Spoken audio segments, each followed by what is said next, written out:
Hello, and welcome back. I should have been muted, but something might have gone wrong. We just hit 777 followers. 777. I think that means I win. On the slot machine, at least. Oh, yeah. Yeah. Probably that.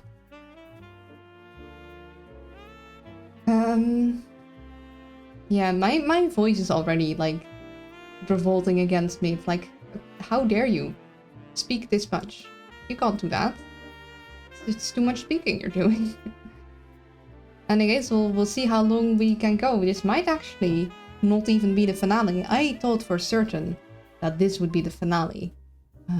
But it looks like, I mean, of course it's gonna be a long chapter, but it's a long chapter.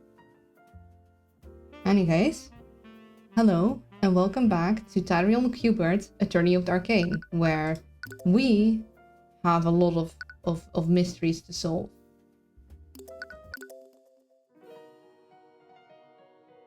Oh, we should also change the stream title, that would also be a smart idea.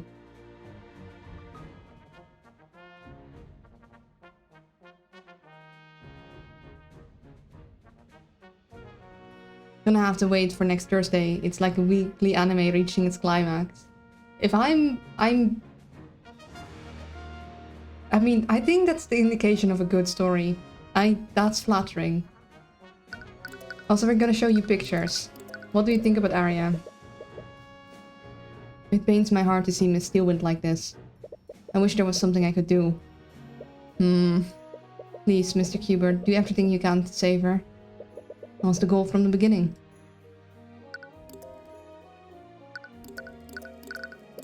I'm really quite glad we have you working this case, Mr. Qbert.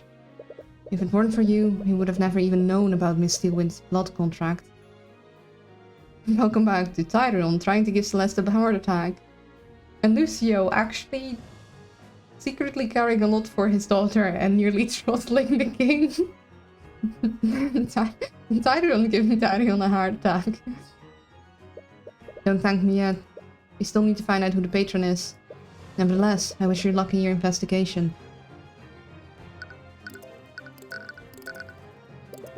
So, Miss Steelwind truly fought Miss McCoy that day. If it were anyone else, I'm sure they would have never stood a chance. Well, it looks like even House Steelwind isn't strong enough to take down the Crimson Demon. She doesn't like that nickname, Tyrion. Sorry, did I go too far? I was just trying to lighten the mood. Oh, no, I'm just a little distracted. I'm sorry. Don't apologize, it's fine. Perhaps you should speak with her about what happened when this is all over.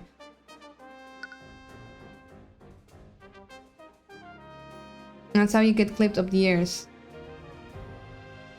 Who gets clipped up the ears? Actually... Okay. I was hoping you'd have something to say about Ruby, but clearly not. Anything except Eris? No? Anything to say about Orem? Anything to say about Garrick? No.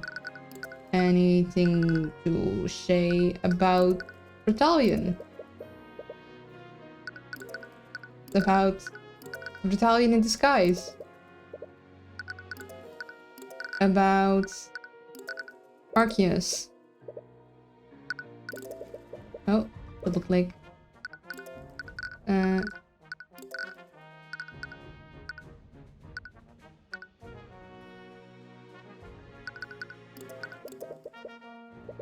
I don't think they have anything else. Try Tyrone calling her the Crimson Demon. Seems like a real good way to get you smacked about the head and half joking away. Watch your tongue way, like an oi. Ah, yeah. Yeah. I guess we're going to back alleys. Oh! This one was also pretty well made. You make your way back to the alleyway that Tamora brought you to a month ago. It would be too conspicuous to bring the King's Guard with you, so they've hidden themselves in a building nearby. They gave Celeste an enchanted runestone to hold. If she ever stops channeling her magic into it, the King's Guard will be notified and they'll storm the building. Are you ready? Yeah, let's do this. The eye taker's your prime suspect. Everyone else has an alibi and lacks a motive. Little do they know, he's very dead.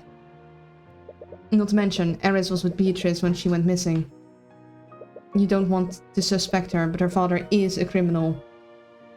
And she still hasn't turned up. Alright, on 3. 1, 2, 3.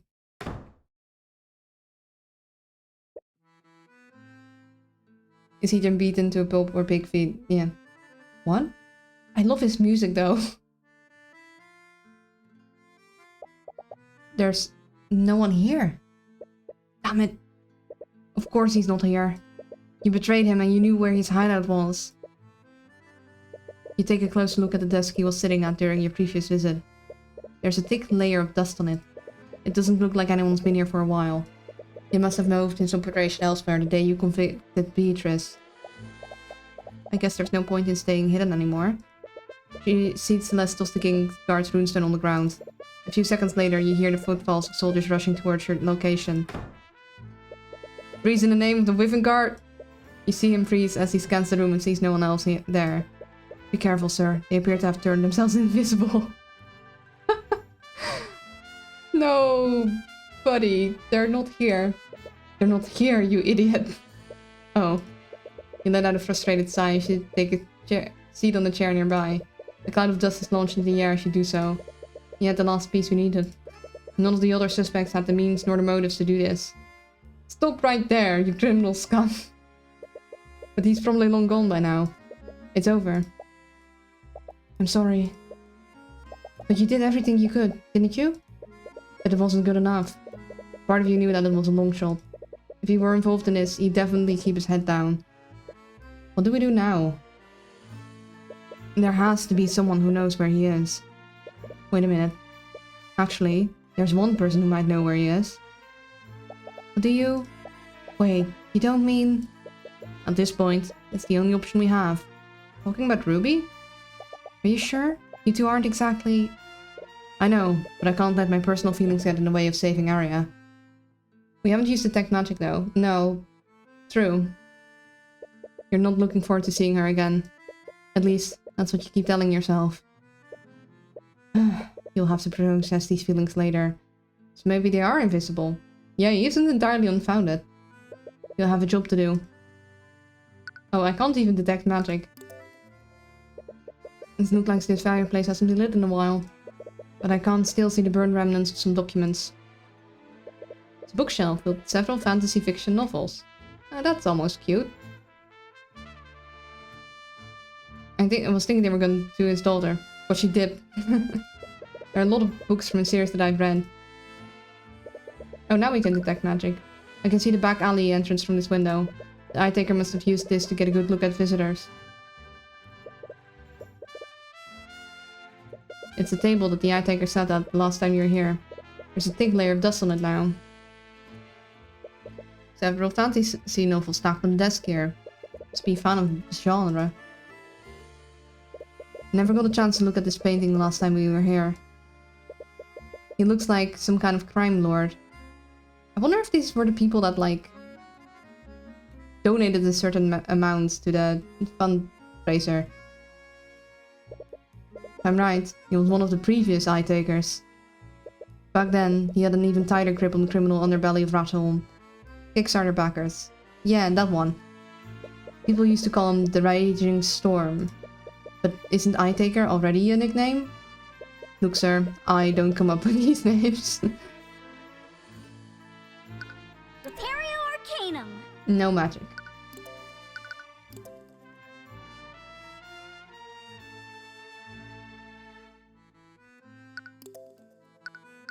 Nothing here. Seems to be more of a title than a name. True. Ooh, this one is also new. You arrive at the office of Tamura's law firm. According to Arya, Tamura is still practicing. So it looks like she hasn't gone into hiding like the Eye Taker apparently did.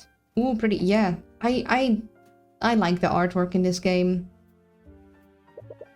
And if anyone knows where he currently is, she will. You bring your hand up to knock on the door. You stop for a moment. Sir? After everything that's happened, you still don't feel ready to face her. For the past month, all those things you said to her keep replaying in your mind. You feel the familiar warmth of Celeste's hand again. You take a deep breath and seal your resolve. You knock on the door. Every moment of silence thereafter fills you with anxiety and dread. He's called I take her, I'm scared. Don't worry, Luna will protect you. Don't worry, he's dead. He got murdered by an angry mob, I'm pretty sure. I'm sorry for the inconvenience, but I'm not currently accepting clients at... Hubert? Oh, she's both happy to see me and like scared and sad and worried. She looks completely frozen for a while, but her gaze narrows as she notices the legion of knights escorting you. Are you here to arrest me? Now that would be very... That would make things complicated. To be honest, he's probably worse than that. He was murked by Eris. His soul is 100% being tortured. Yeah. I feel so many emotions. No, of course not. God damn, Ruby. Ruby is not to be messed with. She's very cool. Too bad that she kind of got in leagues with a criminal. Can we come in? Yes, oh, of course. You take a seat inside of the office, but you can't really think of anything to say. And the knights aren't really helping to alleviate the tension. Hey Celeste, could you take the knights outside and do a perimeter of the building? What? But... Are you sure? I am. But what if something happens? Celeste, we're in a populated building in the capital city of Wivengard. I think I'll be fine. No, but... Sorry, you're right. I'll just... With a motion of her hand, the knights follow her out of the office. Right before she leaves, she waits at the door and looks at you for a while.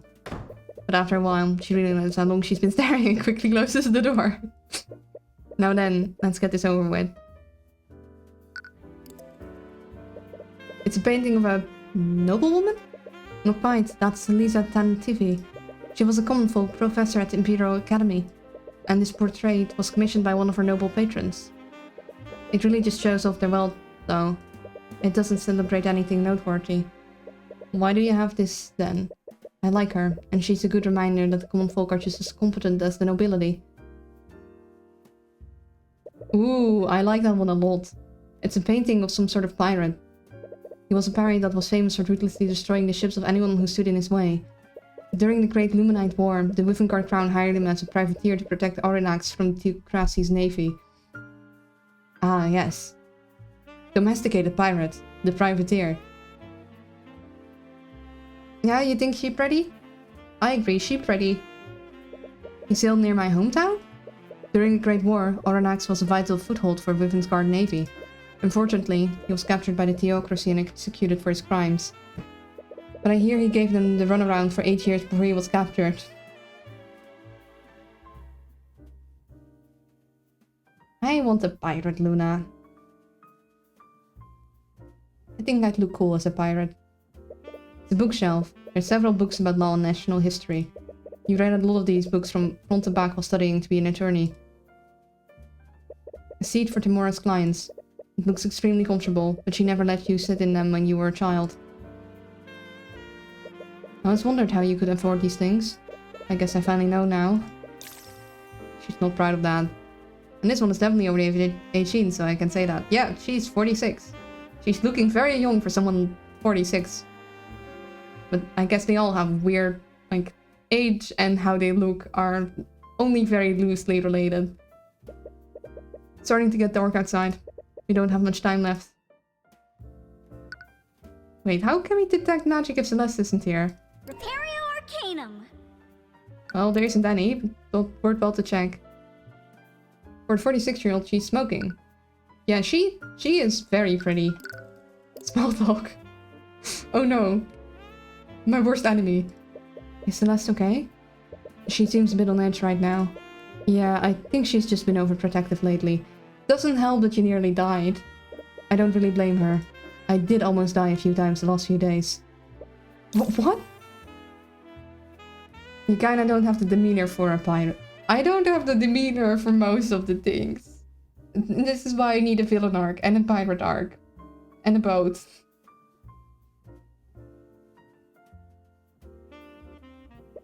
It's a long story. And I don't think I'm even allowed to talk about it. Especially not with you. And that last part came out with a little more disdain than you intended. So let's speak with Riayo Kiel. You take a deep breath. I received your letters. Oh, did you? I haven't gotten a chance to read them yet. Of course, whenever you're not busy. This is really awkward. But you were going to have this conversation sooner or later. Perhaps it would be best to just be direct. Mr. Mora, I trusted you. I know. I trusted you. I told you everything about myself. I put all of my hopes onto you. And you lied to me. You told a criminal about the Eye of Horus. It took me years before I was comfortable enough to tell you about it, and you knew that. Why did you even adopt me? You could have just left me in Ornax and moved on with your life. Why would you pull me into this? It sounds like she's trying to look for an answer, but nothing comes to her. I started thinking about what my life could have been like. I could have done so many things. I might have been able to move on from losing my mother. But you adopted me. You made my entire life focused around that one moment.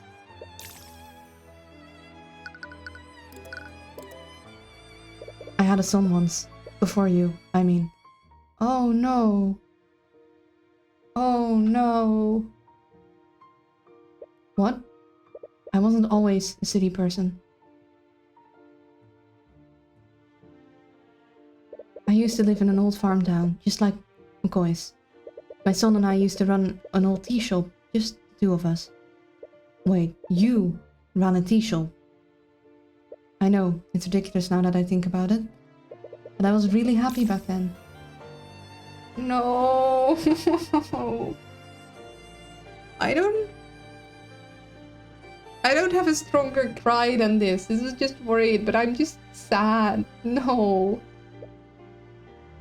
What happened? One night, a local nobleman had too much to drink at the local tavern. He barged into our shop and started destroying it with his magic. My son tried to stop him, but... No. The Inquisition swept that entire case under the rug. Obviously. They said that the nobleman felt threatened and acted in self-defense. She never told you about this before. What was his name? It was Ryan. Oh. What did you do after Ryan died? I thought long and hard about what I wanted to do. I was hurt and blinded by rage, so I decided I would take justice into my own hands. Wait, you didn't.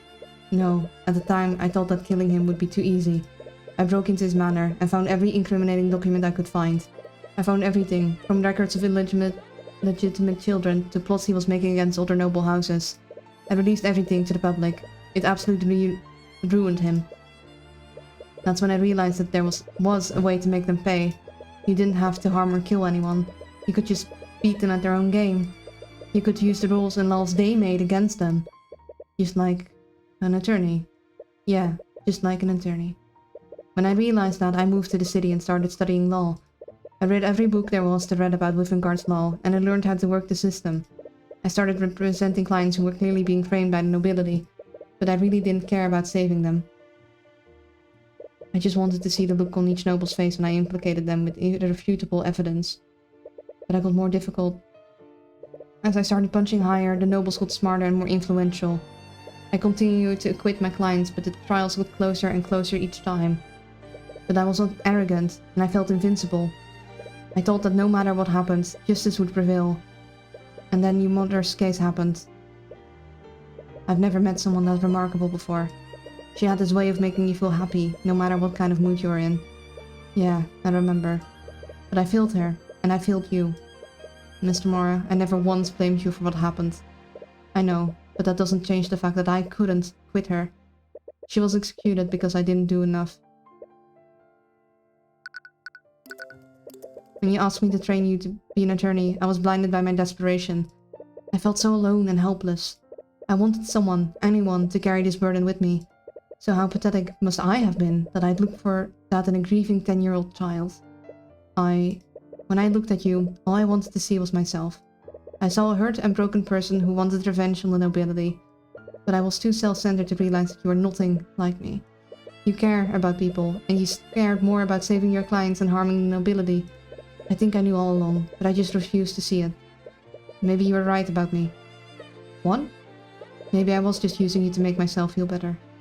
I took you from your home and forced you to dedicate your life to my dream. Maybe I never really cared. If I did care about you, I would have never pulled you into a life like this. I'm sorry, and I can't begin to apologize for doing that to you. The eye shows that her feelings are genuine. But does that even matter at this point?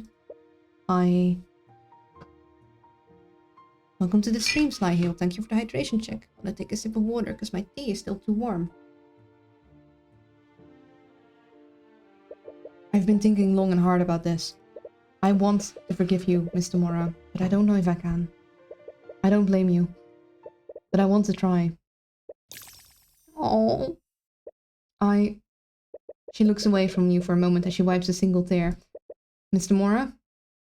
No, don't call me that. What? If you can truly find it in your heart to forgive me, I want things to be different this time. I'm not your superior nor your mentor anymore. We're equals now. So call me by my first name. Oh, okay, Ruby. We haven't been releasing your smile much. This is strange and new. She looks so sad even when she smiles. Saying it feels really strange after all these years. But you hope that you can get used to it. Right, I almost forgot the entire reason why I came here. What is it? I didn't just come here to reconcile. I actually need your help with something. Okay. Oh, alarm bells going off. Oh no, he needs my help. What did he get himself wound up in now? I need you to help me speak to the Eye Taker. Tyrion. I know, considering the circumstances, I would probably strain your partnership with him even more. Tyrion. But if you just tell me where he is, I'll do the best to make sure it doesn't get raised back to you. Tyrion, the Eye Taker is dead. What? He died right after you convicted Beatrice. He was lynched by a mob of civilians. What? Everyone's saying that he was some sort of retaliation from House Fregra. Didn't you notice that he didn't send anyone after you? But Eris said...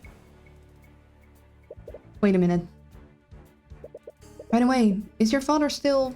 Oh, if you're worried about him, we've already had a conversation about you. I don't think he'll be accosting you anytime soon.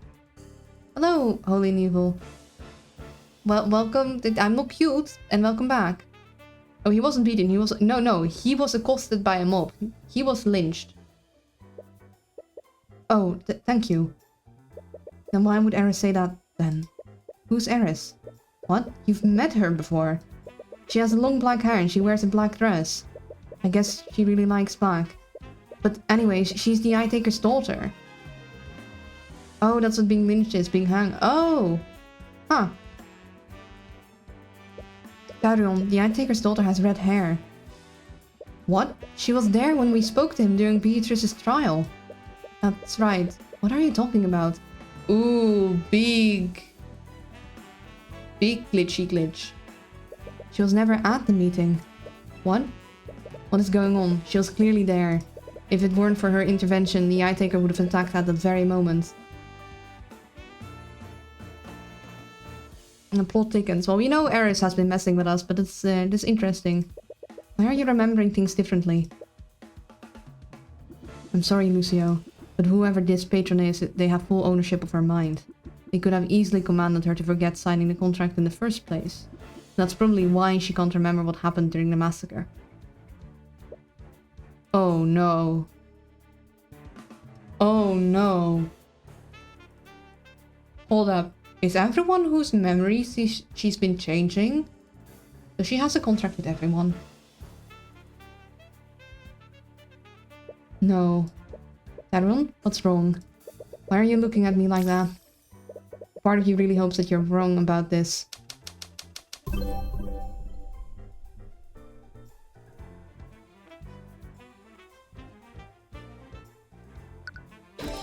It's the only explanation you can think of, but why?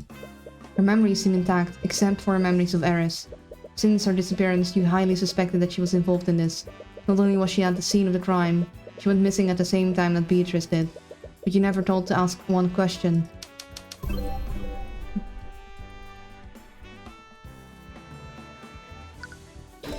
A lot of memories come back to you.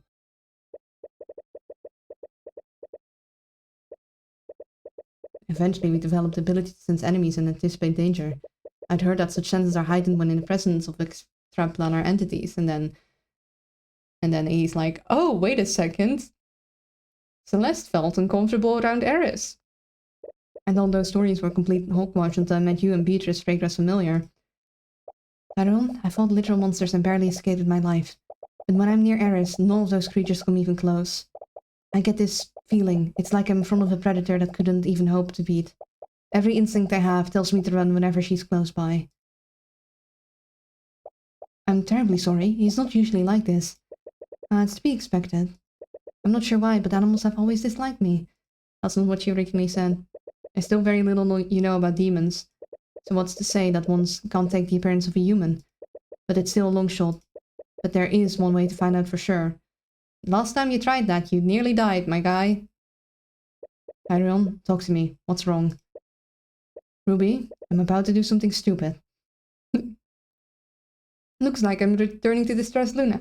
Tyrone is about to do something very, very stupid. If I fall unconscious, I need you to call Celeste and tell her to contact Lord Asclepius or the Archduke. Tyrone, they aren't gonna be arriving in time. You might die before they get here. What? If you're wrong about this, there's no way either of them will get there in time. Here in time. Oh, he knows he's gonna die. But it's already late and the trial resumes tomorrow. You can't waste any more time traveling to either of their locations. Eris Ilmater, wherever you and whatever you are, by the Eye of Horus, I issue upon you a divine edict. Release thy guards and manifest your blood contract with Ruby Tamora. So you finally figured it out, my dearest Tyrone. Oh boy. This entire time... oh no, this entire time I've been chasing you. You have. It's been so entertaining watching you scramble around. You've been making contracts with people across Vivengard. You took control of Arya and Beatrice. But why? Why would you want to do any of this? Oh, I can't possibly reveal all my secrets. This isn't the proper stage to have our final battle. But I suppose that you've come this far. So how about I give you a little gift?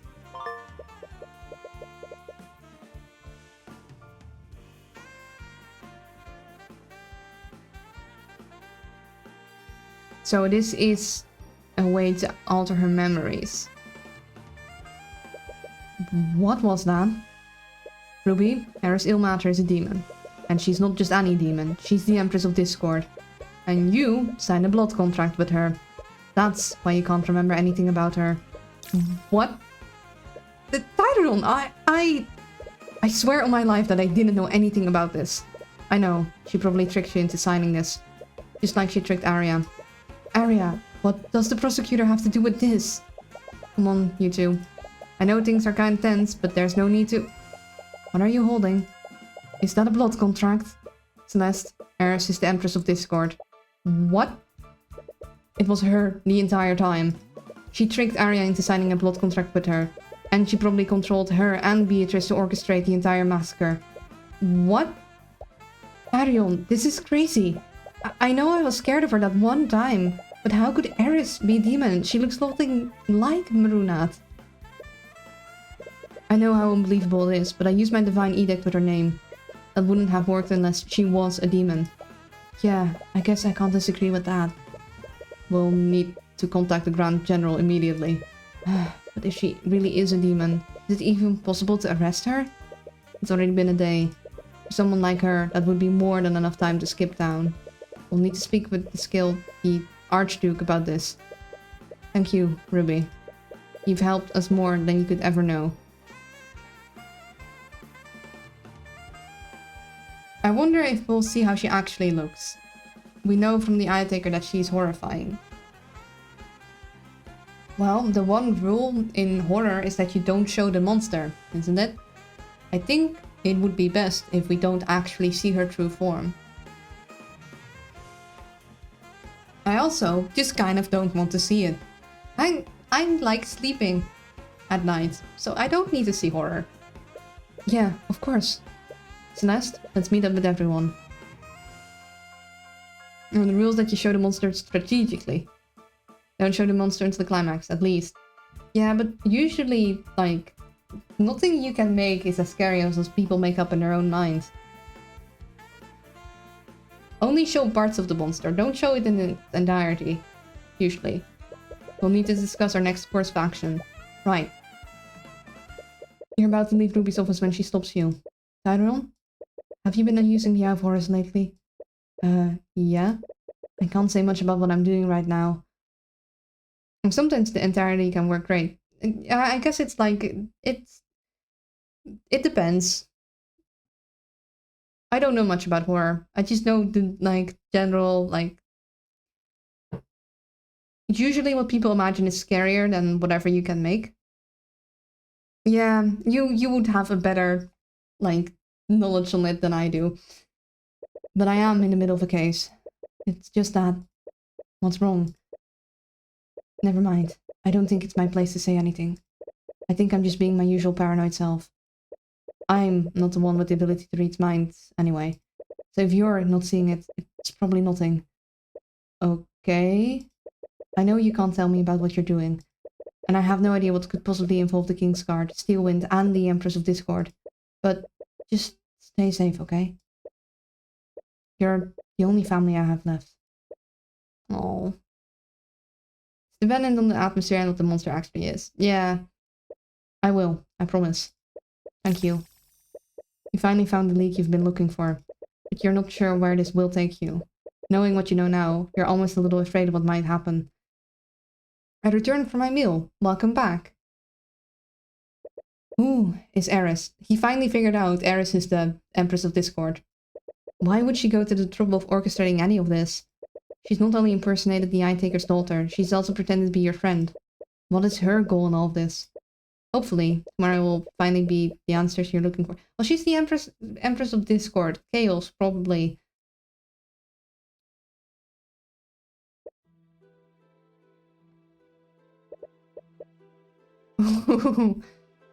Is something wrong, Commander? Don't play dumb with me. They told me what you really are. What's your game, demon?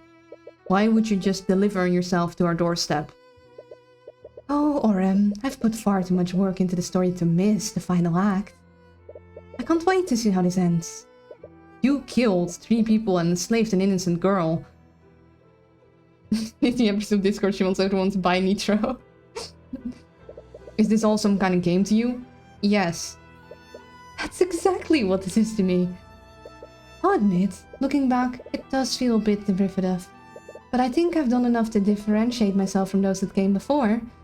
She's just a real big fan of Ace Attorney. Ah, sweet chaos. Time to drink a glass of chocolate milk and throw away the milk afterwards. Yep. It's a shame about the timing of it all, though. You're goddamn insane. That took you long enough to notice. I guess the Oafish Inquisition commander does have some observational skills after all. Whatever. You just better not try anything. You know I can't lie, so I'll reassure you. I promise I won't harm anyone while I'm in this prison. Oh. We're finally approaching the climax, Tyrion. No more deductions. No more talking. No more god-awful teasing when we both know who was really behind this. It's just me and you. Yes, I'd like to save my progress, please. I'm scared. Oh, I didn't even notice her occupation was updated, but that's nice. Well, this is gonna be awkward with the dragon and the demon there. Nice little bit of fourth wall breaking there. Yeah, she's been doing that. I just realized it's probably best for both of us if you don't have Factorio. The council decided I wasn't allowed to have Factorio for a reason. I would play too much. Oh, push-ups. Hello, Kitsune. Well, I guess before the dragon gets to say a thing, I gotta do some push-up. I'm gonna push the law. It's me. I'm the council. You're part of the council. Otherwise, I might want to try and play space exploration with you. Is that like a thing in Factorio? But yeah, I should show you guys around my oxygen not included latest save. It's kind of broken now because of all the updates, but I like building things. Oh, one of the biggest ones. You will lose yourself in Factorio. I've been there. I can take hundreds of hours to beat. Oh no, yeah. I mean, it was decided by the council, which Will is part of, a long time ago. I was not allowed to have it. I will, however, probably play it on stream. And off stream, if someone were to get it. It'll just be Factorio. Let the Factorio flow through your first push-up then. Okay, I'm back. Don't tempt me. Oh, but I do. Tempt you with one.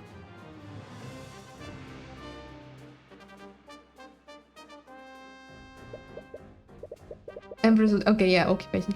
Hello, your lordship. I think this is the first time we've met. You're sounding dangerously like you're trying to reverse psychology people into buying it for you. The council will not tolerate this.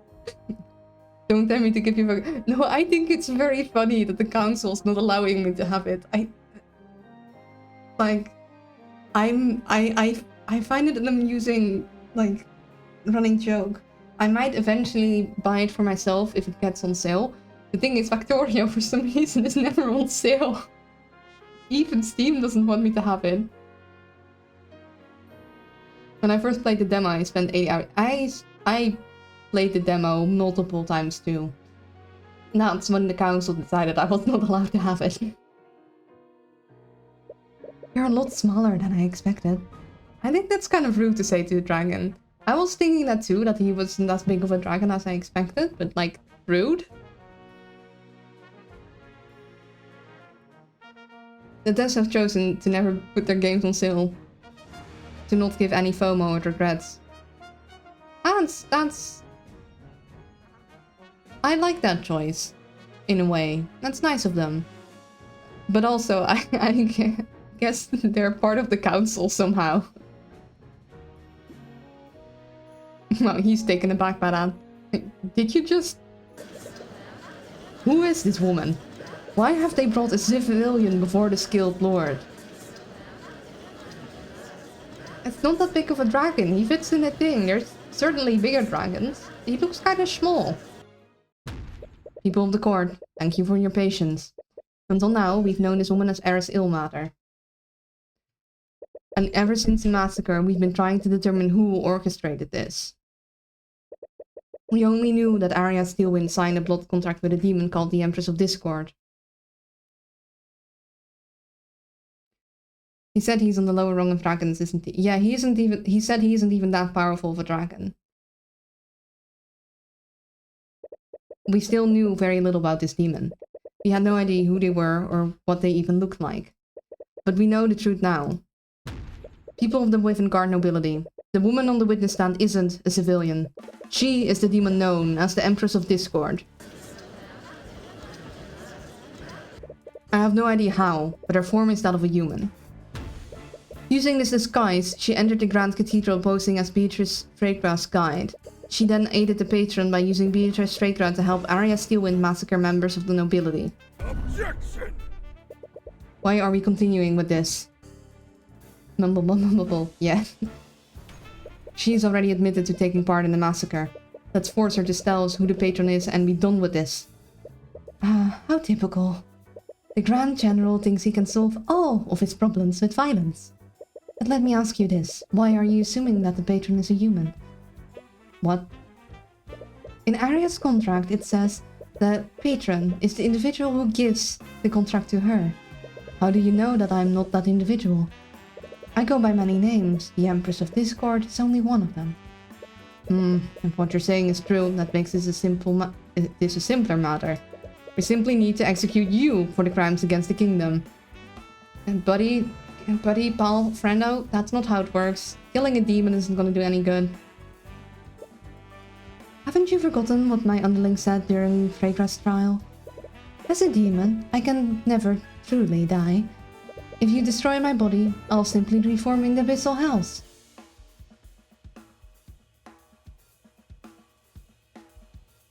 She can't lie, mate. Just ask her if she's the patron. Yeah, but she can just not answer. But clearly she's here to watch the final thing. Like, she's here for funsies.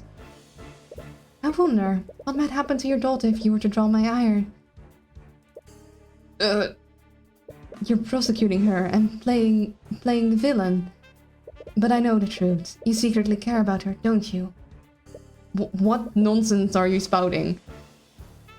She can also warp reality, apparently. Well, I think she's been warping people's memories. Not reality, but who knows? When you thought she had Mage Blight, you had to prosecute her. You held on to the little hope that you could convict her and convince her to take a plea deal. And the king's wife, her position might have been salvageable. And you did this all so she could be with her beloved Aster. What? Me caring about my daughter? Preposterous. But then it was revealed she signed a plot contract with me. That changed everything. Mage Blight is one thing, but a demon? Owning her soul? She can't very well be a queen like this, and can't she? You had to find out who the patron was before her trial ended, didn't you, Lucio?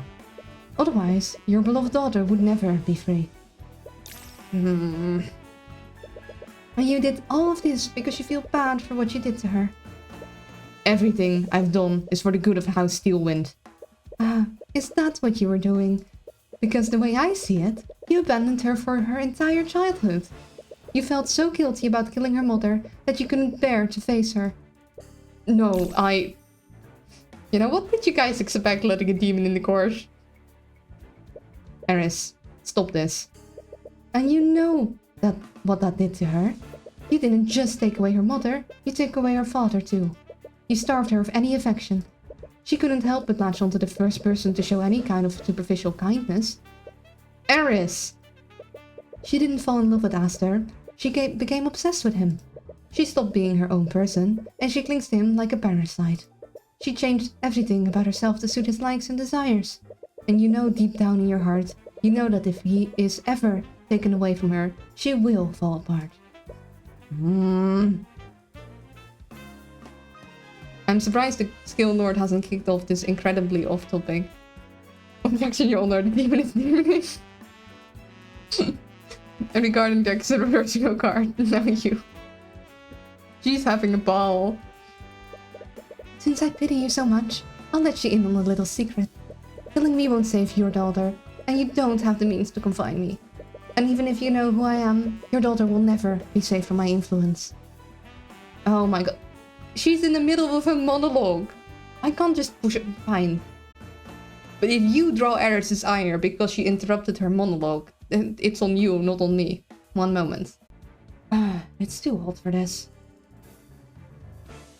Bouncy Owl is cute. No. Not cute. You slide dog, you got me monologuing. Only she cannot be threatened by anyone here. Maybe the dragon, but even then, all the dragon could do is kill her, I think. What? But I suppose there's one possible way to break my contract. What? What is it? Oh, come on. I can't monologue in Dutch. This is the climax. You can't do this.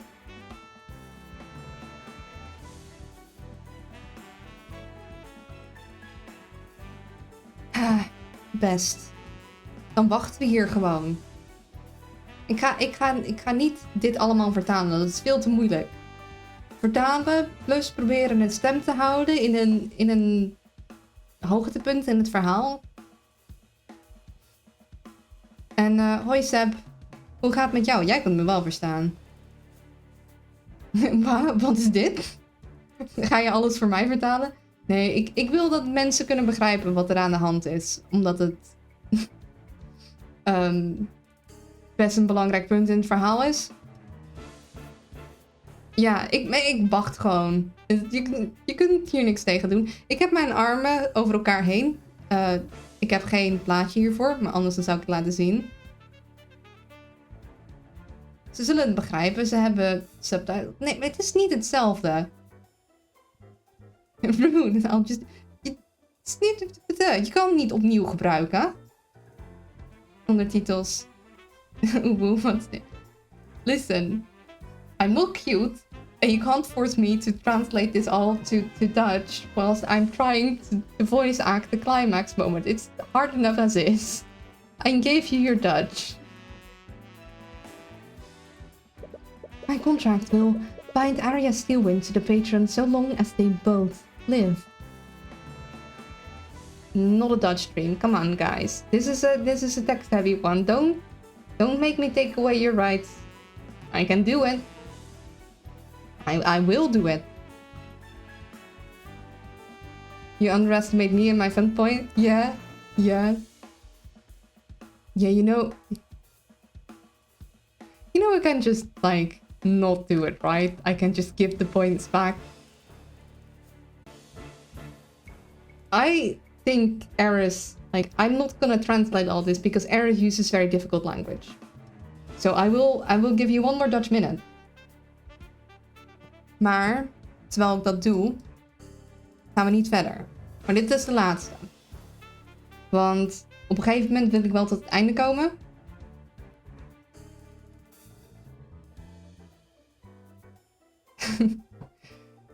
Nou, ik heb meer plaatjes nodig. Meer PNG's. Ik heb eentje waar ik mijn armen over elkaar heb. Maar dat is niet voor deze. En ik heb het niet helemaal klaar zitten. Dus ik kan hem niet echt gebruiken. Maar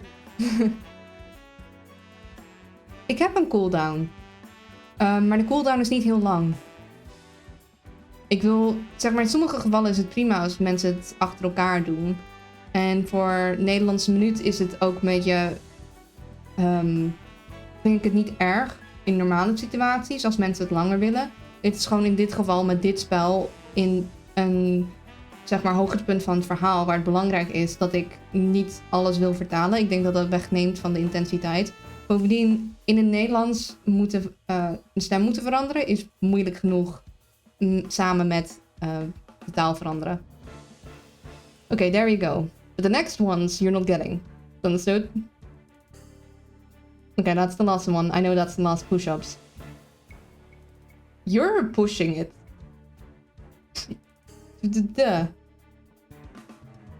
Hold up. Hold up.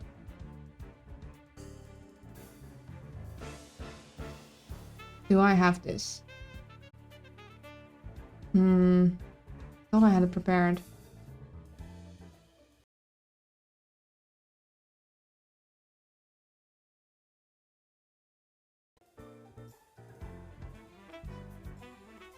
It's not ideal. It's not finished. But you're pushing this. I thought I had a arms crossed one with this one, but I haven't put it in. But you're pushing this. Yeah, new go. This is Villain Luna, but it's not finished. It needs some work. The 1 sec. Push-up time. Luna Villain Arcane Cage. Okay, back. We needed more push-up redeems? No, we don't need more push-up redeem counts. I really wish I had more of this model. I don't have any other states, so I can't use this. So I'm the guy who let her make push-ups until he becomes an ally and the protagonist in the redemption arc. But yeah. I was making this, but I didn't finish it yet. Like, art fight came and whatnot.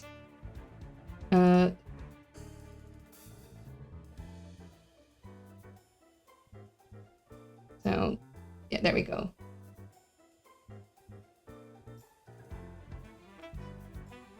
But it needs a little more definition, because I think I need to make the lines thicker. The code doesn't quite look right to me. But yeah. I do have a Villain Luna, I haven't had the time to, like, fully developer. Needs like a Sailor Moon transformation. I would absolutely love a little transformation, or at least like a little poof cloud, but I don't think I can do that. Yeah, we're going back to the game. That's enough stalling of you guys. My contract will bind Arya's Steelwind to the patron so long as they both live. If you truly want to free your daughter from my control, all you have to do is kill her. Wow. Do the poor thing a favor and put her out of her misery. You little wretch! I will hunt you until the end of... Enough! Lucio, we cannot antagonize her if we want to find out how this happened. Is she right? If is Arya's fate truly doomed? There has to be something you can do. I just don't understand, Eris. Why are you doing this? You're not a noble. You're probably not even a citizen of Rivengard. Just took your time. He was like letting it play out a little. Why would you go through the trouble of doing any of this? Tyrone, why are you here? What? Why did you constantly risk your life for the sake of others? Why do you try to seek justice in a clearly unjust world? I don't know, honestly. I think you do know. The answer is simple. You do it because it satisfies you. You save people. You fight the system. You just love indulging in your own heroics, don't you? That's not... It feels good, doesn't it, Tyrone? You know that you're the only righteous person in an unjust society. When you succeed, you are hailed as a hero. And if you fail, it's society's fault, not yours. No matter what happens, you can take solace in the knowledge that you're so much better than everyone else. That superiority you feel over them must be intoxicating. Your divine blood makes it so. You can't resist giving into it. But just as your divine blood compels you to do good, my hellish blood compels me to do the opposite. I just can't help but take every opportunity to make you all suffer. My entire purpose is to see each and every one of their faces contorted in agony and despair. Humanity is a stain on the world. They're worthless parasites who steal, maim, and kill to get what they want.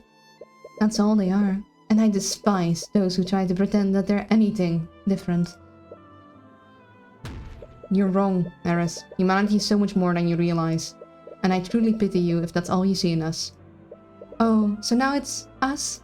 That actually just reminded me, there's something I hate even more than humanity. I despise the celestials of the upper planes who go against the natural order. They condemn and admonish beings like me, all while watching humanity suffer from their secluded little heaven.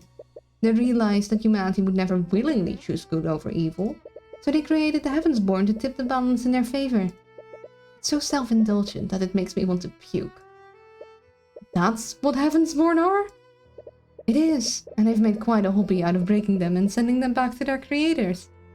I throw them into the deepest pit of despair before extinguishing their lives. There's been no greater joy in my eternal life. And it took a lot of work to get you right where I needed you, Tyrion. Wait, are you saying... You asked me why I did this, didn't you? My actions that day were all for you, my dearest Tyrion. And so I could see the despair on your face when you realized the truth. Tyrion? No. Objection! That's enough out of you, you witch. Lucio? Hubert, you promised me that we would save my daughter together. I'm sorry, You said those words to me with such conviction. Yet there here you stand, quivering like a grunt in his first battle. Are a few meager doubts enough to force a retreat from you? Is that all it takes to defeat the infamous Tyrion Hubert? He's probably desperate at this point. If Eris is the patron, there's very little hope for Arya. Unlike Beatrice's, her blood contract was short and concise. There was very little room for interpretation, so you probably can't dispute it either. Suffering. Lucia's been a bit of a pill lately, I want to see how this pans out. But what kind of attorney would you be? No, what kind of friend would you be if you didn't see this through? Eris, we didn't call you here today to wax poetic with you.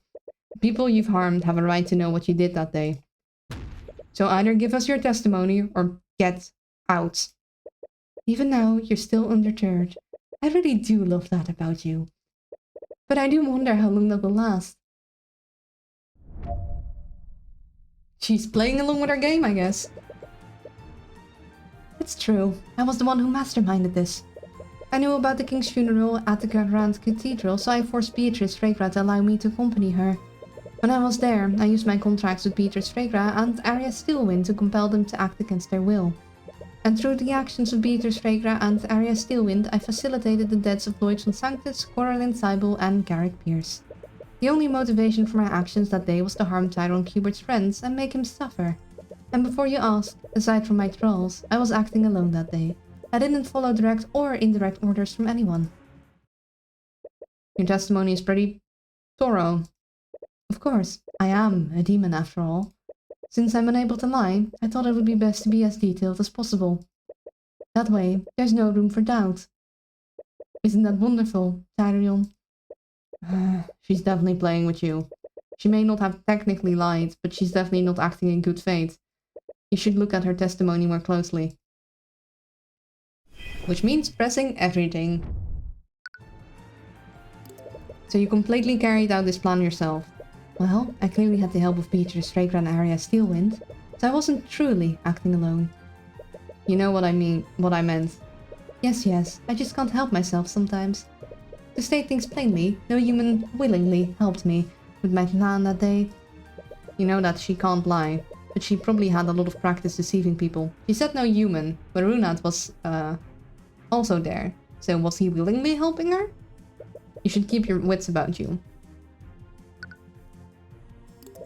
How did you find out about it? It was supposed to be a closely guarded secret.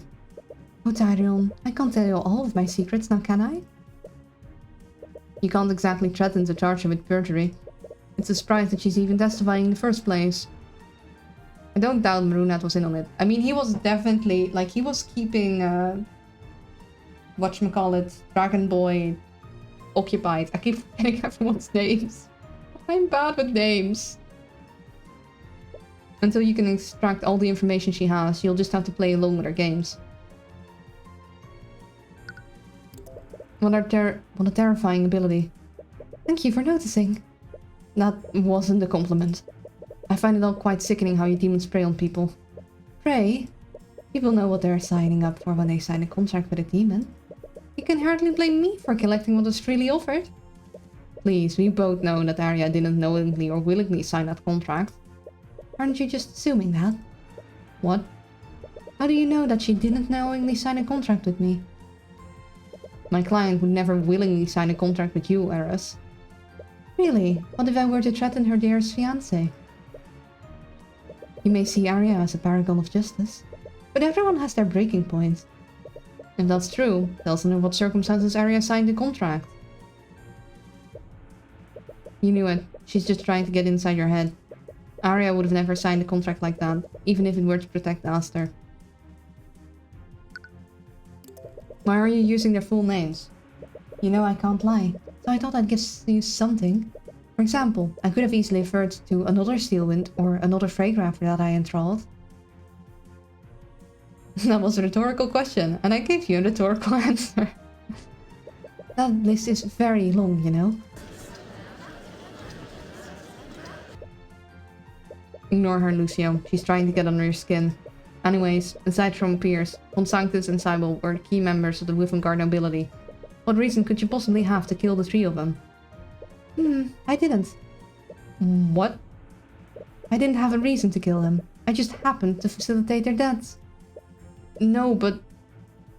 You specifically went after them.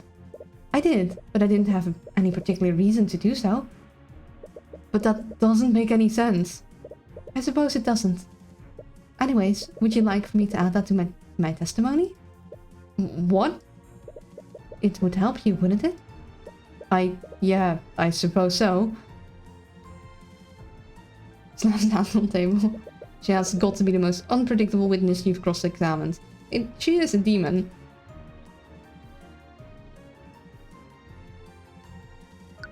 Okay.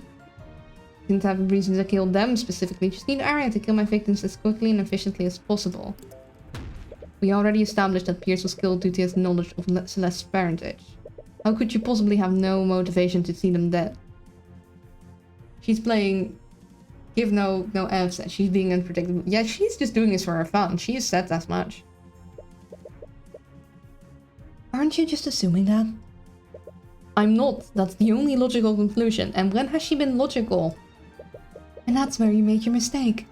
You're assuming that I act logically. You're a bit out of your element right now. Every murder you've investigated has always followed some kind of logic that you could use to make deductions. But Eris is a different beast entirely. For all you know, she could be completely insane. You might very well be seeing connections that aren't there. Is something wrong, Tyrell? I went to all this trouble to get your attention. At least you could do is appreciate it. Objection! Enough. Stay on subject, witness. Well, given the name of Empress on Discord, Entropy, it makes sense she's doing things randomly. Yeah, she's doing things to cause chaos. She's just messing with them for fun. I'm not complaining about this. And if you really wanted to make me suffer, why wouldn't you just go after the people close to me? Oh, but what would be the fun in that? Killing people is such an easy task to accomplish. Even a child can do it. There are much more effective ways to make someone suffer.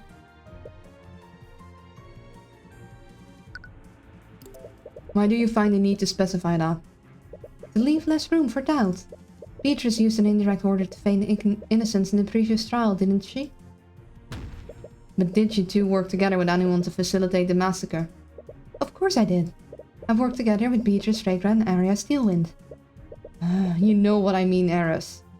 My apologies, I just can't help myself sometimes. I'll say it clearly so you can be certain.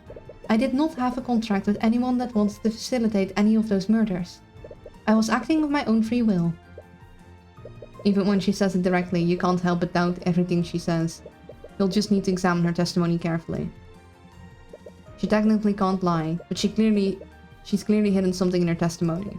Instead of examining the wording of her statements, focus on what she's clearly trying to imply with each statement. You might be able to find a contradiction there.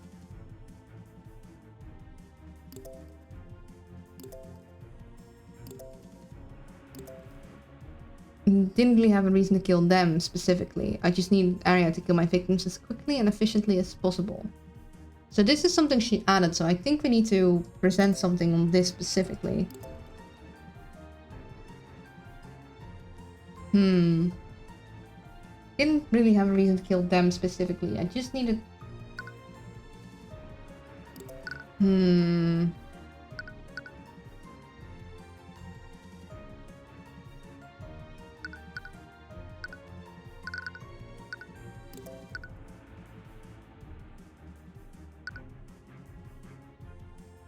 It wasn't the most direct route, so why didn't she use a direct route? Objection! Eris, you said that you needed Arya to kill them as quickly and efficiently as possible. But that's not exactly what happened, did it? It's been gotten me wondering how they're going to spin... Yeah, me too. I want to know where this goes. Yes, it appears I underestimated your little bodyguard. Things lasted a lot longer than I anticipated. That's not what I was referring to. Oh? You said that you needed Arya to kill them as efficiently as possible. Oh, I love characters who can't directly lie but use half-truths and omissions. So tricky, so fun to figure out. Yeah, Marunat was that, like, kind of a light version of that before. We didn't get that much time with Marunat. But it basically set up that demons can't lie. It is very funny. Or very funny. I mean, very fun, very interesting. But that doesn't really match with what happens to Garrick Pierce, does it? Using specific truths is always interesting to see when it's done good. I really like that myself too, but it's hard to pull off. Is that so? That look on her face, why does she look so happy? Eris, unlike the murders of Von Sanctus and Cybele, Pierce was murdered with a blade frozen with magic. It's such an extremely convoluted way to kill someone. It would only make sense if you were trying to hide the evidence. But that clearly wasn't your intent. I agree, so why would I do that? For the love of God, woman, can you stop speaking in riddles?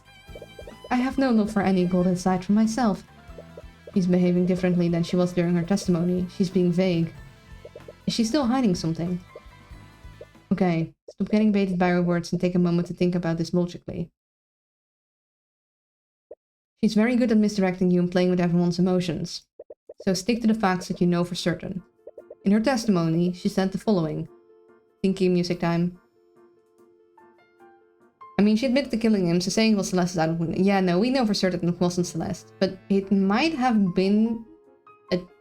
Maybe she wanted it to be framing Celeste.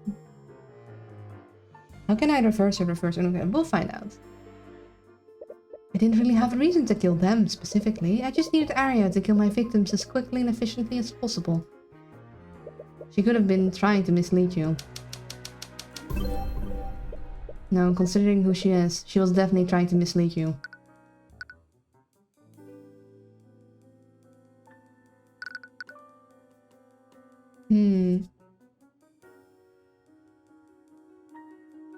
I think them, specifically. Them could be anyone. She used the word specifically, could have changed the meaning of the entire phrase. She didn't have a reason to kill the 3 specific victims. But she might have had a reason to kill in general. That seems like a stretch though. Okay, not that one. She did say that she did all this for you. Did she set all this up so you wouldn't have a mystery to solve? It's too difficult to read her demented mindset. Perhaps one of her other phrases has something you can use.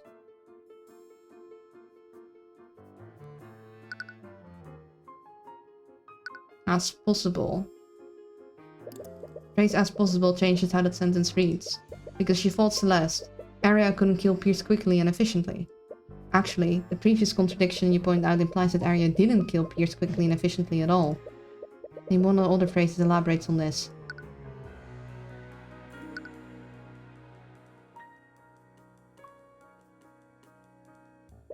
She needed Arya to do the murders quickly and efficiently. But because of Celeste's ability to fight Arya, that didn't end up happening. But that hardly seems like something intentional on her end. She admitted multiple times that she underestimated Celeste. This means that she was truly caught off guard by her. Perhaps one of her other phrases has something you can use. She said that she needed Arya to kill the victims, but that phrasing doesn't necessarily mean she required Arya to do this. Although, she still didn't know the circumstances that she signed the contract under. So perhaps Arya was the only powerful mage she could trick or coerce into giving up control. But either way, that doesn't really mislead you. Perhaps one of the older phrases has something you can use. She said her victims instead of the victims. It's a small distinction, but it's a distinction nonetheless. And you recall Marunat using a similar trick used in Beatrice's trial, which can only mean the victim of the case. The victims of this case aren't the same as her victims. Eris, which of the people in this case were your victims? Well, considering what happened, you could say that everyone at the cathedral that day was my victim. Yes, but who was killed directly by Beatrice Fregra or Arya Steelwind? I knew it. You're hiding something, aren't you? If that's what you think, it's definitely possible. Again with the vague answers. Why would she even agree to testify in the first place? There's nothing any of you can threaten her with, and nothing you can do to permanently harm her. She could have easily gone into hiding. She never had to come here, which means she wanted to come here. But why? Just tell me, Eris, who killed Lloyd von Sanctus? Arya Steelwind. And who killed Coraline Seibel? Arya Steelwind. And who killed Garrick Pierce? Oh? Why are you staying silent? Out with it, demon. Who killed Garrick Pierce? I refuse to answer. She's doing this on purpose. In her own obnoxious way, she's trying to guide you to the truth. But for what purpose?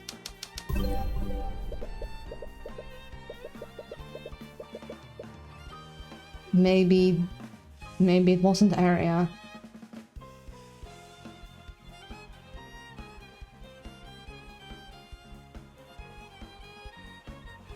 Was it Beatrice then? I don't think it is. STG if it was Celeste. I think it was an unknown person. An unknown person killed Garrick Pierce. That must mean... I swear to God. Yeah, back to my original hunch. I might have been right all along. Maybe my instincts are better than I... Like, I was doubting myself, but... Now I'm starting to think it again. But maybe that's the whole point. Maybe she wants us to think that. Eris, you're not the patron described in Aria's contract, are you? Who knows? I've never confirmed or denied that. Are you serious? I grow sick of your games, demon. You knew it. The murderers were too politically motivated to have been completely random. You can unequivocally prove the patron's identity by issuing a divine edict. But because of the risk of getting it wrong, that just leaves you right where you started. Demons cannot lie, but she said she killed him. She was involved in killing him. Who's the patron, Eris? Who is responsible for all this? You want me to find out the truth, so why are you staying silent? Because it will be so much better when you discover it yourself. That means you already have the evidence you need to do so. You felt it, haven't you? Ever since the investigation started, you felt a nagging feeling in the back of your mind, haven't you? What? How did you... She's right. What if it is Celeste? It's right in front of you, Tyrion. You're just refusing to see it. You're refusing to see who I made a contract with that day. It will be better if you find out yourself. You made the contract with the patron on that day. Even with the eye of a god, you're still blinded by your human sentimentality. So think through it carefully. Who killed Garrick Pierce that day? No, they didn't. No. Okay, think through this. Let everything else disappear from the world. And only think of the facts. If Eris wasn't the patron, that means someone else was controlling Aria's actions. But they still coordinated with Eris, who had control of Beatrice. In an extremely roundabout way, Eris admitted that Aria was used to kill Von Sanctus and Cybele. When the patron killed those two, they were able to effectively counter every magical defense they brought up. They knew Von Sanctus still needed oxygen in the forest cage, and they knew Cybele could still drown if she was frozen by hot creature and infected by stone skin. Patron is experienced in using lethal magic. They were very well versed in using magic lethally. So whoever did this had an in-depth knowledge of high-level magic. Not only that, they came up with creative ways to bypass the defenses put up by Von Sanctus and Cybele. Yes, they had the ability to react quickly and decisively. Things changed when they murdered Pierce. Eris implied that neither Aria nor Beatrice killed Pierce. So did the patron kill him personally? Why? They already had control of Aria. It would imagine that the entire point of enthralling her would be to hide their own involvement. Did they become impatient because Celeste was holding her ground against Aria? No, Beatrice was already able to slip past them. That's how she was able to knock Kia and Pierce out with a sleep spell at 2:30 PM. If the patron was coordinating with Eris, she could have easily had Beatrice kill Pierce.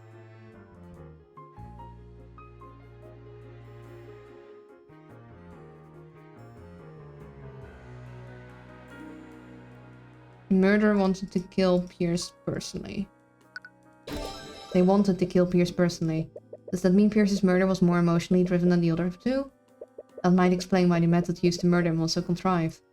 Apparently, it's right there. So what aren't you seeing? No, no, I don't like where this is leading us. No. Whoever did this, they murdered Von Sanctus and Cybele, and those two were the house leaders of the Four Pillars. In a way, they both represented corrupt parts of our kingdom's government. Von Sanctus essentially got away with murdering just in a way, and Cybele clearly had an apathetic approach to remedying the corruption within the justice system. But the biggest clue you have is the one that Eris indirectly gave you. My actions that day were all for you, my dearest Tyrion. Also, I could see the despair on your face when you realized the truth. The truth. She wants you to discover it. At first, you thought she was trying to make you feel guilty for what happened.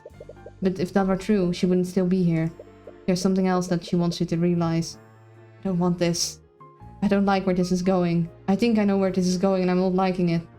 Is it Celeste? Because it will throw you into despair somehow. Let's review everything you've deduced about whoever she made a contract with. Through the way they controlled Arya, they were creative and skilled at using magic. They must have been constantly exposed to creative uses of magic. Not to mention, they someone personally handed the blood contract to Arya and had her sign it. Going by what you know, Arya was either threatened or tricked into signing that blood contract. But they did kind of hold you into it. Yeah, so whoever did this must have had the strength to threaten her, or they were deeply trusted by her. In addition to that, they must have been close to the prayer room when the attack happened. And lastly, they must have had an emotional grudge against Garrick Pierce. Oh. No. No. No. What? No, that's not the most logical conclusion with what you know thus far. It's asking me again. No, it can't be. That's not... Eris wants to make you suffer, but you can't run away from this. Oh no. You owe it to Arya. No, you owe it to everyone within Vivengard to see this through. You need to follow through, no matter how painful it is. Who did Eris make a blood contract the day of the murder? No!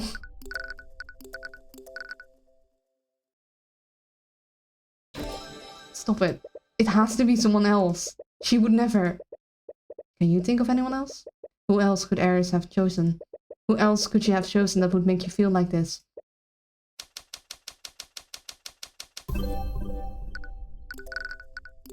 Nobody else would make you suffer. Damn it. Damn it. I don't think I can scream like that. Just imagine me screaming.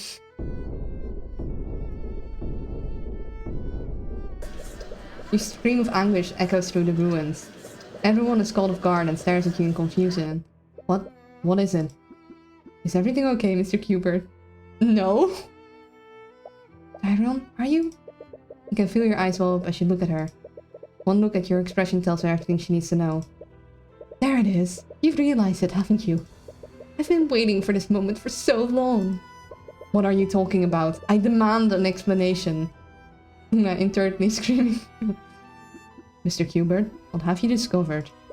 Tell them, Tyrion. Tell them who did this. Issue your divine edict right now. You want to be wrong. You never wanted anything more in your entire life. Nothing would make you happier than having this edict fail, even if it were to cost you your life. But you know the truth. Eris Hillmatter, Empress of Discord. Tyrion Cubert, Attorney of the Arcane. By the Eye of Horus, I issue upon you a divine edict. Release thy guards and manifest your blood contract with... Say it. Say her name so that everyone can hear it. Release thy guard and manifest your blood contract with... Celeste McCoy.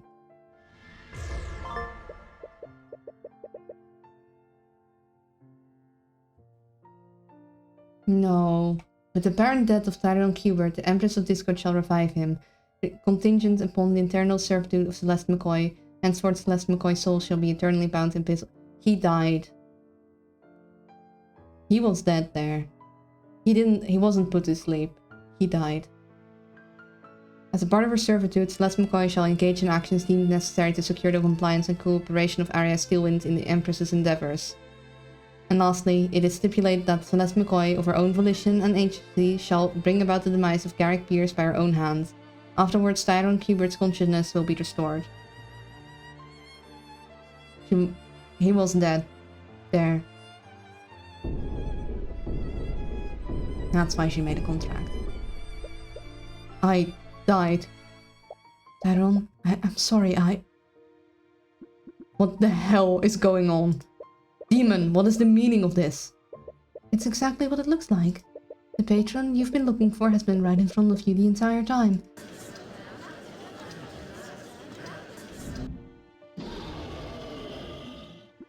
Miss McCoy, did you sign a blood contract with the Empress of Discord?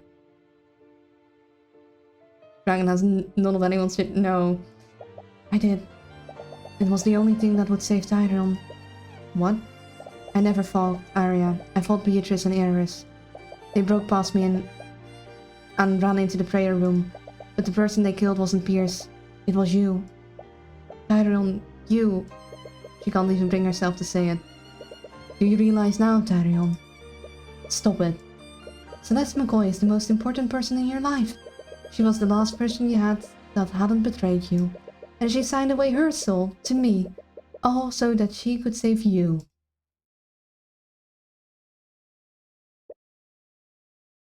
Meaning, if Arya is to live, yeah.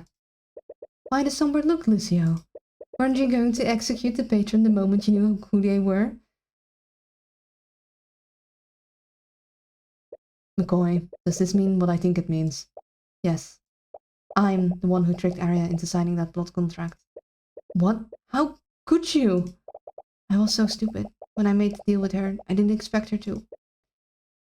She used that contract to make you act against your will. So it wasn't just Miss Steele and the Miss Fragrant who were controlled that day. You realize it, don't you, Lucio? As long as the contract with the patron exists, your daughter will always be vulnerable to my influence. Celeste is fucked anyway. She's done Beatrice. Redefined.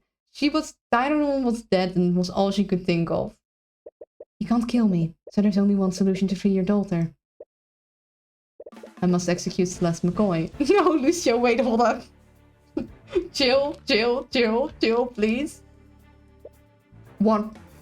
Understand one thing, Mr. Qbert. After what you've done for my daughter, I have nothing but the utmost respect for you. But I will do whatever is necessary to protect her. And this is why weapons shouldn't be allowed in the courtroom. Lucio, we can't act rashly. I'll let you all in on a little demonic secret. It doesn't matter if you confine her within a prison.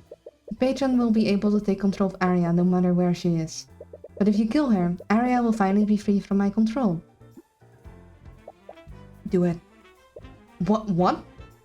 What are you saying? I should have done this from the beginning. When I realized what happened, I should have just come forward and admitted to what I did. But I kept holding on to the hope that it was all some kind of trick. I prayed and I prayed for the patron to be someone else. Tyrion, I was hoping you'd find something that would prove that all of this wasn't my fault.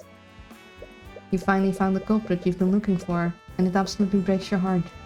That nagging feeling you've been experiencing. It's because you subconsciously refused to believe that she would betray you like this. Actually, it still hasn't gone away. That uneasiness is still there. Are you still in denial?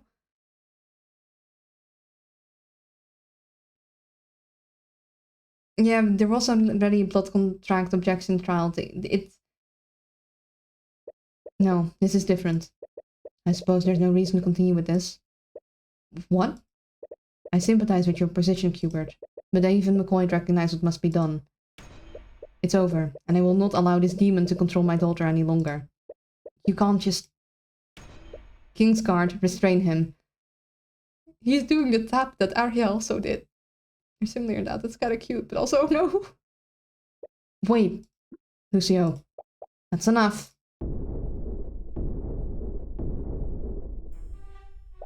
What kind of court is this? To everyone's surprise, Arya leaps from the platforms above and landed right on the witness stand. She forcibly pushed Eris out of the way, something that catches even her off guard. Arya, I love you. She just pushed Eris aside.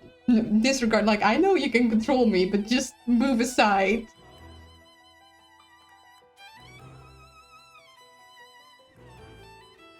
Look, you're disrespecting my name, you're disrespecting my father, but you don't disrespect the court. Move aside, the queen has arrived. And she is the queen, she's married to the king, so that tracks. Arya? I'm so sorry, Celeste, you are innocent until you're proven guilty. I won't let anyone pass judgment on you until that is unequivocally proven. But Arya, I did this. Arya, what are you doing? Move your demon. Fuck, you've got my soul already. If you stand here, you're gonna get my hands so far up your arse. I'm gonna be playing Shadow Puppetry. Oh dear. How dare you, father? What? How could you possibly think that you have the right to decide who lives and who dies? If you were actually a prosecutor, I would file you for immediate disarmament. And you, Mr. Hubert, how can you just stand there? Me? Sherry married the king? No, I don't think they... Maybe. It's not clear. But I mean, she's the queen. She just is. Now. I've decided. You're Celeste's attorney. Isn't it your job to defend her until her last breath? I didn't see the truth because I didn't want to believe it. I almost let it slip away because of my own personal feelings. I almost put you at risk. As much as it pains me to do so, I need to approach this objectively. Carry on. The hell with that? What? Justice may be blind, but it's not heartless. I see it in her eyes whenever she's with you, Tyrion. You mean the world to her. She consigned her very soul to hell to protect you. She abandoned her where she needs you most. I will never forgive you. Tyrion, Celeste, can you testify about what happened? What? But... Arya is right. We need to do this properly. I agree, and I will not pass judgment until we determine exactly what happened. You've decided by the divine edict. Arya is our queen. She's amazing. I love her. Base dragon. Very base dragon. It's obvious he wants to be done with this as soon as possible. But even if he controls the King's Guard, the rest of the room is clearly against him. Fine. Do as you wish. The moment we're certain of the truth, I will do what is necessary. Very well. Miss McCoy, please take the stand. Celeste. Tyrion, Can you testify about what you did that day? Yeah.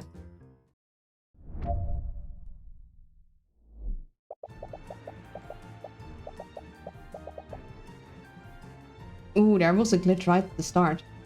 The truth is that Eris rewrote your memories, Tyrion. You were actually knocked out at 1:45 PM. We went to the prayer room a lot earlier for our meeting, and that commotion we heard was actually Beatrice and Eris attacking the guards at 1:40 PM. They tricked me and slipped into the prayer room, and Beatrice, she killed you. I didn't know what to do. That's when Eris told me she would resurrect you in exchange for killing Pierce. I know I shouldn't have done it, but I just wanted you back. I didn't care about what happened to me. I didn't realize that she'd used my eternal servitude to take control of my body.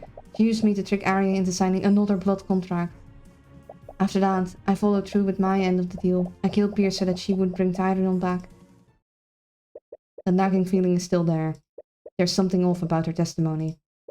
Well, on with it then. Begin your cross-examination, Hubert. Gladly. She can't provide Hubert's memories because Hubert didn't sign a contract. But how do we adopt that? And also, of course, Celeste's memories are, well, they can be rewritten, so they're unreliable.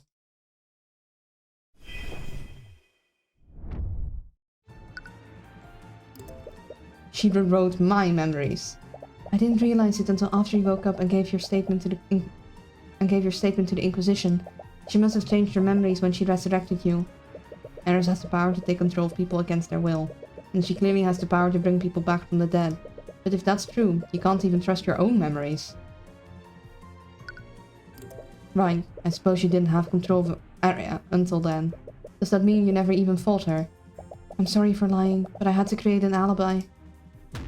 Celeste, the Inquisition arrested her because of your testimony.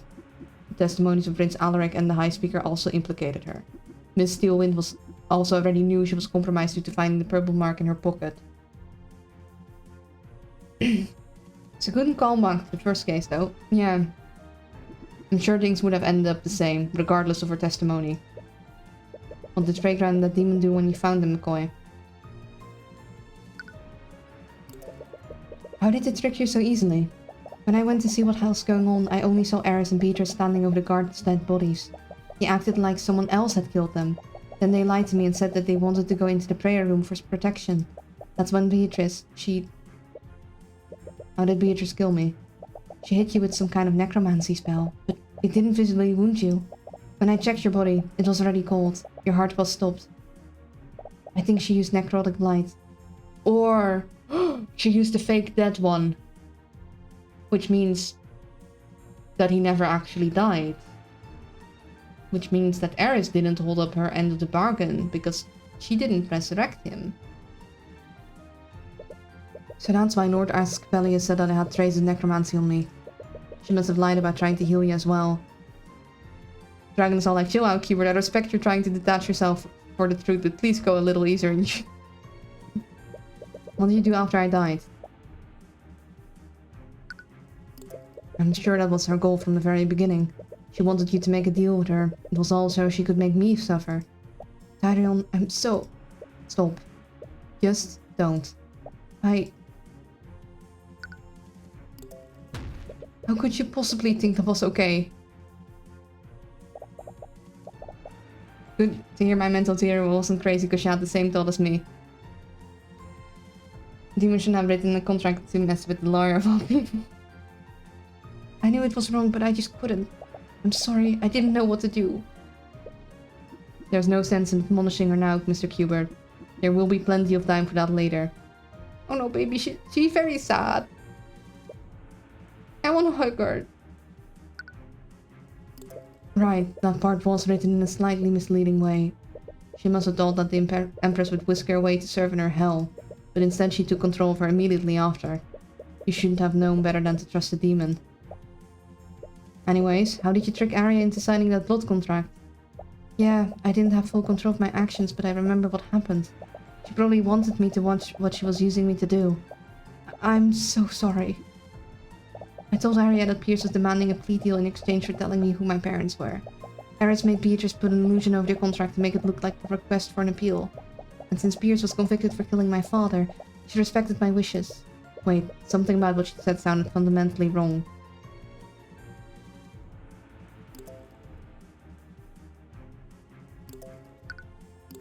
That's not...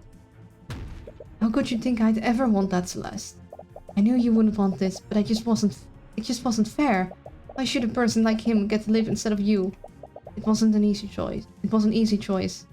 That goes against everything I stand for. I know, and I don't care if you hate me after this. But even now, I would still make that same choice. I don't hate... Perhaps we should stay focused on what happened for now. Rebellion is like, damn, these humans and their emotions. Oh no. She's clearly sincere. She wouldn't intentionally lie about something like this. Yeah, but her memories might have been altered.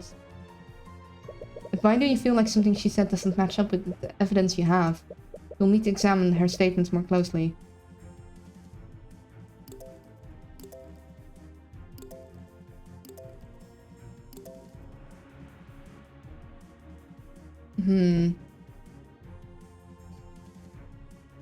Nah, he's 100% got some popcorn going upstairs. He's invested. I'm invested.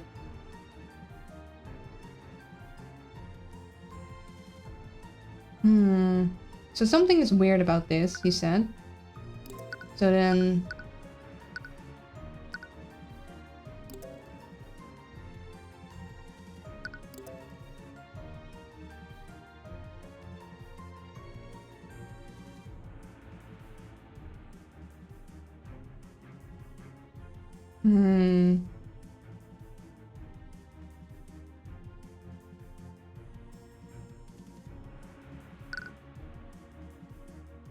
Meanwhile, Eris has manifested some popcorn and is enjoying the show, definitely. That's weird. Okay, something was weird about this statement. Into signing another blood contract.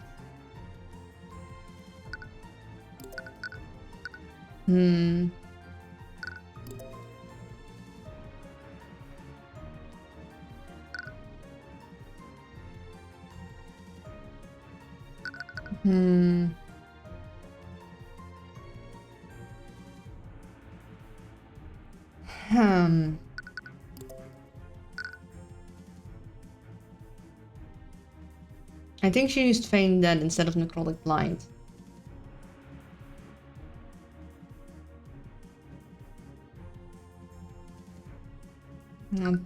Doesn't bring us any further though.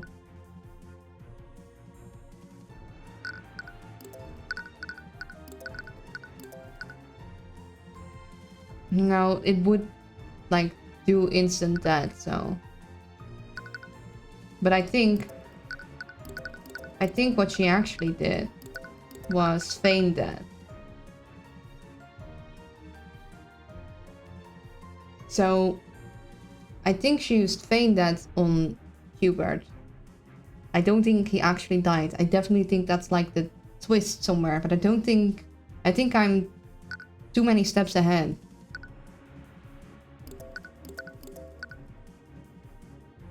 Yeah, restore to consciousness. It does. But I don't think that's what we're currently pressing on.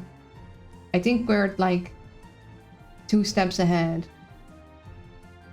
Yeah, it's misdirection. You're at the end of the race, but you need to get there first. Yeah. Let's just read again what he thinks. Part was written in a slightly misleading way.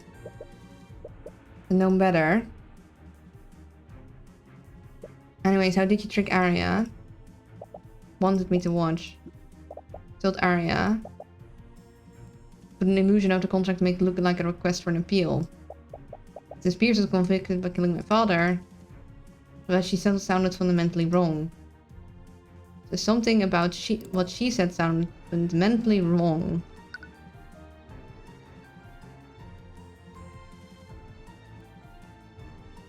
Yeah.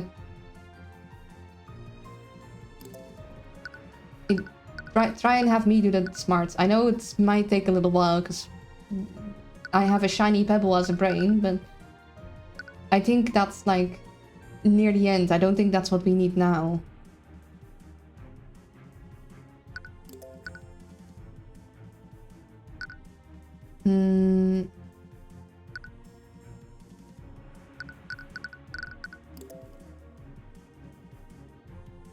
Yeah, with the apparent death.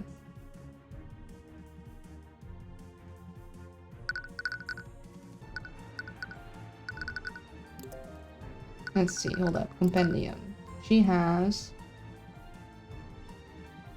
doesn't have illusion. That's what I was checking. She has illusory disguise, but she doesn't have illusion.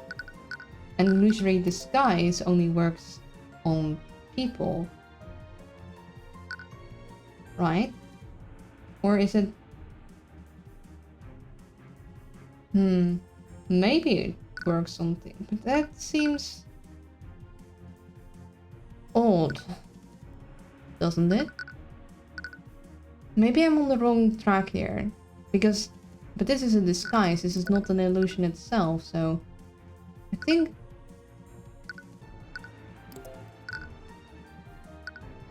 Objection! No, I'm on the wrong track.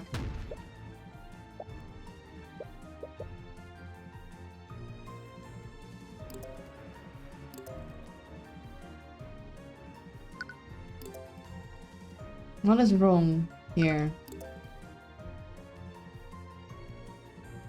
Objection! No. I had a feeling that wouldn't be it.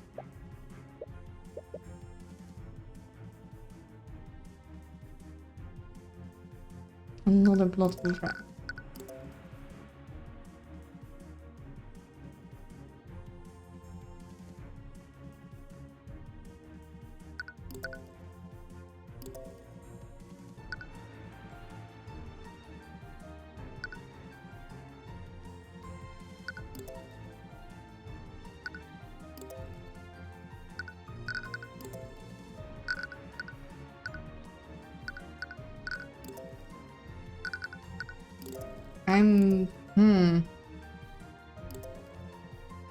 Game is saying that something is wrong here, so I need to present on this one. But what do I present? I'm a little bit stuck.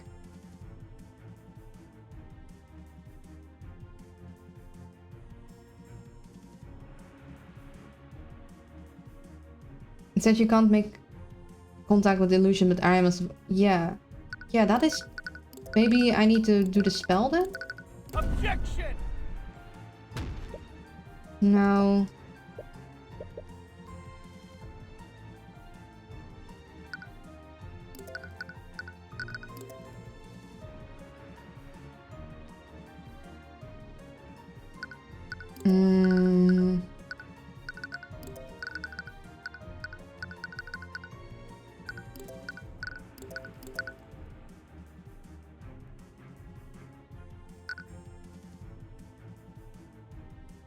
the spell list. Which spell list? The compendium? Because I already sent the compendium, which wasn't it.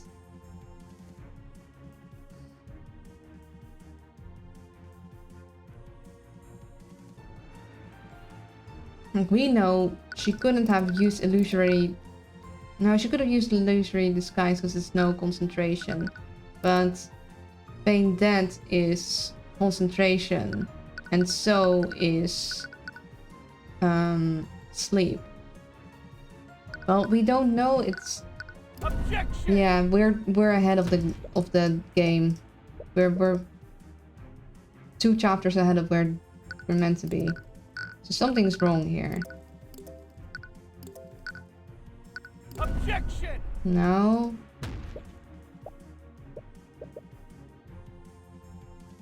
Okay, hold up. Part was written in a misleading way. Straight. Yeah, I didn't have full control, but I remember what happened. She probably wants me to watch. I'm sorry? Pierce was demanding a plea deal in exchange for telling me who my parents were. Harris made Beatrice put an illusion over the contract to make it look like a request for an appeal. And since Pierce was convicted for killing my father, she respected my wishes.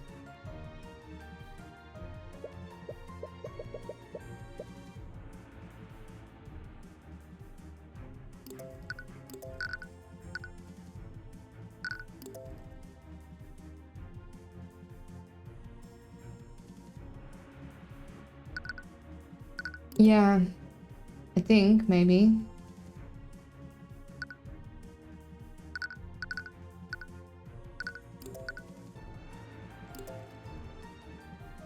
I think if it was wrong, Arya would probably like step in and be like, I didn't do that.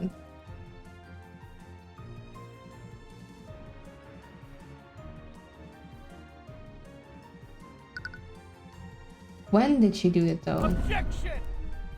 No?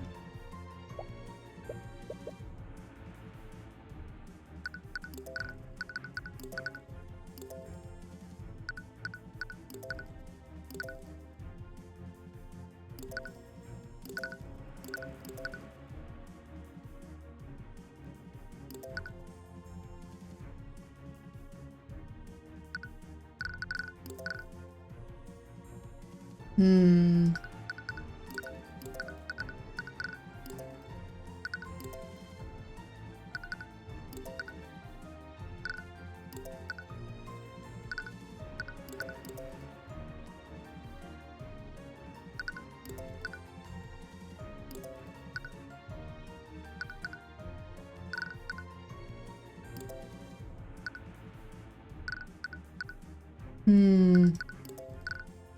Alright, I'm back. That was much needed. I was holding that since Ares.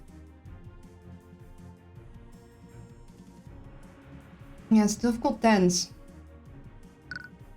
Welcome back. We're still stuck. Not quite sure what's going on.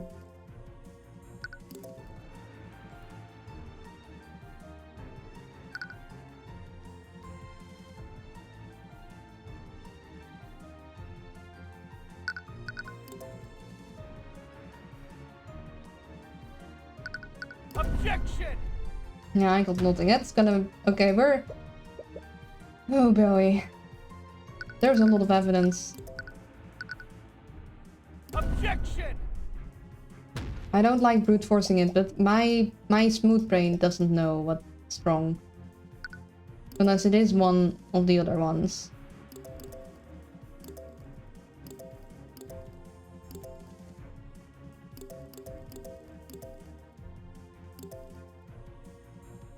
But the game is telling me it's this one.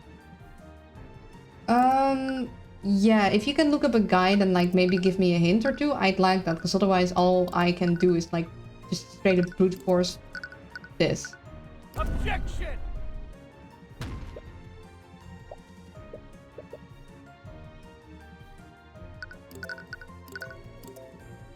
I can give you a vague hint, I'd like that, because I'm kind of lost. This one is really annoying. Okay. So I'm not the only one who got stuck in this. It's not because I'm being extremely smooth brain. It's related to the time change. Okay, am I pressing on the right one? Or is the game misleading me? Like, the game said something about this being suspicious, but am I even pressing on the right statement at all?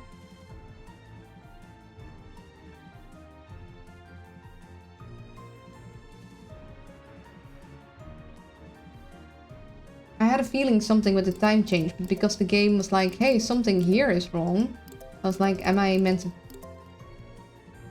press on that one?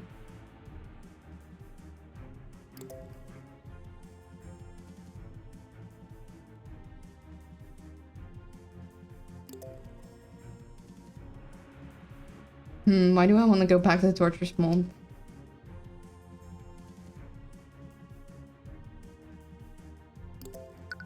Because persistence and it's satisfying when you succeed.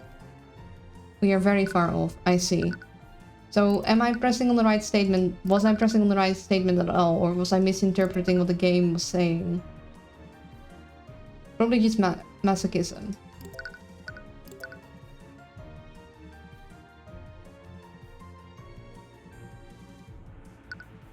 Well, that's... You're on the right statement right now. Objection!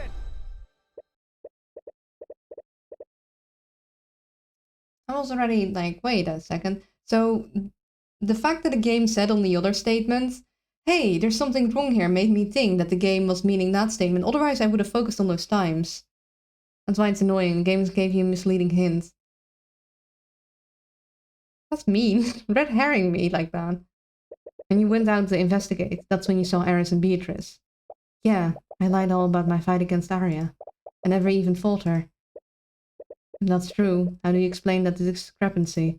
You can't trust your own memories, but Leif's shouldn't have been affected. The thing is, Celeste, something about your timeline doesn't match the evidence. Really? But I was pretty sure all the time. We were supposed to be at the meeting at 1:45 p.m. Wait, what did you just say? Our meeting with Pierce was scheduled for 1:45 p.m., right? What's wrong, Mr. Kubert? I did accidentally some spoilers while I was checking, but I think it'll just make it more interesting, at least for me. Thank you. I'm sorry you got spoiled. And that's partly why I don't want to look it up myself, because it's very easy to get spoiled on things.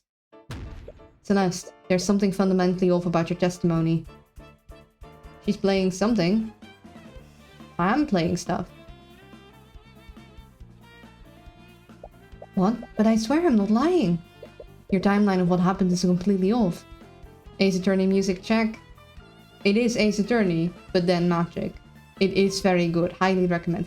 If you're an Ace Attorney fan and you'd be interested in this game, I am going to have to give you like a heads up and to maybe just drop out, because I'm at the very end and there's going to be many spoilers, and if you want to experience this game for yourself, you might just want to avoid those. Yeah, like I'm gonna give you a couple seconds to like run and hide. It is really, really good. Highly recommend it, but we're in endgame territory and it's gonna be very spoilery. So, thank you for stopping by. And if you want to play the game, then I'll maybe see you another time with another game. And yeah, sorry. This is for your own good. Come back later. I want to hear what you thought, because it's a very cool game. Okay? Bye-bye. Have fun. If you like Ace Attorney, you're gonna love this. A lot of your testimony doesn't match with what we learned thus far. I'm pretty sure we are at the point of no return. Yeah, we are.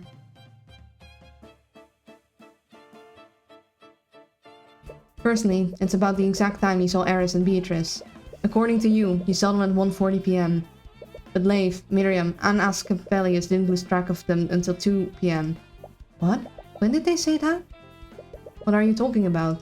You were there with me when we spoke to them. I know, I was paying really close attention. I needed to see how close you were to finding me out. So why can't I remember? She can't remember. Hubert, judging by what happened to you, Eris Ilmater clearly doesn't need a contract to affect people's memories. It's possible she changed the memories of Leif, Fregra, and their entourage. It's not just that, Lucio. There's something else that Celeste is clearly remembering differently that contradicts a physical piece of evidence. What physical piece of evidence contradicts Celeste's memories? So she's thinking 140. So what happens? They were missing.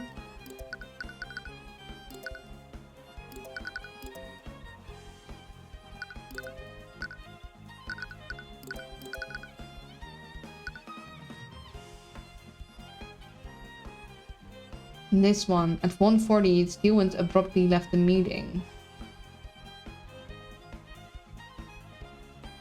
Wouldn't that have been way before? That isn't really a physical, is it?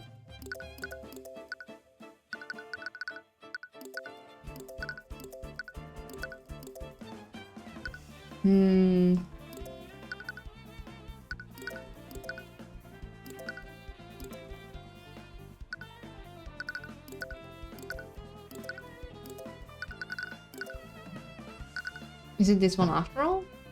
No, Celeste said something. You arrived at the meeting much earlier than you remember. That contradicts a physical piece of evidence that you have. Okay. A physical piece of evidence that I have. That we arrived much earlier.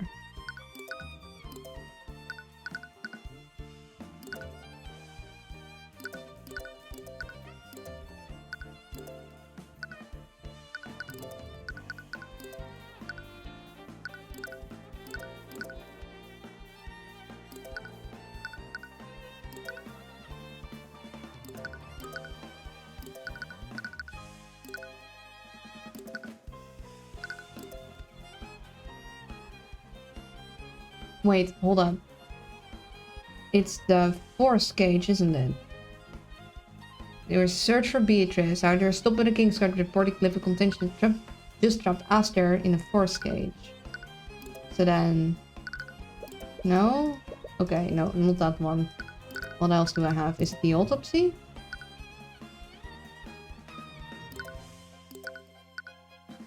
That he died much later. No? Oh, it's the letter. I'm getting tired. That was obvious. Celeste, this letter from Garrick Pierce told us to meet him in the prayer room at 2 p.m. What? Eris may have changed my memories, but changing a physical piece of evidence is a different thing entirely. But we don't know the full extent of her capabilities. Can we really rule that out?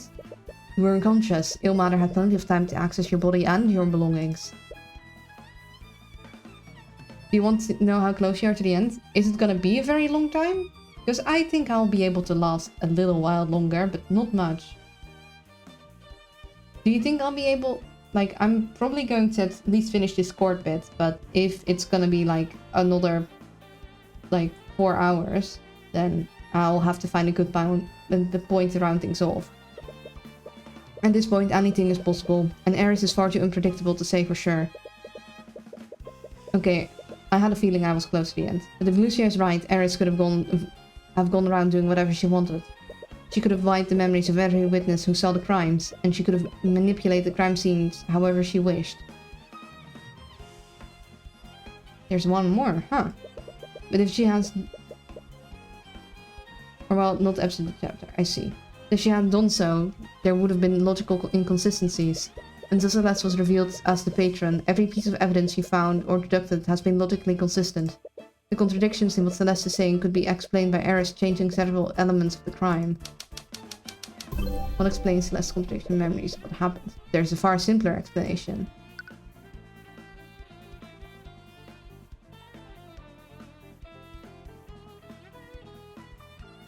Eris changed the memories of Celeste McCoy. Celeste, Eris currently has your eternal servitude. If she could manipulate my memories, what's to say that she's not manipulating your memories right now? I guess that's possible. But why would she even bother doing that? She wouldn't need to do that unless she still had something to hide. Are you serious? What more is there left for her to hide? Whatever it is, it was important enough to make drastic changes to Celeste's memories. Wait, if that's true, that means Celeste's true memories will tell us exactly what we need to know. But even if you're right, I can't remember what really happened. She has full control of my mind.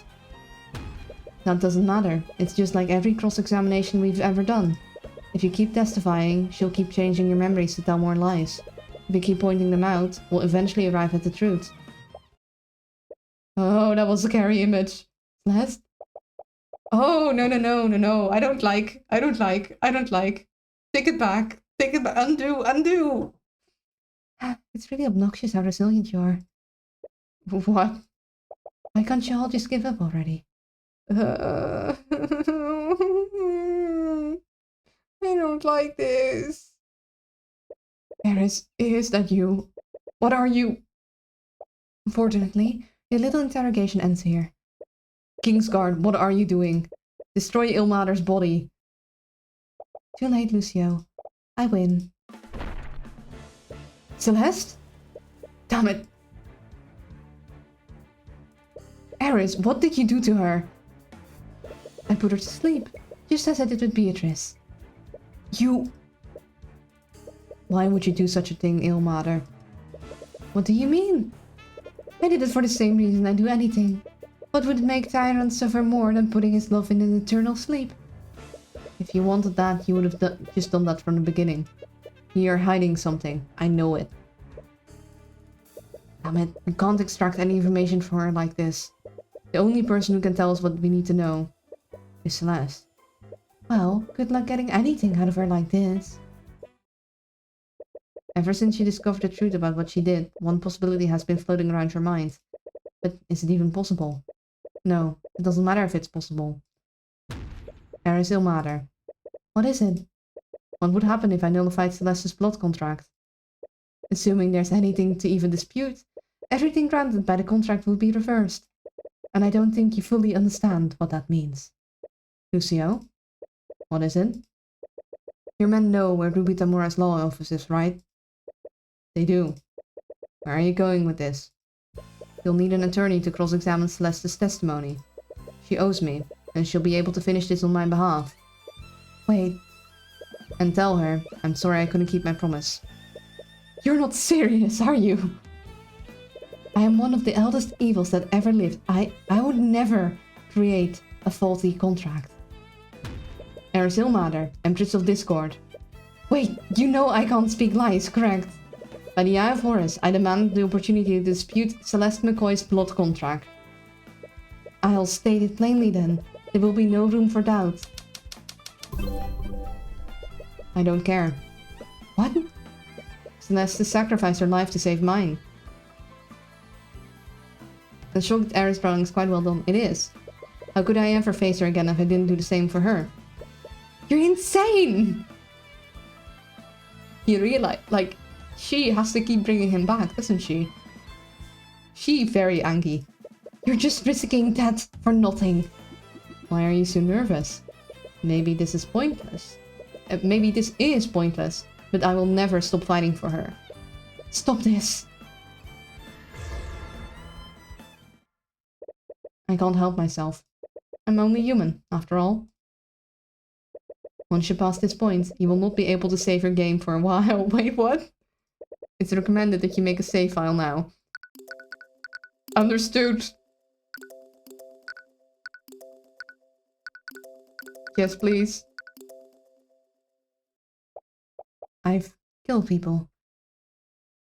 This is the last chapter. Okay. They were usually criminals or bandits, but it still frightened me how unaffected I was by their deaths. It always came so easily to me. I was good at it. A little too good. People told me that taking the lives of others would be hard, but I never felt that uneasiness, not even once. It made me think that I was some kind of unfeeling monster, and maybe I am. But the time I spent with you, it filled me with more happiness than I could have ever dreamed of. Instead of taking lives, I could save them alongside you. It felt good to protect you. I felt needed when I knew you were relying on me. It made me feel like I was actually worth something to someone. And whenever I saw the light in your eyes, it filled my heart with a warm feeling that I never felt before. But it was too good to be true, wasn't it? In the end, I failed you. I couldn't protect you, just like I couldn't protect my father. I don't understand. What did you ever see in someone like me? I really don't understand. Why you would go this far for me. It's good to see you too. What was that for? You know what it is for, you jerk! I literally had to sign my soul away to hell to keep you alive. And you just threw your life away? What else was I supposed to do? Should I have just let Lucio kill you? Yes, that is exactly what you should have done. It's a lot better than gambling away your life. I was never going to go along with that. Do you even know me? Oh my god, this is why I couldn't let you tell you the truth. Because I knew you'd do something stupid like this. You know I always get to the truth in the end. And all you did was make the process extremely frustrating. I could have gotten away with it. They're arguing like a married couple. You can't even beat me at chess. How are you going to hide a murder from me? Oh, you... Tyrone, I killed Pierce. She wishes. I know. At first, I tried to justify it by saying he would die in 1 month anyways. And what's his life and compared to yours, right? But when I looked at him just lying there unconscious, I just got so angry. So I woke him up. What? I wanted him to experience a fraction of the pain that my dad felt. Someone like him didn't deserve a peaceful death. So I... less. You hate me, don't you? This time, I'm the disgusting murderer you've been looking for. So why couldn't you just let me die?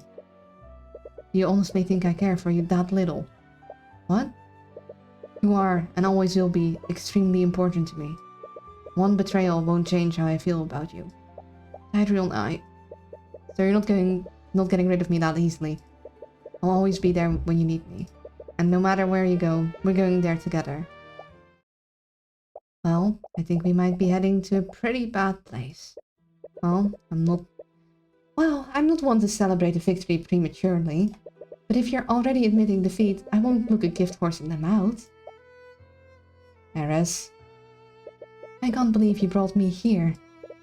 I will never hear the end of this from my father. Where are we? The courtroom of the gods, the place where truth and reality are determined. The court of Azathoth.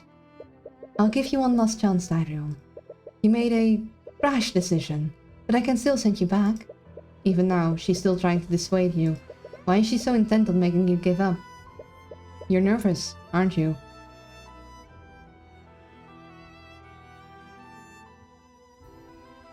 If I'm correct, it'd be Azathoth. I see. Is that so? There's a reason why you didn't want to bring me here. And I'm going to find out what. Your persistence was endearing at first, but now it's honestly really annoying. I suppose we'll have to do this the hard way then.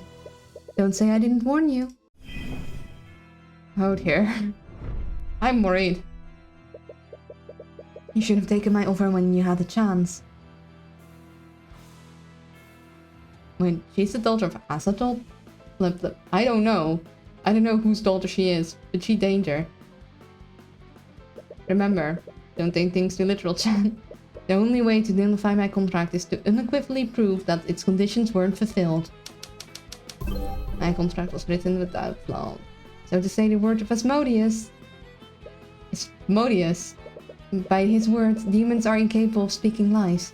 You're out of your element, Tyrion. This is my domain.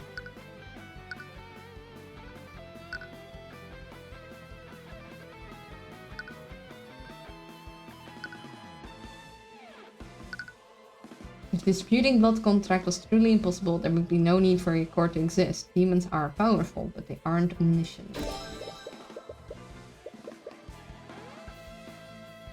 Demons are powerful, but they aren't omniscient. They can't possibly be aware of contradicting circumstances that may be created when they make a contract.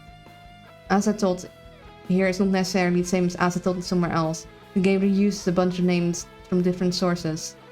Yeah. You're hiding something. Something that you desperately need to keep hidden.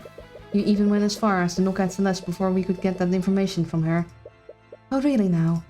You tried to confound the investigation by manipulating Celeste's memories. But the contradiction in her testimony proves one thing. She didn't see you and Beatrice enter the prayer room until 2 PM at the earliest.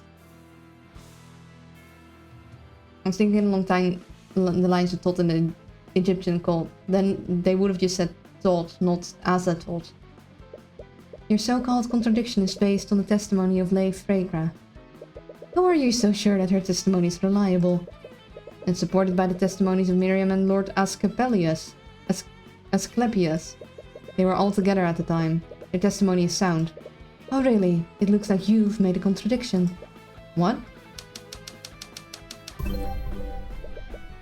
And that illusion makes their testimonies unreliable.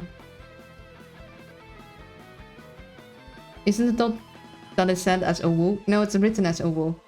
And not quite that Owo.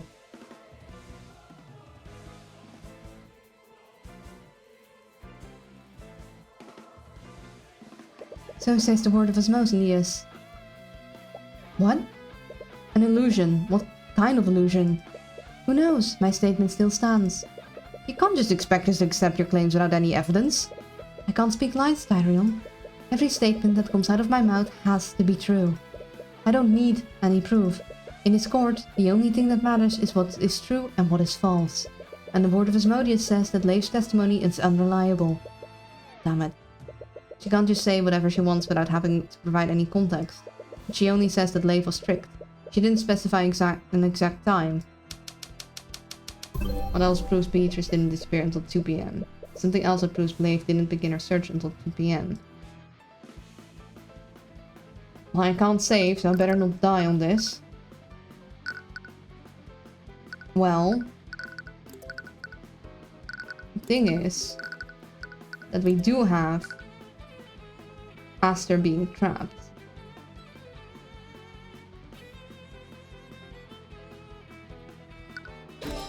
Regardless of when it happened, Leif and her party went to search for Beatrice after you two went missing. Do you confirm or deny that? I won't deny it. Perfect. Whoever set that trap, they set it to trigger whenever Aster approached his father's body. And it didn't trigger until 2 PM. Leif and her party were about to search for Beatrice, when the Kingsguard informed them of what happened. And mind you, the Kingsguard did this immediately after the trap was sprung. Since Leif was about to begin her search when this happened, Beatrice couldn't have gone missing until that time. And once again, you're predicating that on Aster's testimony. Not just him, Eris. Several members of the Kingsguard witnessed this. True, and that's why I'll respond with this.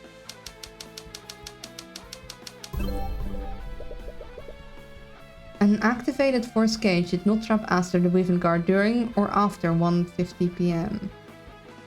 Says the words of Asmodeus, so this is truth. An activated force cage did not trap Aster the Wyvern Guard during or after 1:50 PM. But how? That testimony came from multiple people. Are you saying that the trap was sprung earlier than that?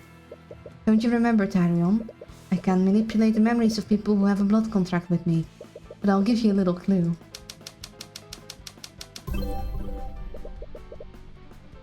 Okay, so that's why so many of them were unconscious. She made them unconscious. The Empress of Discord made contracts with multiple knights of the Kingsguard. So says the words of Asmodeus. What? I tampered with their memories. You can't trust their accounts of what happened. How many people did you make contracts with? Little Lady Steelwind has been investigating my work for the last few months.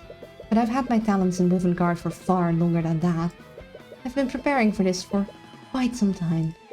But even the Kingsguard, no one is safe from temptation. Everyone has a price. Your little girlfriend should know that better than anyone. Still, there has to be something. I still have more evidence.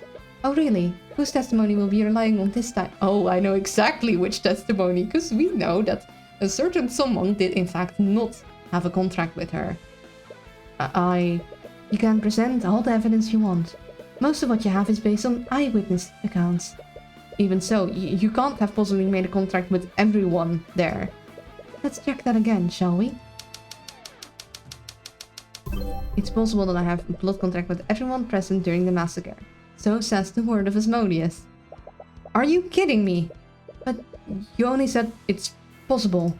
You never said it actually happened. You're the one disputing my contract, Tyrion. The burden of the proof is on you. That's completely ridiculous. How could I possibly verify a statement like that? It's simple. Issue a divine edict to each person who is at the cathedral. You know he can't do that. If he gets it wrong even once, he'll die. That sounds more like your problem than mine. Damn it. Nothing to say, Tyrion. And we have an ace, Tyrion. Don't forget, we have an ace. Isn't this the part where you present some groundbreaking piece of evidence? As long as our statement stands, you have to doubt every piece of testimony you've gathered. Everyone at the cathedral could have been compromised. Except... Yeah, they made this one kinda obvious. Aster, I know he doesn't have a blood contract with you. I suppose you're right. So are you going to use his testimony? You couldn't observe much from within that force cage. Do you understand now? You were never meant to win this game, but I've got to give you points for entertaining me this long. This is the most fun I've ever had, and I truly mean that. Tyrion, come on, there has to be something you can use. But all the clues you've gathered could potentially be lies created by her. They're useless against her. Tyrion, you have to say something. You can feel your strength fading. It feels as if you're being pulled into an eternal sleep. This has always been a contest of willpower, and I think he's finally run out. No. You recall what happened during Beatrice's trial.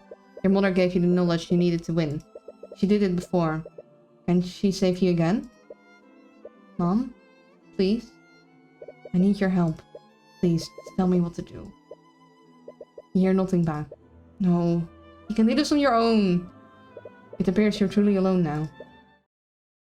You knew this was a long shot, but you still held out a hope. You just wanted to protect Celeste, and you really thought you could do this. But Eris is a being who wraps herself in layers upon layers of lies. She has the power to make you doubt everything. The witness testimonies, even your hard evidence, could be fabrication. How could you possibly argue against someone like that? It's not fair.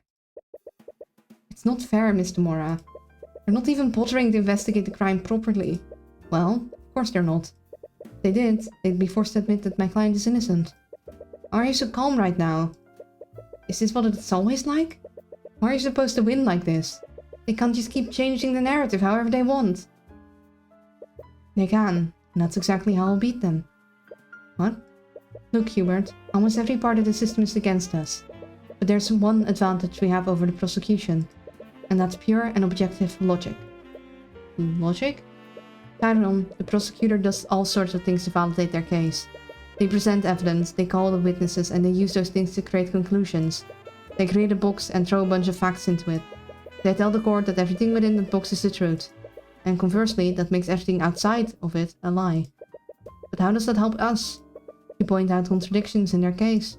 It makes them throw more and more facts into that box to keep their case consistent. But if even one fact in the box is false, the entire thing falls apart.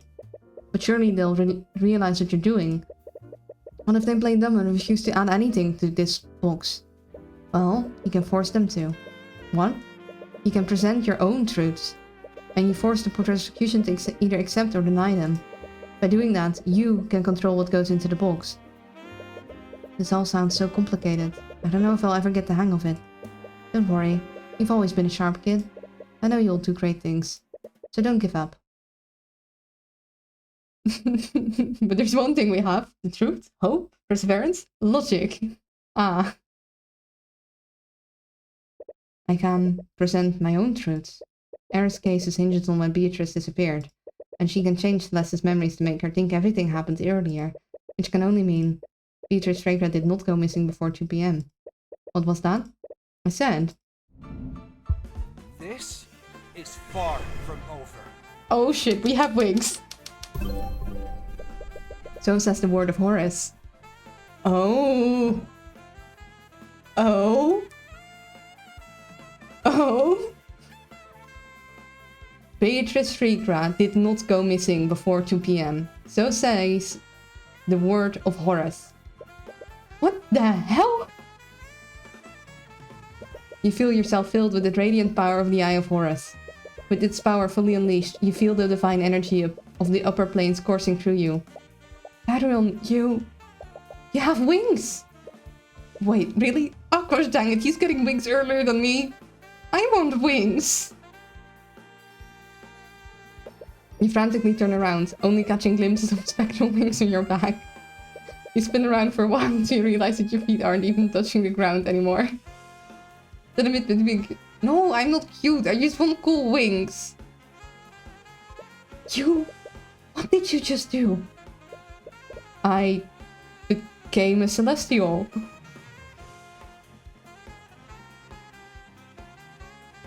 Darren didn't have to do that. Darren is the both Queen of Master Chief. I want wings too! Which means... No! I also can't tell lies. In any other situation, that would be a handicap. But here? That finally puts me on equal footing with you. Why won't you just die already? You tried everything you could to break me. You drove a wedge between me and Ruby. You even manipulated Celeste into betraying me. But I'm still standing, Eris. I think you might be a little out of your depth right now. I have lived 1,000,000 of your pathetic lifetimes. And you think I'm out of my depth? I'm the Empress of Discord, ruler of the 6th circle of hell. I am a god. She doesn't know Tyrone. What the hell are you laughing about? Whoever you are, man, king, or god, I won't let anyone stop me from reaching the truth. Oops, Demon pushed a little Asimar into a corner and made him an actual flipping angel. Oopsie daisy.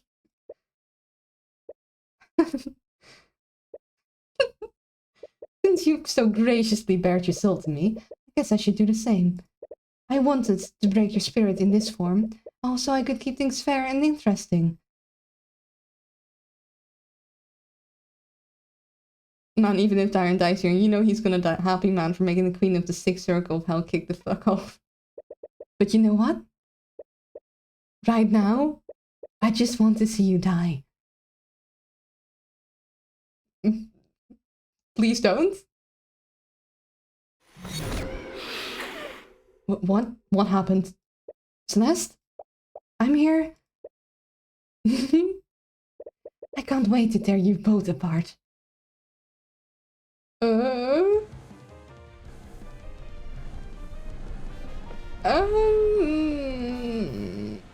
She's such a sore loser. Transformations. What? What is that thing? Did you two honestly think my true form was that of a teenage girl? No, I am an ancient one. I am older than time itself. It feels liberating to break free from that weak mortal shell. So, this is what you really look like. Well, it doesn't matter.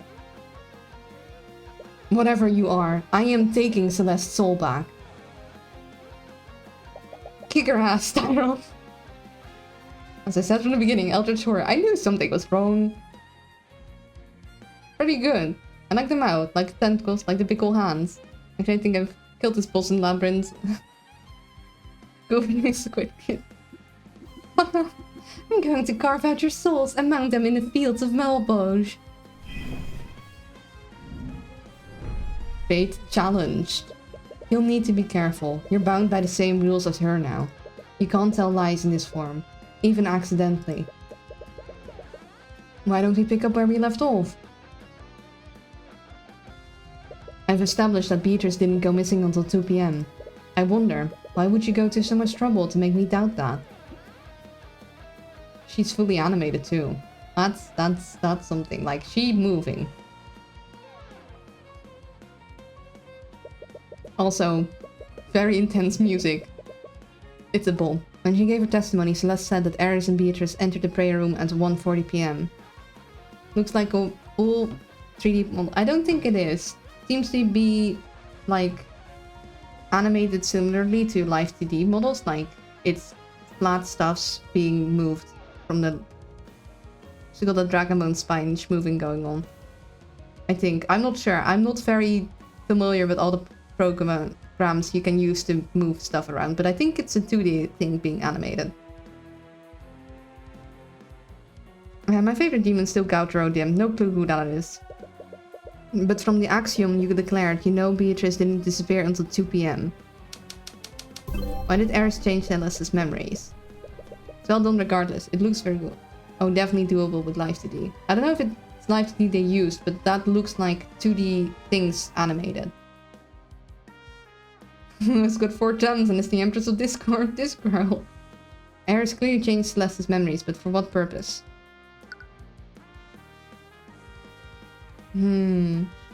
Eris needed Celeste to believe.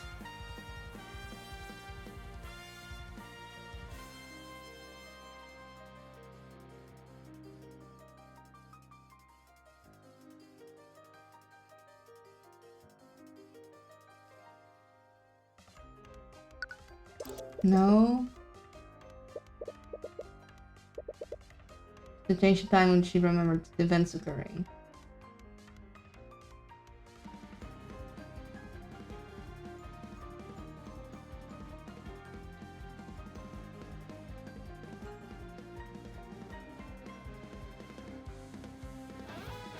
Celeste believed the events occurred earlier? I believe you need Celeste to think that the events happened much earlier. Staying quiet? That won't work this time.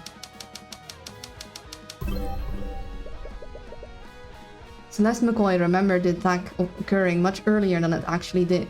So says the word of Horus. Oh? Nothing to say? You can't stay quiet forever. I didn't need her to think that specifically. I simply wanted to confound her ability to deduce what actually happened. And is that not what happened? That may be, but I think you had a specific reason to move her timeline back. An event occurred that required Eris to change Celeste's memories. So says the word of Horus.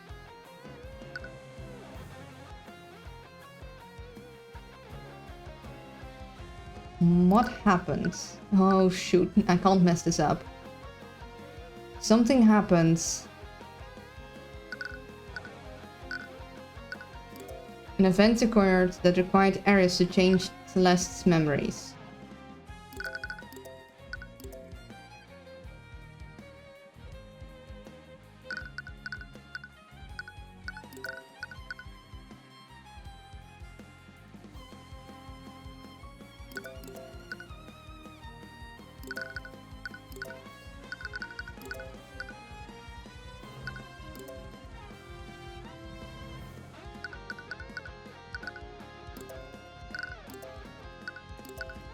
Man, the music is such a bulb.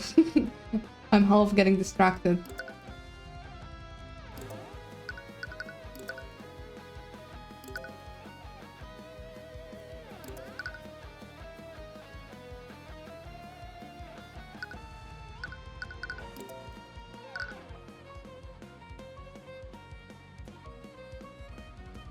Was it a marriage meeting?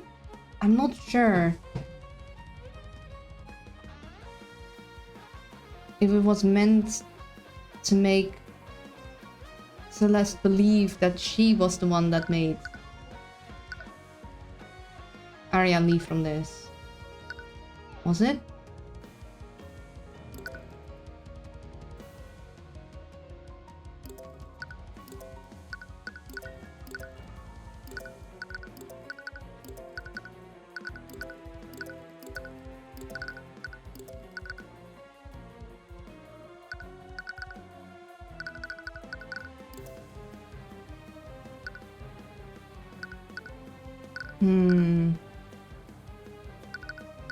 I'm very uncertain.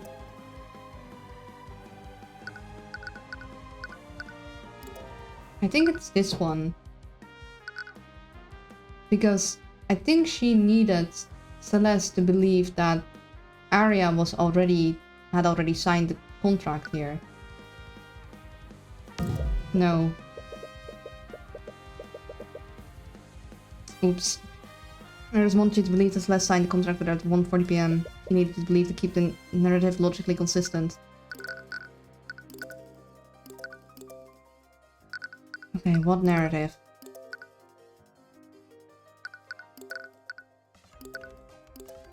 So he died first.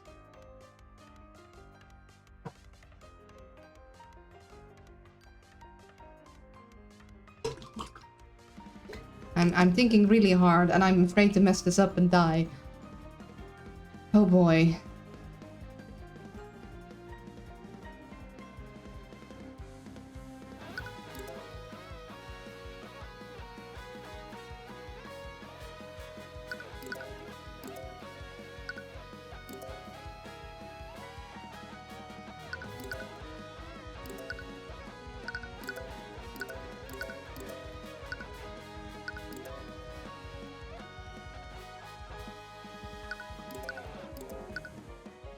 It's not this one.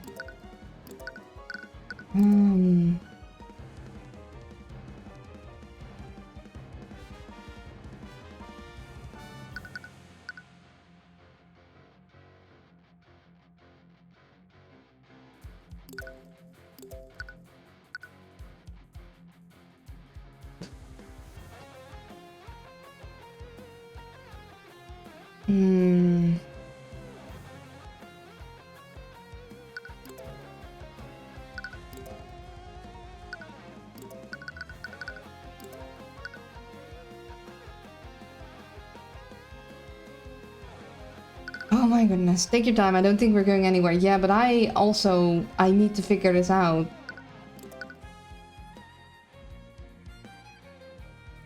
During the afternoon, heard suspicious sounds. Okay, but that was all false. What is it that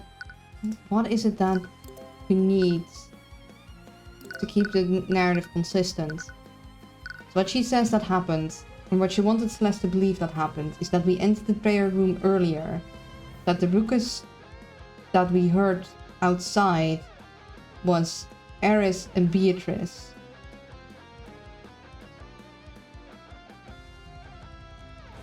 What did I miss? A lot. Yeah, that is Eris.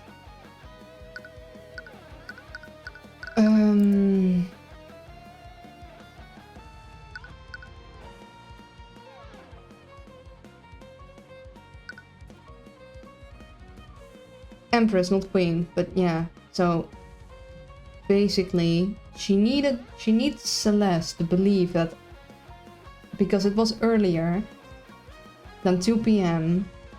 Why does it need to be earlier than 2 p.m.? I mean, this is kind of strange. If it was 2 p.m., then Lloyd died really early. That's like only a 5-minute gap. It was the death of Lloyd von Sanctus.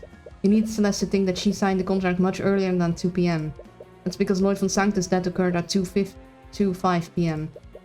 Which would imply that you killed me, convinced Celeste to sign a contract, and made Celeste trick Arya into signing another contract. All in the span of 5 minutes. If that's true, could it be possible that Celeste isn't the patron? Oh. What? It's the only logical conclusion. The timeline is far too short. Even if you remember being tricked by her, you can't trust your memories. Isn't that right, Eris? Your desperation is almost pitiful. I should respond so that there's no room for doubt.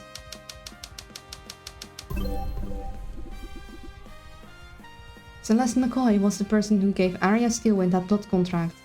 So says the word of Asmodeus. I knew it. Something wrong? I know the truth is hard to accept sometimes, but Celeste did betray Arya's trust. She always speaks in technicalities, so you can't take that claim at face value. But this could also be a trick. Don't like one specific word. Yeah. You could declare outright that Celeste is not the patron, but if you're wrong about that, you'll most definitely die. You need to be certain before you decide to declare it. Okay, let's assume that Celeste isn't the patron. Why would Celeste hand Arya a blood contract? If Celeste isn't the patron, the contract would have already been... If Celeste isn't the patron, that contract would have already been signed. It would have been another contract. And you already concluded that the blood contract was disguised as a normal legal document. You recall something happening, but it's still muddled. What was it? Oh, shoot.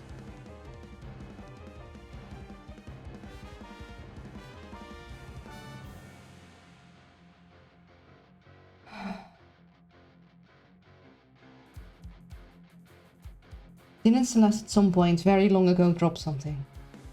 Oh my goodness.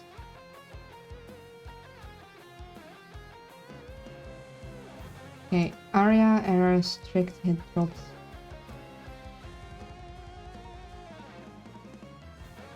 Eris tricked the contract in signing the contract.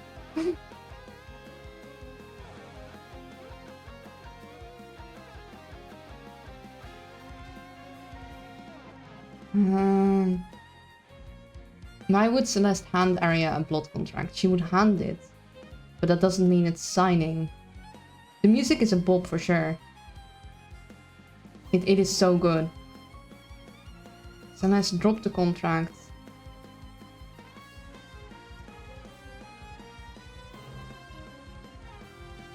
Arya dropped the contract in front of Celeste. And then Celeste would have handed it back. As she awkwardly skitters away, you could see something fall out of her pocket. Oh wait, Arya, you dropped your runestone. As she picks up the runestone, she accidentally activates it. An image of a piece of evidence appeared for a brief moment, but she quickly hides it. This game is so mean, requiring me to use my long-term memory of like several weeks ago. I don't have memory that long. Not before Celeste sneaks a peek at it. Oh, I see. Celeste, don't just invade her privacy like that. Don't be like that, I'm really happy for you. She definitely handed that contract to her after it was signed. But that doesn't necessarily mean that she's not the patron either. Something wrong? You look conflicted. No, from the very beginning she's been trying to get in your head. She thrives on the doubt and mistrust. But you've always known from the very beginning. Celeste would never betray Arya like that.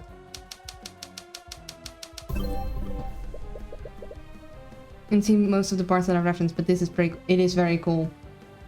Celeste McCoy is not the patron described in Arya Steelwind's blood contract. So says the word of Horus. Oh my goodness.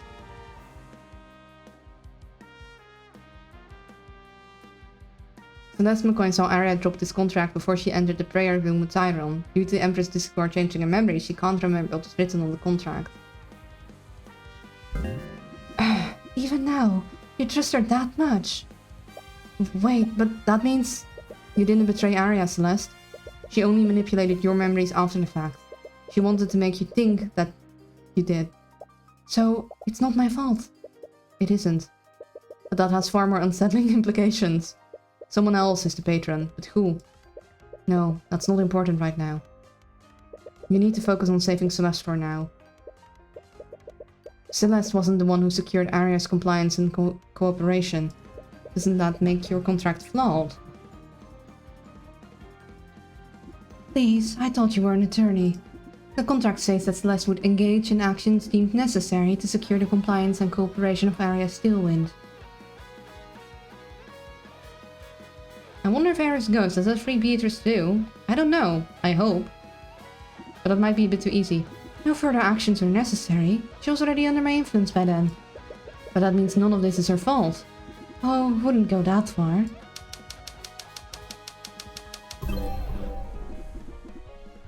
Neither Arya Steelwind nor Beatrice Freygra was directly responsible for the death of Garrick Pierce. So says the word of Asmodeus. Right, there's still the death of Pierce. Doesn't matter who's responsible for the massacre as a whole. Or no, it doesn't matter who's responsible for the massacre as a whole. All that matters is the validity of my contract. You act like you are in control of the situation, but you've been nervous ever since I began disputing your contract. You're hiding something, aren't you? Who can say for sure?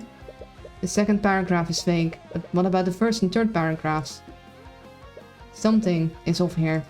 Wait. Is it possible that I didn't die? Are you still in denial? I thought you were ready to die to save your beloved Celeste. Answer the question, Eris. We can't trust Celeste's memories. That memory where she confirms my death could all be a fabrication. If you're still holding on to the hope that you'll survive this, let me state it plainly for you.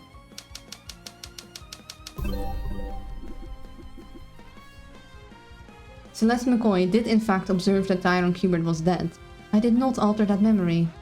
So says the word of Asmodeus. I'm sorry, Tyrone. Nah, we know that he was fake dead. This doesn't throw as much of a wrench in our plans as she thinks it does. How did you revive me, Eris? Do you even have the power to resurrect people from the dead? Who do you think you're talking to? Of course I do. But if you doubt me, why don't you declare that Tyrone Cubert never died? Knowing her, she could be baiting you into telling a lie. But it's equally likely that she's bluffing. Oh, 1 second.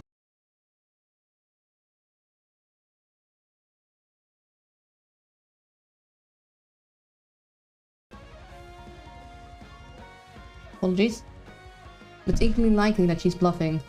If you still doubt that I resurrected you, I'll state this. Beings of my power are able to resurrect people from the dead. So says the word of Asmodeus.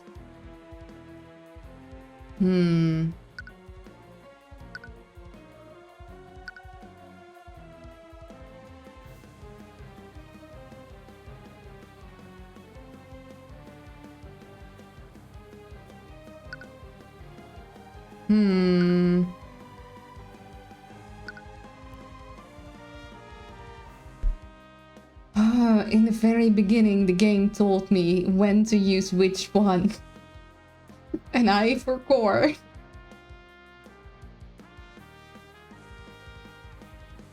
Asmodeus is the Prince of Lust, isn't he? No, it depends. Hello, Seas over Jupiter. Wait, hold up. You changed your name. You were the other person, Lightus, right? So Jupiter now. It's good to see you. Thank you for the look away and the hydration. I'll take a sip of water and look away for 10 seconds. 10, 9, 8, 7, 6, 5, 4, 3, 2, 1. Yes, look at me using my memories. I'm using so many memory points today.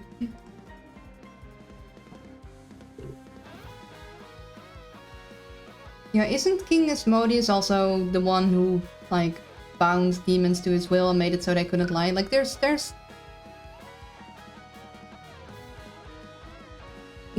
lot of Asmodeuses.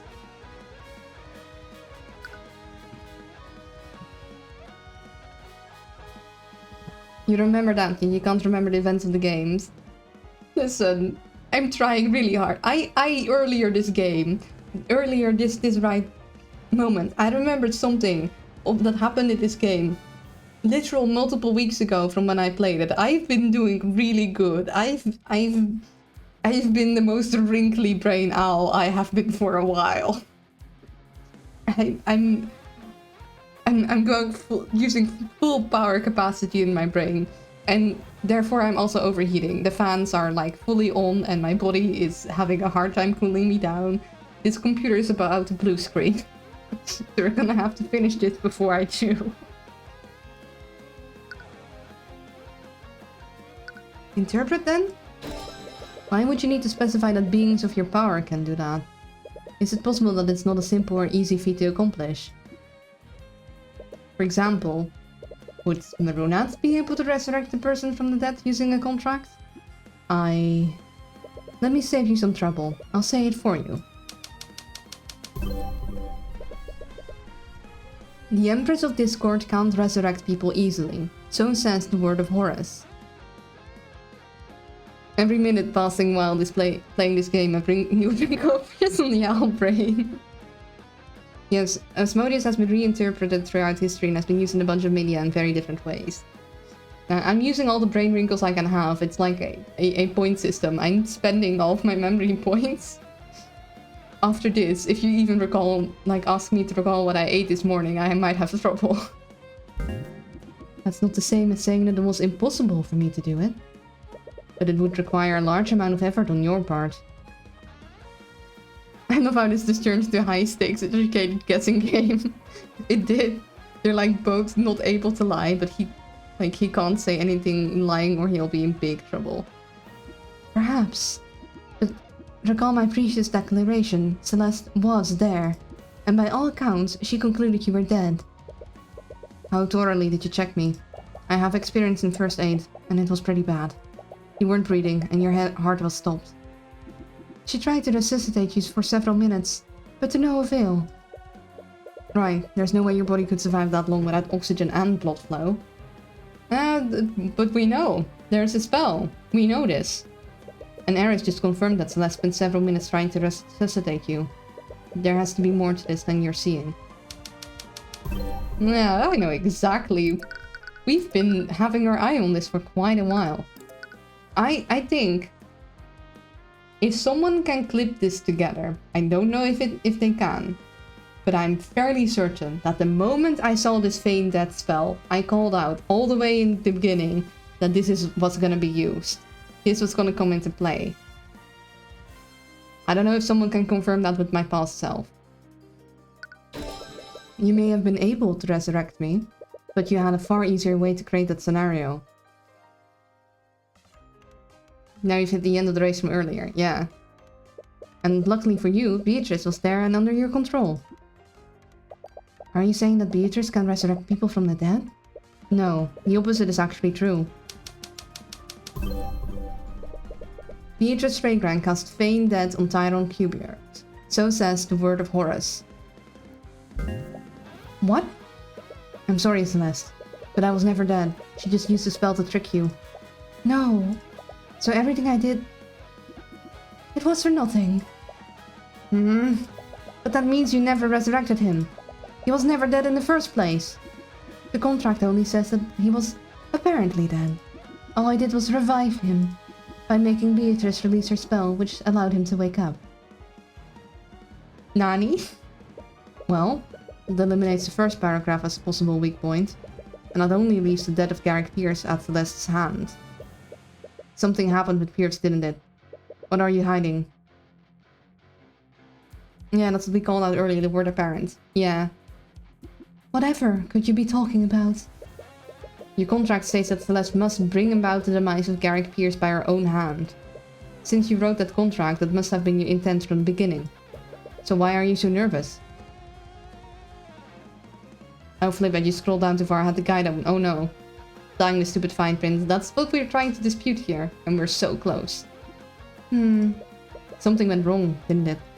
If you want to stay quiet, I'll just... All this could be an elaborate trick to bait you into making a false statement. You need to be careful. You need to find out exactly what went wrong. Is it possible that Celeste didn't kill Garrick Pierce? Are you serious? He's the man who killed her adoptive father, and he was slated to be executed next month. She didn't have a rational reason not to trade his life for yours. Yeah, as bad as it sounds, that wouldn't be a hard choice for me. There isn't a single reason why I wouldn't take a deal like that. She may have wanted to, but something else might have happened. Perhaps Beatrice or Arya misinterpreted one of your commands and killed him against your wishes.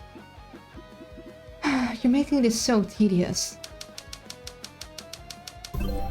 Neither Empress of Discord, Arya Steelwind, nor Beatrice Fregra killed Garrick Pierce. What if Garrick Pierce killed Garrick Pierce? So says the word of Asmodeus. Well, what if you forced Celeste to kill him? She signed that contract already, so you had control of her. The contract says that she needed to kill Pierce of her own volition and agency. Do you honestly think I would make a foolish mistake like that? I mean... if she wasn't cooperating... maybe you forced her and then was like, well, I'm gonna change your memories. It's a grammar of specific truths. Garen said this messing me up. Yeah. Celeste McCoy had complete control of her actions when Pierce died. So says the word of Asmodeus. What if someone else killed Garrick Pierce on accident? Maybe a member of the Kingsguard who survived and entered the prayer room. Try again, Tyrion.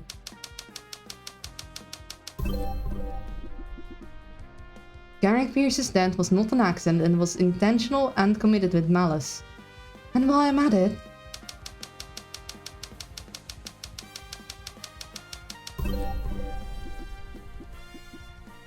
the Empress of Discord, Celeste McCoy, Tyrion Hubert, Beatrice Fregra, and Arya Steelwind were the only people in the prayer room with Garrick Pierce when he died. I squinted the game. So says the word of Asmodeus. No. Do you understand now? I can refute any possible explanation you may have for Pierce's death. But the truth is, Tyrion,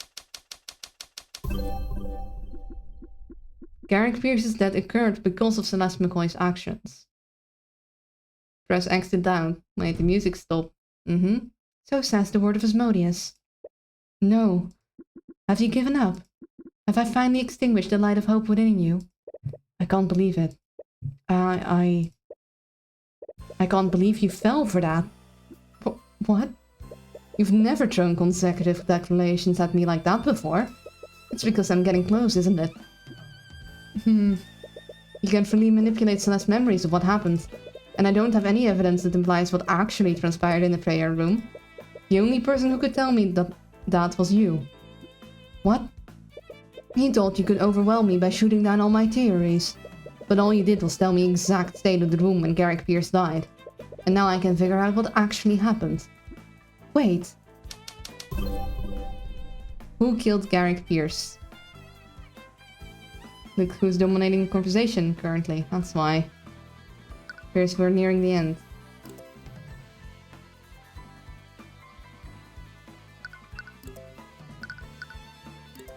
I might be wrong. But what if Pierce killed himself? Then again, it was an act of malice.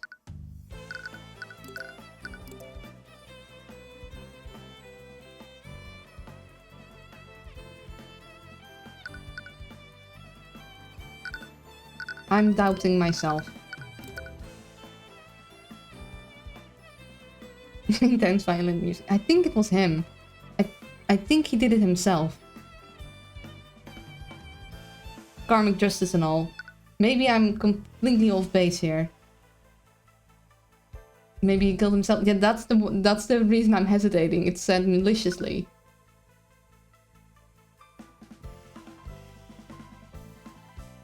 But we know for it to be good for us, it cannot have been Celeste. Beatrice does not have the... he hate himself that much. Maybe he had a change of heart. I don't know. Did you say... Okay, Aria was there too, right? Oh my goodness. My brain is like... It might not have worked on Tyrion, but it certainly worked on me to overwhelm me with information. And he killed himself to spite someone else. We know Arya, Eris, or Beatrice did not kill him. Yeah, I think it's him. Yeah, I knew it. She was successfully making me doubt myself. She did a good job there. Eris Ilmater, Empress of Discord.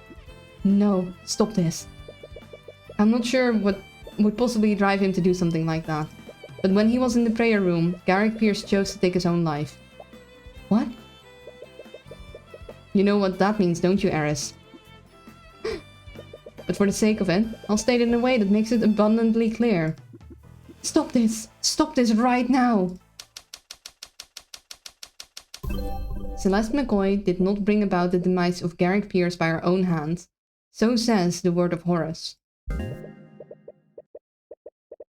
The conditions of your contract were impossible for Celeste to fulfill.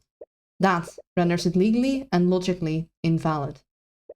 That's checkmate, Eris. You filthy little... Oh, shoot. Contract nullified. My money's on Celeste Woken. He panicked, attacked Celeste, but she moved out of the way. Who knows?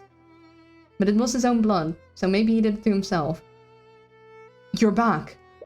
Does this mean you... I successfully nullified Celeste's blood... I successfully nullified Celeste's blood contract. You look into your satchel and check the place where you've been keeping her contract. You only find a pile of ash. It appears that it's completely disintegrated. But you're still alive. How? You! At first, you think she's glaring at you, but then you realize... Me? You little bitch! I could have accepted losing to a Heavensborn. But you... What are you talking about? Tyrone is the one that beat you? Wait, I remember what really happened now. Tyrone, please wake up. You can't die. It appears that he's quite dead. You should be more careful, Celeste.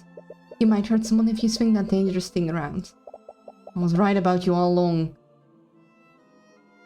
I should have never trusted you. I like your enthusiasm, but there's still something you can do to save him.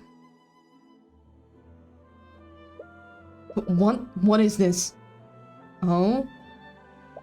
Do you feel that pit of dread in your chest? It's the same fear my dad felt after you stabbed him. And with his life, you'll have your beloved Styrion back. What are you waiting for? End him, Celeste.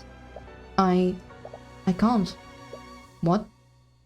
What are you talking about? Tyron, he wouldn't want this. He never has to know, Celeste. I can protect you from his Eye of Horus. That doesn't matter.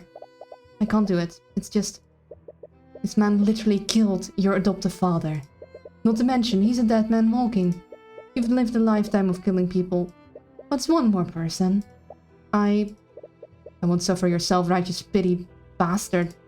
Don't misunderstand me. Right now, I want nothing more than to end your worthless life.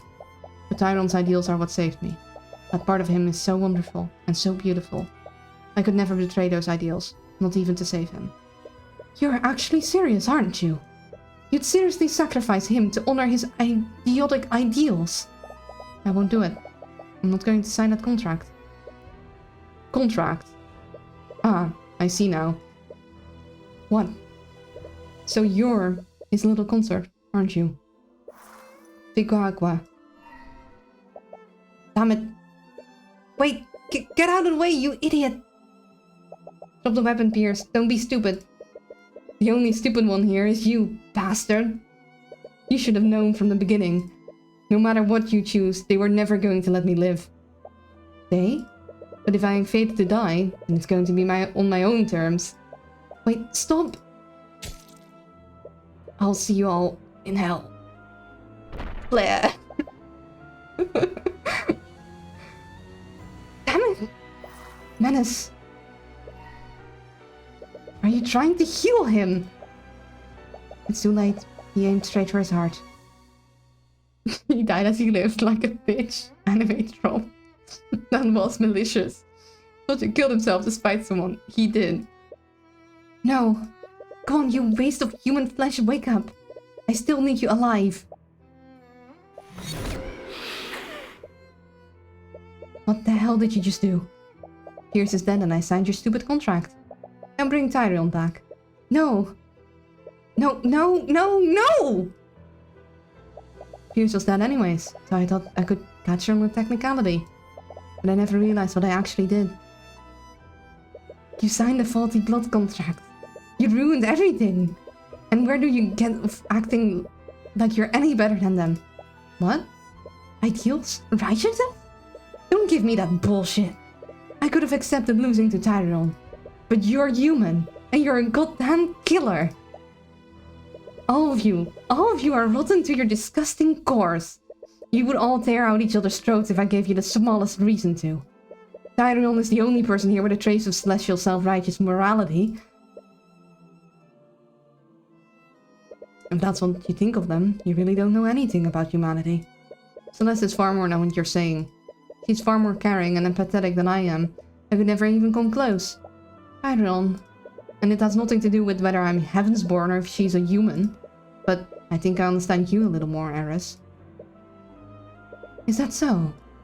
Let me ask you a question, Eris. Did you feel any amount of satisfaction when you killed my mother? What? So, you figured that out, did you? When you went on that little tirade about killing Heavensborn, I had a feeling. And how does it feel, Tyrion?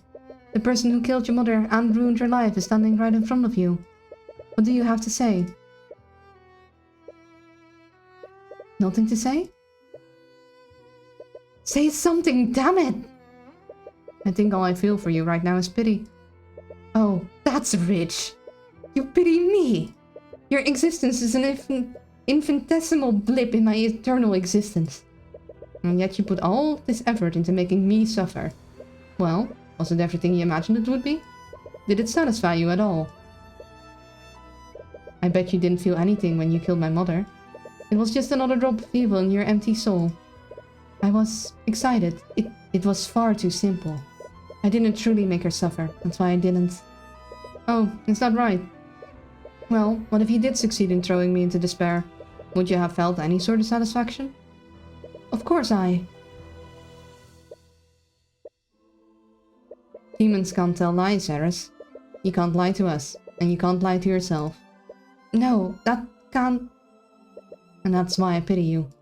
You were fated to be evil from the moment of your creation, weren't you?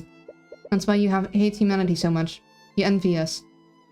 What did you just say? You're envious of humanity. You don't grow, you don't change. You can't become a better version of yourself. You're right, your existence probably will be eternal. You'll eternally evil. And you'll be eternally unsatisfied. That's why you envy us, because you'll never be free from that fate. That's completely... You can't say it, can you? You can't refute my claim, because it would be a lie. You know what? Maybe you're right. Maybe I'll never be satisfied. Maybe I won't feel any satisfaction from killing you. But I'm still going to try. Oh dear. Also, stretch check, posture check. Okay, we're good in... I'm very overheated. It's really warm in this room. It's been a hot day. I'm just gonna do a bit of a stretchy stretch and a posture. Also, I like the cool glitchy effects they do. It looks neat with the aberration and the thingies. No, the neighbor has been barbecuing since the literal morning. Stretchy stretch. Nom nom for the owl, because I've been doing really well.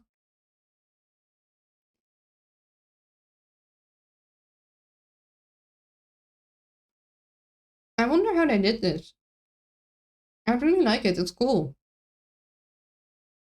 Ah, the camera flip's cool too. It's not barbecue weather day, then isn't that? The only thing that stops my neighbor from barbecuing is when there's torrential downpour.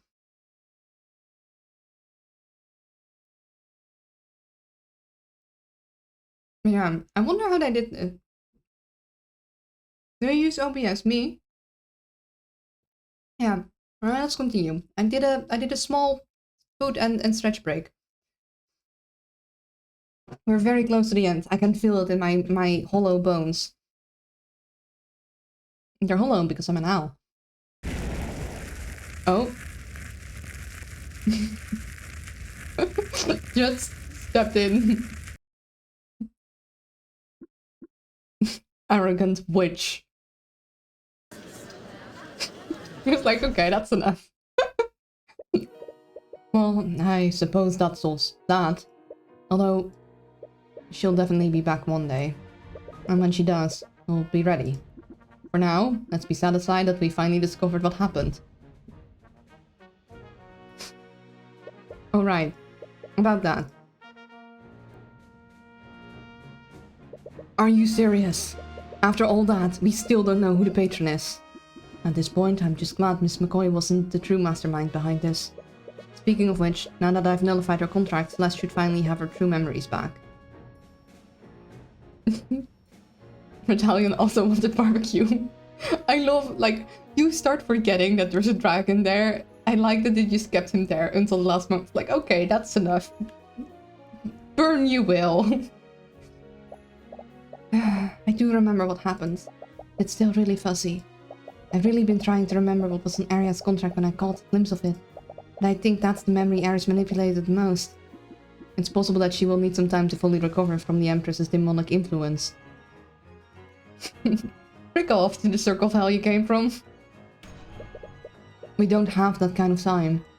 That damn demon led us around for the entire morning, and we lost nearly an hour due to Cubert's disputing that contract. It's just past noon. Right, we have less than 3 hours before every magical trace of the crime scene disappears. Could you try testifying? Maybe reviewing everything will help jog your memory. Okay, I'll do my best. Miss McCoy, could you try and remember what happened during your business with the Empress of Discord? Slams battle axe on the floor. We now know where Aria gets her slamming her cane into the ground from. It's directly from her father. It's so cute. I'll try my best.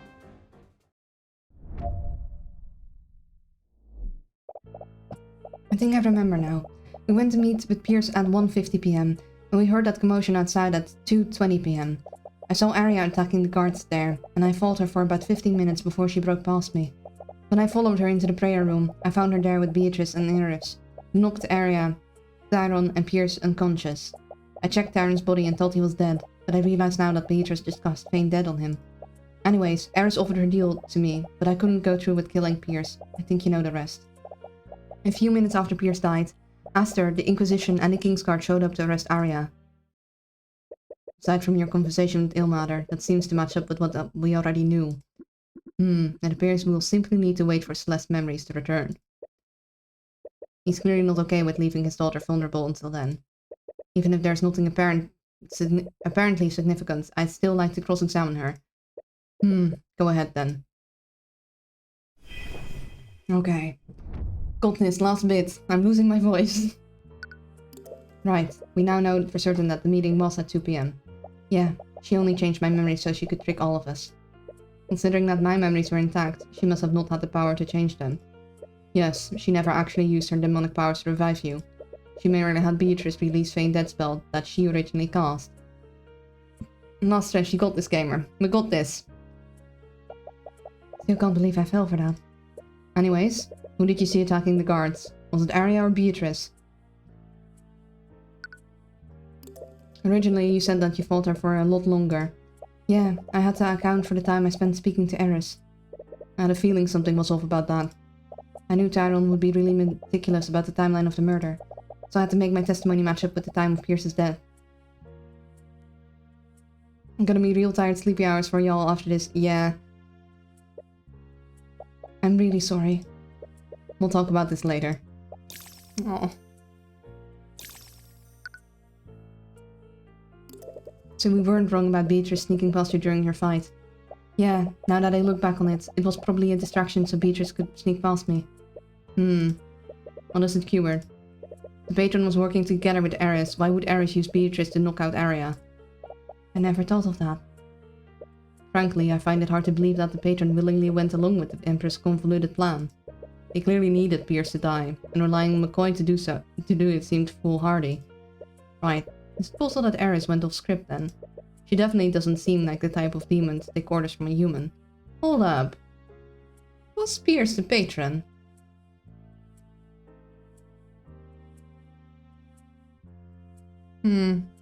No.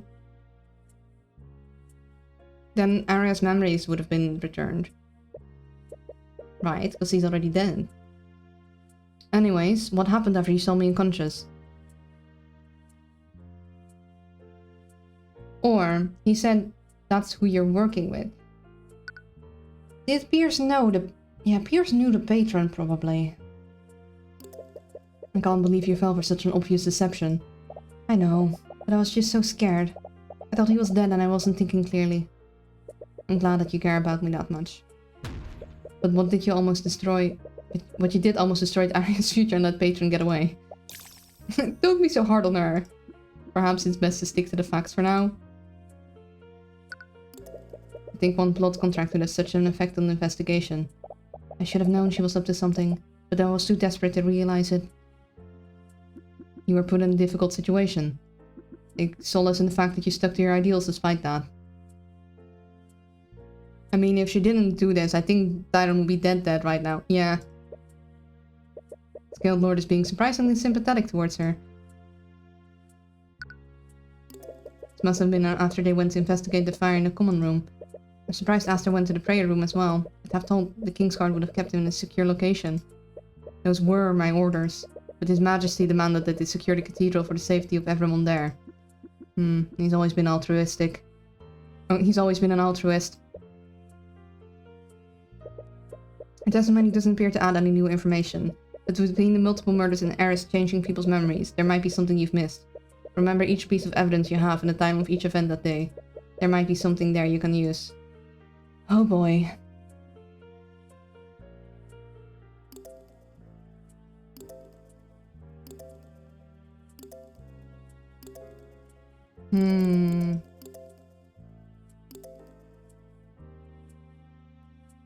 We hear that commotion outside at 2:20 p.m. So Arya attacking the guards there followed her for about 15 minutes before she broke past me. So that would be... 2:35. Yeah. Thank you.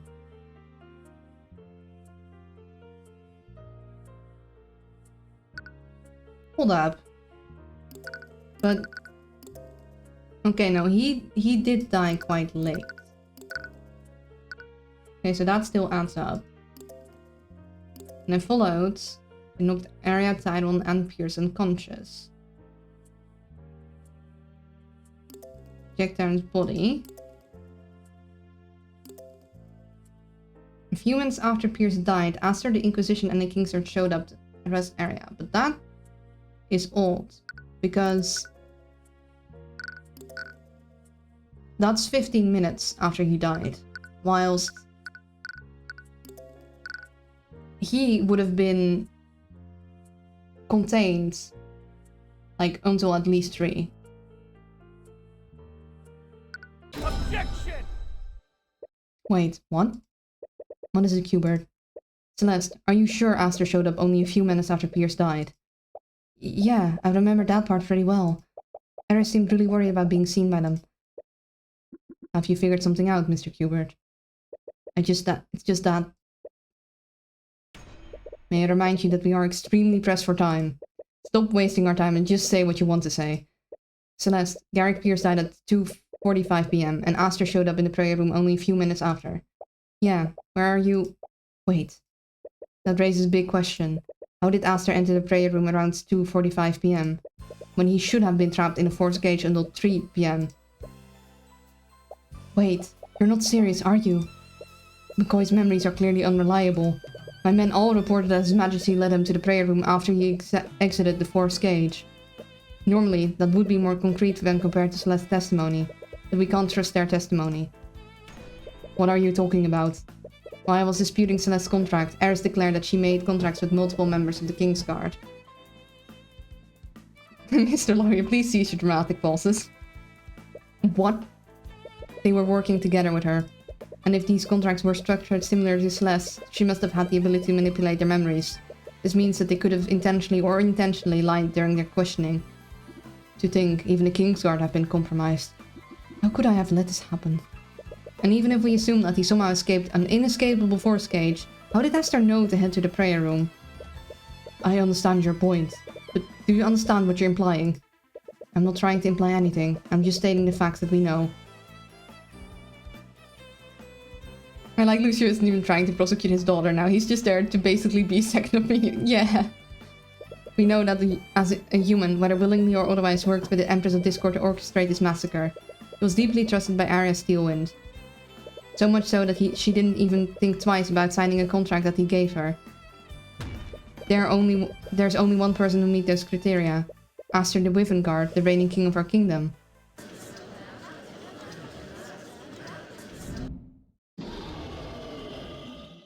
Order. I will have order.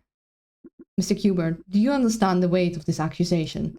To claim that the king collaborated with a demon in any capacity is no small thing.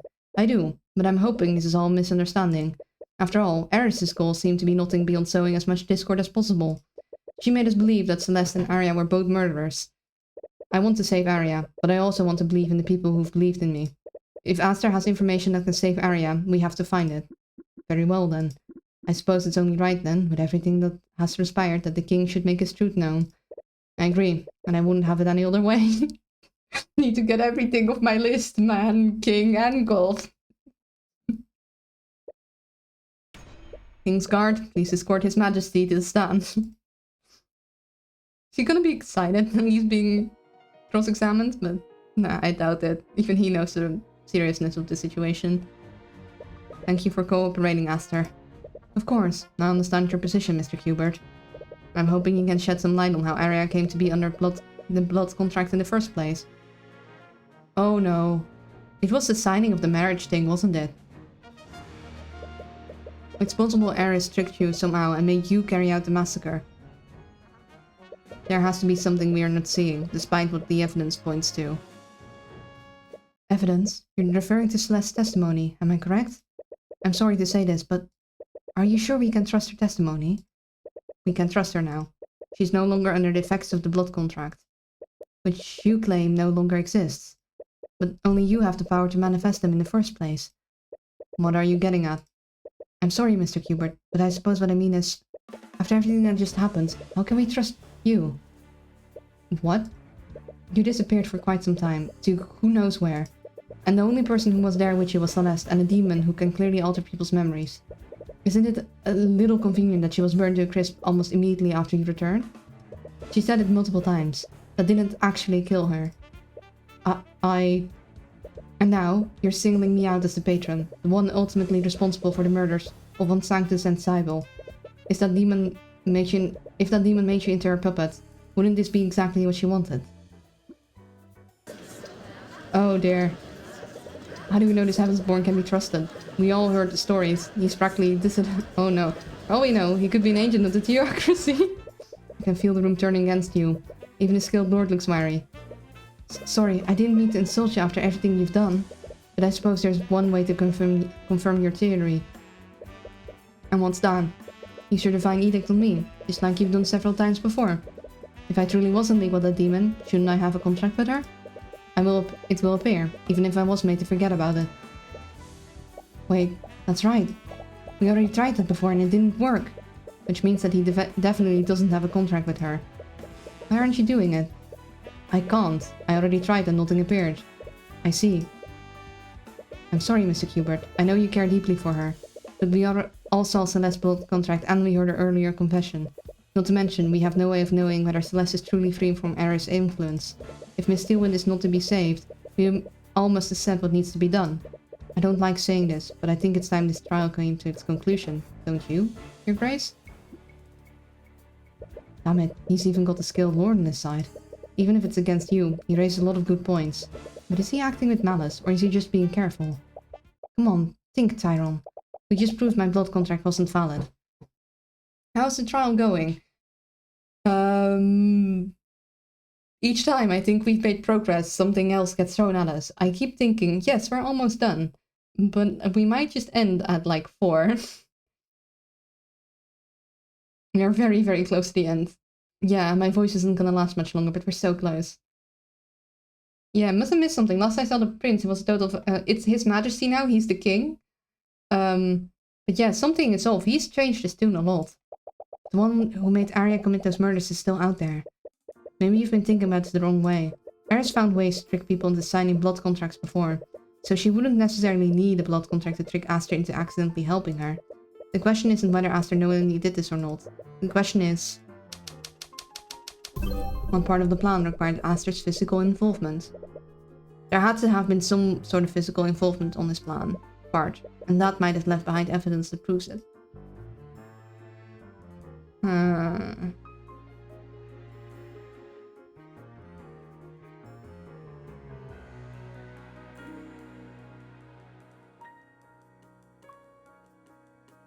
I think Arya was tricked into signing the blood contract.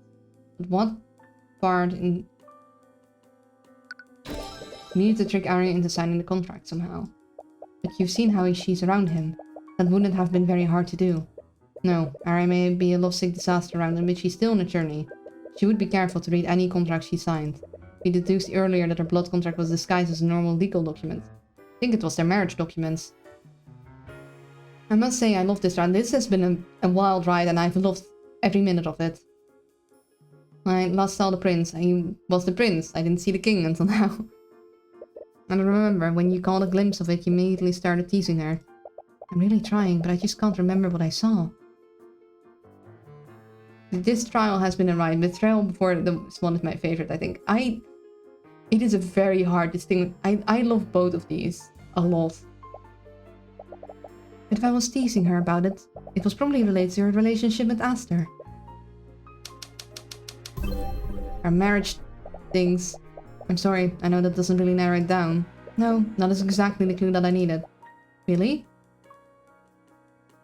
I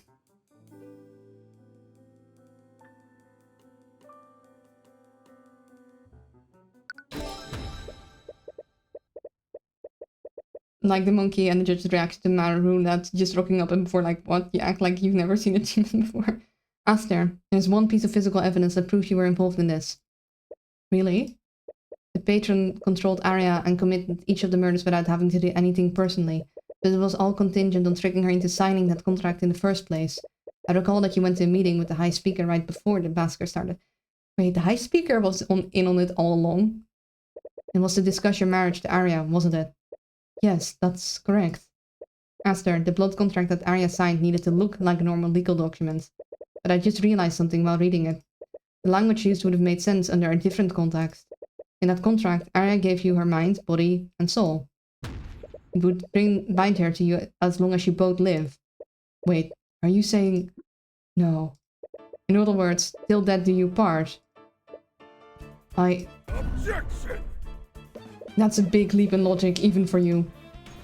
Whoever tricked my daughter would have surely destroyed the evidence by now. That demon went out of her way to destroy her memories of signing it. I doubt they would have left any copies of the marriage license to be found. Indeed, bringing such a heavy accusations against the High Speaker or the King will require more than just speculation. First he dares to call the King to testify, now he's trying to indict the High Speaker. He's a traitor to the nation! I have more than just speculation, Your Grace. I have a copy of it. But your divine edict only recreates the terms of the blood contract, not the material that was written on it. The original document wouldn't be visible on your copy. That wasn't the copy I was talking about, Aster. What? Don't you wonder how I knew about that blood contract? Every attorney has a magical runestone. They let us take pictures of crime scenes and write down notes magically. Yes, I'm well aware of them. Hiangi. Hiangi? And did you know Arya took a picture of the marriage license she signed? What? Why do you look angry? Why? I need a suspicious face. Nanny? She was so happy to finally have your union codified that she took a picture of your marriage license, even though it was technically illegal to do so. Why would she? The moment she regained consciousness, she thought she was a danger to others. She had no memories of what she did that day, but she knew something was wrong. That's why she locked herself in a prison with an anti-magic field. She was being rightfully cautious, but had she simply left any of those anti-magic fields and checked her runestone, she would have found a picture of a marriage license with the same words as her blood contract. So I'll ask you this, Aster. Who gave that marriage license to her? Was it you or the High Speaker? If you don't want to answer, we can drag the truth out of both of you. King is evil? I don't want him to be evil. I want the High Speaker to be evil. Don't bother. No, so it really was you. Tell me, Miss Hubert, do you know what the best kind of lie is? The kind that's hardest to disprove? No, not quite. It's the kind where you won't even try. The best kind of lie is the one you want to believe in. The truth can be right in front of you, but it will make you look away. If I recall correctly, McCoy made you experience that firsthand today. I want the truth. I can't handle the truth. No! I can't handle the truth. I don't want this truth. Your Majesty, what are you... I'm done with this farce. No! They didn't! I'm sure if we brought the High Speaker to the stand, Hubert would just deduce what happened anyways. It was always going to end this way, I suppose. Perhaps I was just lying to myself. You! No. Aster, you well... Are you saying that was you? You used my daughter to commit mass murder. I did, Miss Yo. What of it?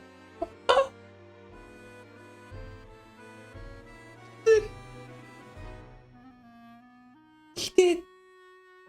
How could you? Oh my god. And what right do you have to judge my actions, oh great skilled lord? I was only cleaning up the mess you created. And if I weren't for Aerith's little games, I would have done it in a much cleaner manner. I knew he was the happy sunshine. No, but I wanted my sunshine nice. Pardon me? No, I think I'll be pardoning myself. You can't be serious. I am the King of Wivengard, am I not? Is that not my right? You're insane. Tell me, does this terrify you all? To know that I can do whatever I please, but no one who can stop me? Is this not what you've all been doing to the rest of this country? Do you seriously expect to get away with this? I do. Who has the power to stop me? The Skilled Lord? Yes, exactly him. That's why he hosted this trial in the first place. His authority is above yours. I didn't ask who could stop me, Tyrone. I asked who was going to.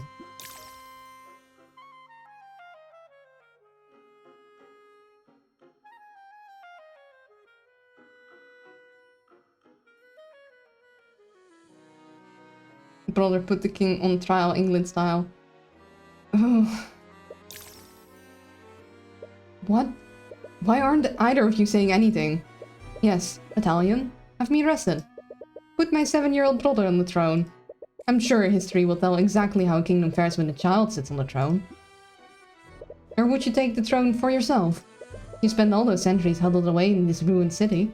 I'm certain you know exactly what problems this nation is facing and what it needs to right itself. Italian! This is why monarchy is stupid. I'm sorry, Mr. Hubert. I came here to do what was best for my people. I may not know the best course before me, but I know with painful certainty that it's not to seize control of this nation. I will not take that responsibility again, nor will I trust that responsibility onto those who would not have it. Not really surprising. From everything I've seen, negligence has been your one consistent trait. And what about you, Lucio? Are you going to try and depose me? The beloved prince, now king of Wivengard? Or did you remember, the people of this nation love me and hate you? I hear you're very skilled at arguing, Tyrone. But I doubt even you could make the public see that as anything other than a military coup. Now, description of the dragon. Wow. Can you imagine? Grand General Lucio deposing the new king of Wivengard before the previous king's body is even interred.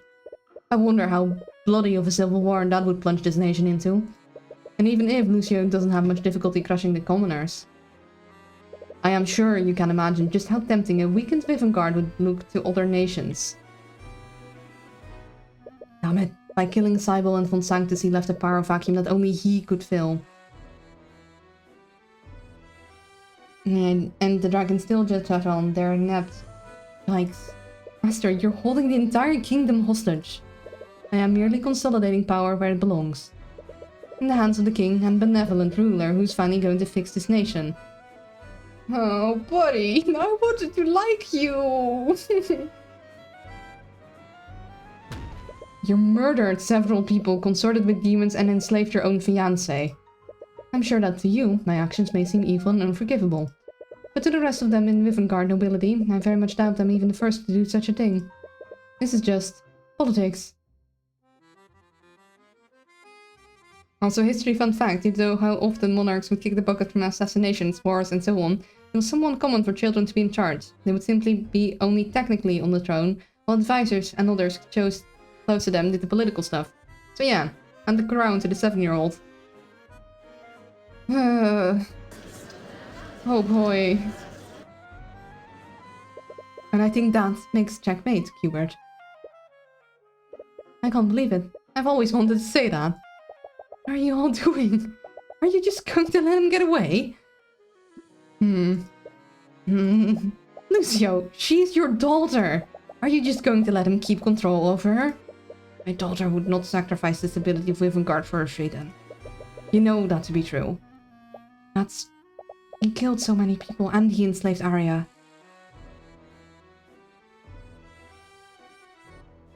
The silliest thing is the king explaining himself. Any real monarch would have just told him to fuck off and just walked out. Nah, he's monologuing. He's savoring his victory. He almost killed you and he tried to kill me. Wait a minute. That's right. Why did he try to kill you? No! She is of royal blood! I knew it! I told you guys! I knew it, I knew it, I knew it! I told you, I called it from the start! If Aster is the patron, that means that Pierce originally sent that letter to him. King Wivengard just recently died. What if Celeste was a member of the royal family? I called it so early on! But that wouldn't entirely make sense. Even if McCoy was in royal blood, Aster is the king's eldest child, he's of pure royal blood. McCoy would have no claim to the throne under these circumstances. If you were his half-sister, you wouldn't have a claim to the throne. So why would he go so much trouble to kill Pierce and you? Maybe he just wanted to make sure. But he wouldn't have had Eris kill Pierce personally if it wasn't important. He needed both you and Pierce to die during the massacre. Which means you two were just as important targets as Von Sanctus and Cybele. Okay, but my potential claim to the throne would be the only reason why he'd be scared of me. If that wasn't the problem, why would he be so scared of Pierce's blackmail? Would the line of succession be the only reason why he'd be scared of Celeste's parentage? Recall what you remember at Wivengard's law regarding parentage. Wasn't there something someone mentioned about that? Oh dear.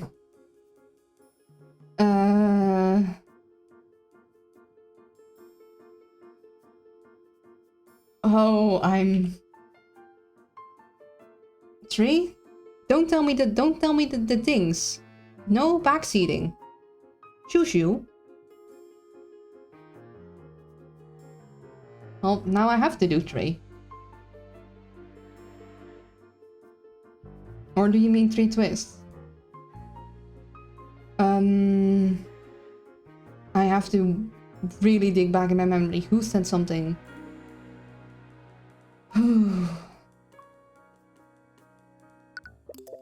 Conversation I had with Eris Ilmater. Oh, commentary, smug emoji. Okay, fair. I was already worried. Despite everything, our kingdom's constitution still includes the skilled lord in our government. Wait, really? Okay. Honorary position. Ancient dragon's authority technically rivals that of the king. How have I never heard of this before? The honest mouse used a way to revere him and appease the church. I was just doing a cat face. Well, I vote too to offset that I haven't played this game. I don't think either of you has. Sorry, it's okay.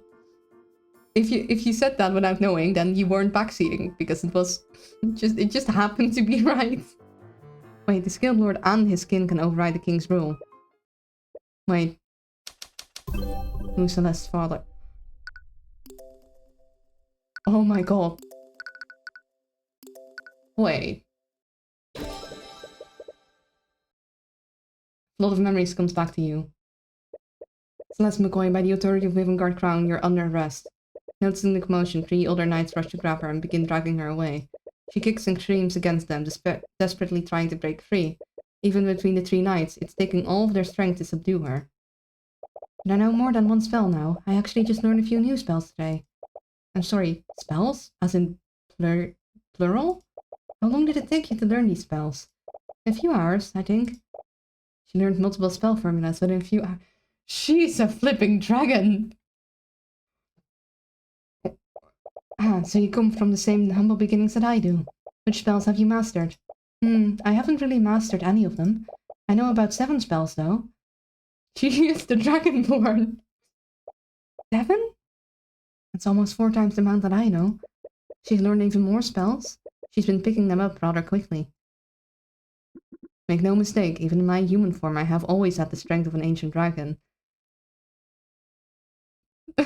Follows gift of prophecy kicking me. This can't be real. What is it, Tyrion? It's an absolutely crazy, but it also makes a lot of sense. Her ridiculous strength, her natural talent for learning magic. She inherited all of it from him. Are you okay? You got really pale all of a sudden. Once she revealed this, there's no going back for her. Do you even have any right to do this to her? No, Aria's freedom rides on this. And as much as it pains you, this is the only way to save her, and Wivengard. Too many twists too fast. I want off the roller coaster. I'm getting sick. I mean, we always... Like, I called that she was of royal descent. I didn't call that she was a dragon. I'm sorry, Celeste. What? Why are you apologizing? What I'm about to do will change your entire life. Possibly in a way you don't want it to. It will place an unimaginable responsibility on your shoulders, but it's the only way to save Arya and stop him. I'm sorry. Please forgive me for doing this. Do you think one little life-changing event could ever change how I feel about you? Are you sure? I owe you and Arya for what I did. But this is... We need to do this to save Arya, right? It's partly my fault she's in this situation. But if my life is really going to change because of this, promise me one thing. What is it? Take responsibility for what you're about to do. Of course, I was always going to do that, regardless of what happens.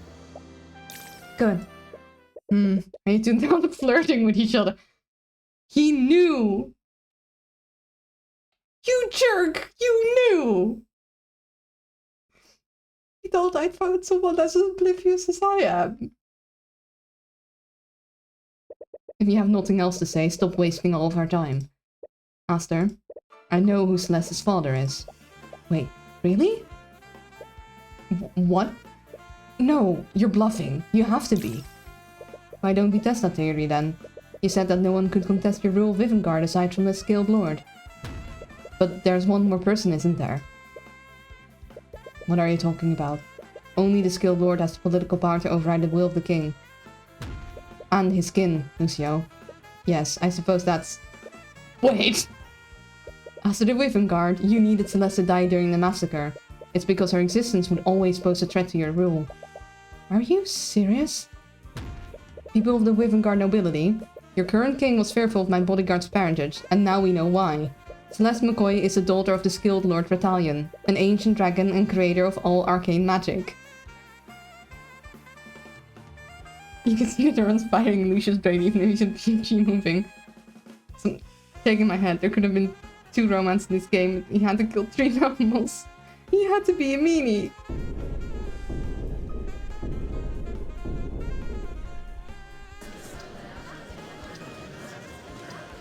Judging from your reaction, I'm right, aren't I? I'm half dragon? Well, I'm apparently part angel, so you're in good company.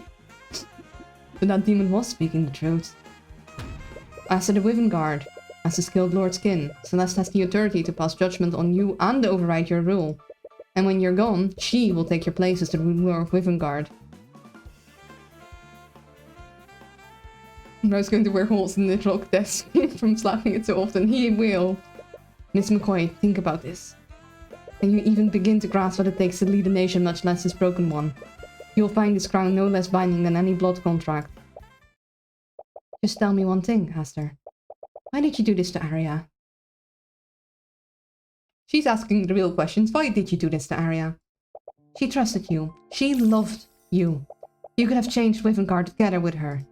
And you could have done it all without having to do any of this. Is that what you really think? I suppose you would. You probably also think Tyrion is the first person to try and change this nation, while still working within its laws. There's nothing wrong with having ideals and working within the law. My father was like that too. He was a man of ideals, once.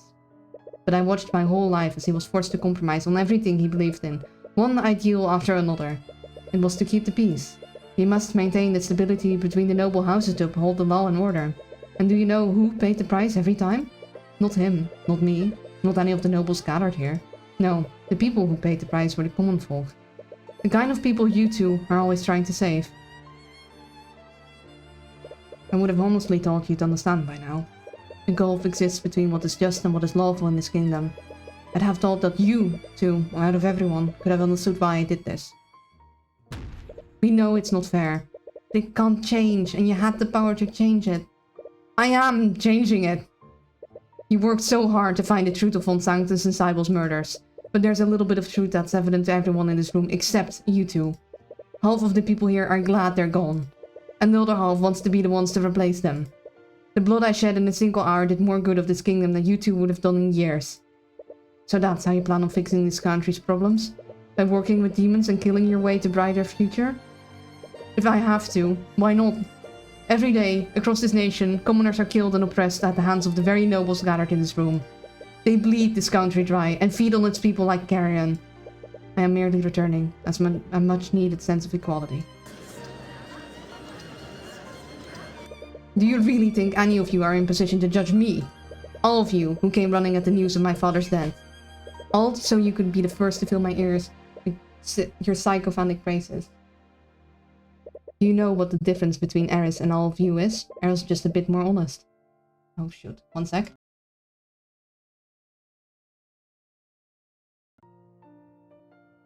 I'm being told I'm too loud. I need to passionate speech a little less loud. Arya wanted to change that. She would have helped you. Arya's too stupid and naive to do anything. Dude! She loved you. How can you... She loved her idea of me. She loved a weak and ineffectual prince who would have borne watching his kingdom brought with a smile. Luna too loud? That's the first. Well, I have been trying to shout. Lucio calling dibs and swinging the axe. Lucio is gonna make mincemeat out of this man. She loved your kindness, Master. This is kindness. The blood I will spill will be the greatest kindness in this kingdom has ever known. And once I am done, Wivengard will be better and stronger for it. Master. McCoy, I don't care what you are. The skilled lord's daughter, the rightful heir, none of that matters to me. I will save my kingdom and its people, and I will carve the rot out of its heart. Nothing will stand in my way. I am Master the Wivengard, King of Wivengard, and consort to the Lord of the Sixth. I am... nothing but a dead man. Fullness. Lucio! What? No! Lucio, what have you done? The blood of contract Hubert. What? My daughter's blood contract. Does it still exist? You checked your satchel, and sure enough, it's completely disintegrated. We stand Lucio here. He's a good dad. Its conditions have been fulfilled, haven't they? Because they no longer both live. Excellent. This is not what we discussed, Lucio. My daughter would never be free as long as that wretch lived. McCoy agreed to take his place. This was always how it was going to end. Lucio, this is... Save your breath, Hubert. I already know. Kingsguard, what are you standing around for? The Grand General has just committed regicide. Arrest him at once. My man.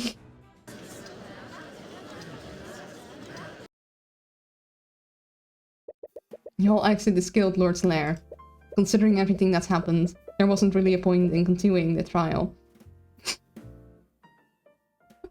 That's how you fucking do your job and arrest me. Like father, like daughter, they both were well. What are you standing around for? Arrest me. Arya was saved, Eris was vanquished, at least temporarily, and the patron no longer lives. Hey. Hi. We won, didn't we? So why does this feel so... Yeah, I understand what you mean. He was a terrible person. He killed people. He tried to kill us, and he used Arya like a puppet. Right, dickheads, I just killed the king, pull your thumb out of your horse into your jaw. I'm just taking too long, fuck it. Lucio, probably. I was like, I'm not gonna let this jerk keep my daughter as a puppet. So, coffee, tea, toast to being the new queen, probably. But I really wish we could have changed his mind. Yeah. Sometimes people are beyond saving. And I think he made up his mind a long time ago. He knew what he was doing to Arya. And I can't think of it any other way than we could have... And I can't think of any other way we could have freed her. I know. I just hope she's... Hello? I'm glad I found you before you left. Poor Arya. She lost the person she loved. In a way that's even worse, because the person she loved never existed. Why can't I skip this visual novel dialogue, Monsieur, probably? It breathes up when you look at her. More specifically, you're a little disturbed by what the Eye of Horus is showing you. Oh, Arya! I'm so sorry, Why are you apologizing? Arya? It's about your testimony. I'm afraid I will need to charge you with perjury. Ah, right. Wait, seriously? Come on, I'm basically your superior now. No one is above the law. That was made apparent when she suddenly stops talking. She doesn't trail off, her voice doesn't break. She simply stops. As if she were a machine that has lost its power. Arya? Anyways, I'm sure it's nothing to worry about. You do have a talented defense counsel after all. Right. You really want to say something back, but you're too disturbed to say anything. Anyways, I want to thank you for your work you've done, Mr. Kubert. I truly mean it when I say you've my gratitude. Yeah, no problem. Anyways, I have much work to get down now that the Grand General is in my custody. I'll be taking my leave. Yeah. What was that all about? Why didn't you say anything to her? I didn't see anything through the eye. Is she subconsciously guarding her emotions? I guess I don't really blame her. No, Celeste, I didn't see anything. What? I looked at her with the eye. She wasn't even guarding herself. And I saw nothing. There was no anger, no sadness, no fear, no joy. I've used the eye to see souls of a countless amount of people, but I've never seen that before. It was like I was looking at an empty husk. But you're right. I should have said something. As you're about to chase after her, she stops you. Do you mind if I talk to her? What? Are you sure? Valen? Yeah, we actually hang out a lot outside of the trials. I think she might respond better to me. You remember the comforting feeling of her hand in yours. Alright, I'll let you handle it. Once again, you remember the comforting feeling of her hand in yours. Just, you know, keep it verbal. What? Never mind. I don't know what I'm saying. Girl talk time? Just go.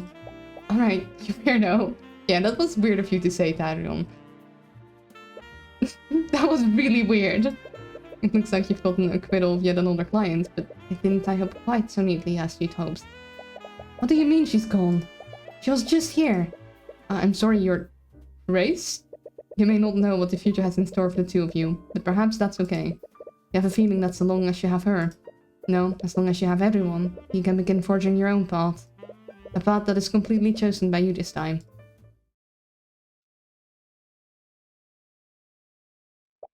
Oh boy. Oh, pretty moon. Damn it, Arya, where are you? Mindfulness make Tyrion king to be... Yeah, probably, maybe. No, he went against the king. He did the ultimate winning against the king. He became the king. Oh, hello. My apologies. Well, this is awkward. Hi, Dad. Dad, I guess. Maybe yourself, Jess, I guess. You promoted pawn to king. I didn't mean to frighten you. No, it's fine. You're looking for Misty Wind, aren't you? Yeah, how'd you know? She's been sitting outside my lair for a while. I tried speaking to her, but yeah, I get it. I'm going to try talking to her. Of course. He's unironically referring to his place as his lair. I like that a lot. Wait, I mean queen. Italian? Yes? I'm not mad at you, you know? What? I'm not sure why you left me at the McCoy Tavern. But because of that, I got to be raised by my mom and dad. And if I didn't leave it there, I would have never met Tyron, or Arya, or Ruby. I could have never been mad about you giving that to me. Plus, now I know that I'm half dragon. That's pretty cool, isn't it? Miss McCoy? Don't be so formal. I'm technically your daughter, aren't I? Now the attorney, Celestial and King. Yeah. Right, Celeste. So, I've been meaning to ask. About you, Mr. Kubert. Are you too... Oh wow, look at how late it is. I better go talk to Arya right now. I'll see you later, Skill Dad. I mean, Skill. Oh. Just bye. She called herself my daughter. I suppose I understand how you feel now, Lucio. Let's go. I bet she can pat the dragon. Hey, Arya? Oh, Celeste, what are you doing here? Anything, Melissa, yes. Skill pat, my boy. Just making sure you're doing okay. You are doing okay, right? He is man, king, and god. He did it. I am. There's no need to worry about me. You're staring at the sky. Are you gazing at the stars? I was looking at the moon. It's full tonight. It's a pretty moon. They're all my boys apart from Aster. You can look it up the show. Do you mind if I watch it with you? Do you watch it once? I definitely take orders from you and now. Oh, rowing. You know, there was a full moon outside on the night my parents found me in their inn. That's why they named me Celeste. It's the word for heavenly bodies in the draconic language. Is that so? Yeah, they told me they thought it was a gift from the skilled lord. Little did they know. In a roundabout way, they were actually kind of right. It's a little funny when you think about it. By the way, I never got to thank you for sticking up for me before. What? Remember? You jumped onto the stand when Tyrone manifested my blood contract. He literally became saying he did it. The man did it. And that I blame him, but I don't think even he believed me in me at that point. If you'd never done that, who knows how this could have ended up. I really appreciate you doing that. You're a really good person, Arya. I was merely doing what I thought was right. Still, thanks.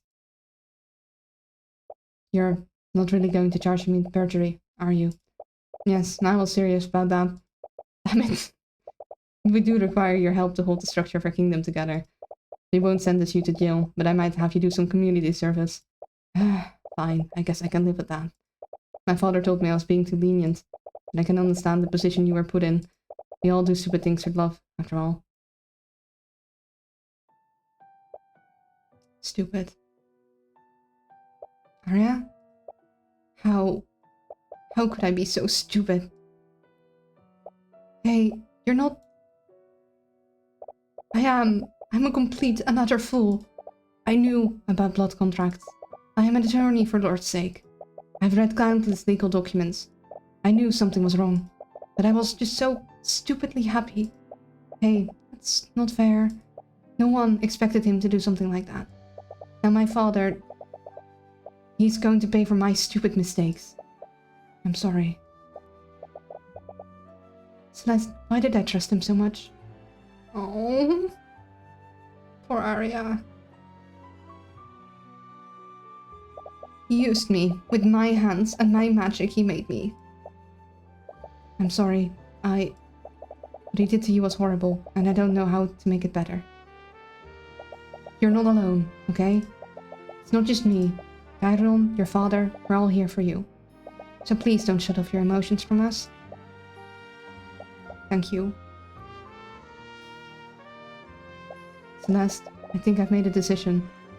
What's that? I'm going to drop the charges of perjury against you. Wait, are we still on that? Oh. She needs more hugs. Yeah. What's all this noise about? What? Have you been living under a rock, lady? Read the morning paper. The skilled lord has returned. What? Demonic attack claims lives of prominent figures. Chaos broke out yesterday during the private wedding between Arya Steele and Crown Prince Asa the Wyvern Guard. In the surprise attack orchestrated by a malevolent demon, a devastating loss was inflicted upon our kingdom, shattering the very foundations of our power and stability. She needs more hugs. Miss Daughter. Can Celeste pardon Lucio? I'm not sure. The carnage left in his wake of the abyssal assault was nothing short of catastrophic. Among the fallen were Lady Corlin Cybele, Lord Lloyd von Sanctus, and Lord Lucio Steele. Wait, Lucio also? Both King Olivier and Crown Prince Aster made a heroic attempt to repel the foul monster, and while the profane demon was felled, the king and the Crown Prince tragically lost their lives in the ensuing battle. However, amidst the chaos and despair, a glimmer of hope emerged to prevent the kingdom from descending into further disarray. The skilled lord himself descended from the heavens, restoring order and making a profound proclamation. They're covering it up. They're covering it up. In a selfless act to maintain the integrity and unity of Wyvern, the skilled lord anointed his holy daughter as the new queen of Wyvern. What? Again with this skilled lord nonsense? This reeks of a violent political coup. Whoever this new queen is, I bet she's just another rotten noble. It says there's a picture of her on the next page.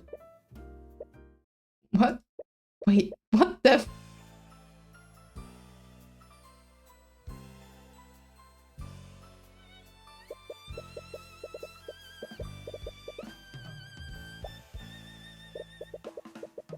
I won't ask you to forgive me yet, but I want to continue to atone for all the harm I've caused. I forgot reading that. I was reading chat. Okay, I will continue my studies in the field of conjuration. With the kingdom in such disarray, it falls on people like me to maintain order. Why are you looking at me like that? At least she can have all the lotus juice she wants now. My room is so hot. I'm overheating, I think. What the fuck, Empress? We'd never be able to do this if it weren't for your investment in our cafe. I feel partially responsible for what happened at the Imperial Academy. I'd like to make amends however I can. Don't worry about that. Business has been booming ever since we set up shop in Raftholm. Oh, I like the character designs a lot. But more customers mean more work for me. I'm just gonna drink some tea and eat some noms. I think I deserve some noms.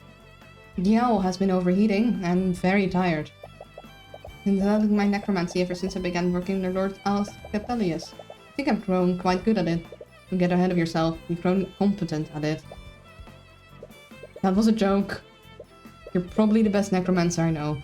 Aw, aside from me, of course. I can't eat. I need to read these things. Gosh dang it. You know what? You guys can read on your own. I'm gonna nom.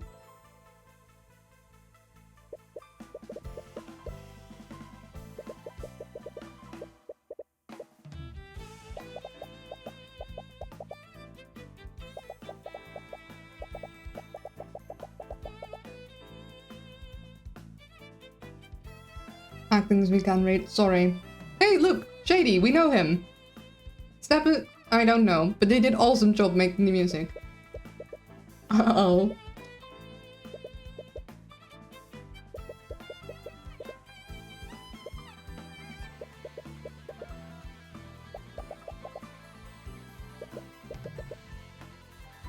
They made a big mistake there.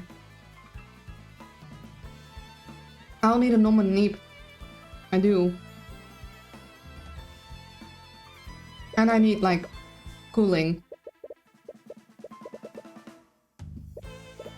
Yeah, a lot has happened. Don't even know where to begin.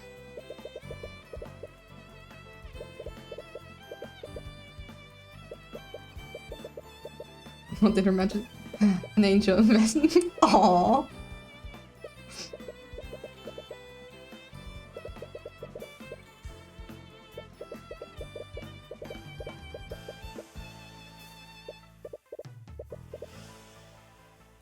That's so cute. She's calling him her angel. That is adorable. I love it.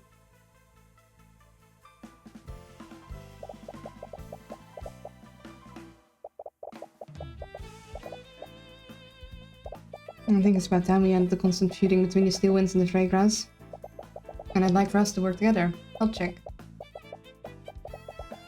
Hi Patrick, you're near the end.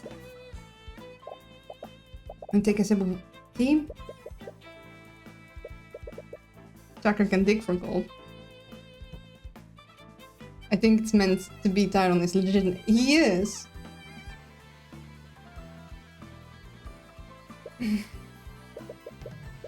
that makes checkmate, Qbert. What? First time he lost. I demand a rematch. Learn to lose with dignity for Lord's sake. I'm not like it. He finally found his match in chess. Okay, stretchy, stretch and look away for 10 seconds. 10, 9. Theon, I want this job. Such humility, such self-sacrifice. I'm literally a queen. Who wouldn't want this mantle? Actually, this job is kind of annoying. Sorry. Nah, as long as I have you with me, I'm happy. I don't want to look away too long. But I'll do the posture check and the things, and after we just watch through all the credits, we're gonna end this. Wait, Lucia has a veto. They are? You may have everyone else fooled, but I know how the story goes. A mage is still a mage, and a noble still noble. Come on, don't be like that. Hey, if you want to prove me wrong, by all means. But I ain't holding my breath. I suppose you have every reason not to trust those in power. But we are going to fix this kingdom, and we're going to do it within the confines of the law. Thank you, because I'm very EP. I'm just waiting till the credits are done to be released, but I don't want to speed through them. Oh, poor kiddo. I really wish he could talk to us. He would talk to us. He needs time to process everything that happened. And I don't think he'll be very receptive to us. At least not right now. We should probably hire a therapist. Yeah, he needs therapy. His dad died and then his brother died. Hey, what was my name? I'm not involved though. Are you okay? Yeah, I really appreciate you coming here with me. His actions were absolutely deplorable. I was hoping coming here would give me closure. With Von Sanctus and Cybele gone, we have had a much easier time repairing our kingdom. I feel uneasy about all this. No, I also see what you mean. He may have had good intentions, but he refused to let anyone work with him. Even with Eris, they were just using each other. I do think he really wants to change Withengard, but he would only do it on his own terms. Even if he did end up achieving his goals, the legacy he'd leave behind would be one of blood. No lasting peace or justice would have had that at its foundation. That's surprisingly mature for you. Hey, I'm always mature. Goodbye, Master. Luna's power only awakens 2 days per week. Yeah. Look at all those people helping. Good job, guys. You found a great game.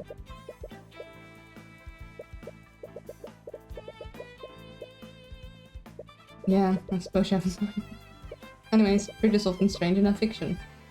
You should know that better than anyone.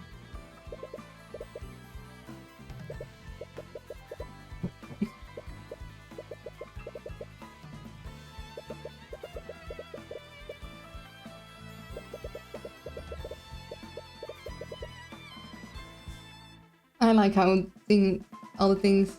Thank you guys for like supporting this, because this game is amazing. Lead prosecutor, yeah. I see they allowed you to keep your axe. I thought I asked you to stop visiting me. You did. I merely chose to ignore you. McCoy's impertinence is rubbing off on you. I'll take that as a compliment. I am glad to see you in such good spirits. It's clear that I underestimated you. Oh. He did kill the king, but honestly, I wish he would just be out of prison.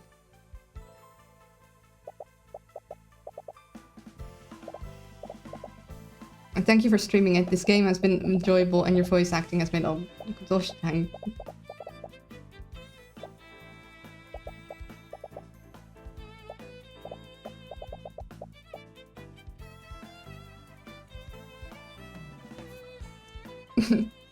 How'd they let him have his axe? Do you want to try and take his axe away from him? What the hell is this? Oh, she angry. Why are you preventing me from leaving? I can't very well let you make a fool of yourself a second time. You're not to leave the Sixth Circle until I tell you otherwise. Oh, she got grounded. So says the word of Asmodeus. Are you grounding me? Yup. She's being grounded.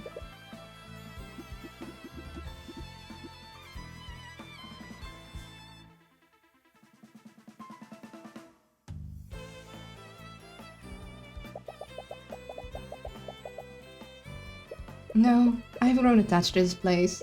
I was your father's and it doesn't seem right to abandon it. Yeah, I get what you mean.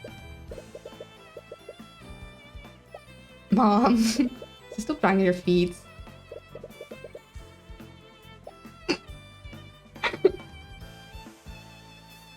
That's her adoptive mother. We don't know her non-adoptive mother. Hey, wait, I think I recognize the name there. I was wondering, you lived for a really long time, right? I have. Do I have any siblings? No, I'm sorry, there was only one many centuries ago, but I lost her. It was rare, even across the centuries, when I sought companionship. Dragons are magical beings and creation of offspring is rare. So much so that it's a miracle that you were born. I'm sorry, but you're alone. I don't really feel that way. I think I spent so much time with Aria that she's basically my sister. And Tyrone, well... Perhaps I should have some word with Mr. Humor. Don't you dare! So their children would be 1/4 dragon and celestial. Yeah, they would be angel dragons. The ultimate OC. So we meet again, Crimson Demon. Who keeps telling people about that nickname? Who knows? I could have been anyone. Ariel. You don't like it? I could help you come up with a new one. I'm good, thanks. How about Skilled Empress? Okay, I actually really like that. Birdwing dragons. Oh, I have a birdwing dragon. I wanted a birdwing dragon, Luna. Oh, ahoy, Qbert. I have everything ready for tonight. What? It's nothing. Oh, he's... What? Oh, I see. That's for her. What are you doing? It's a surprise. Alright. This is cute.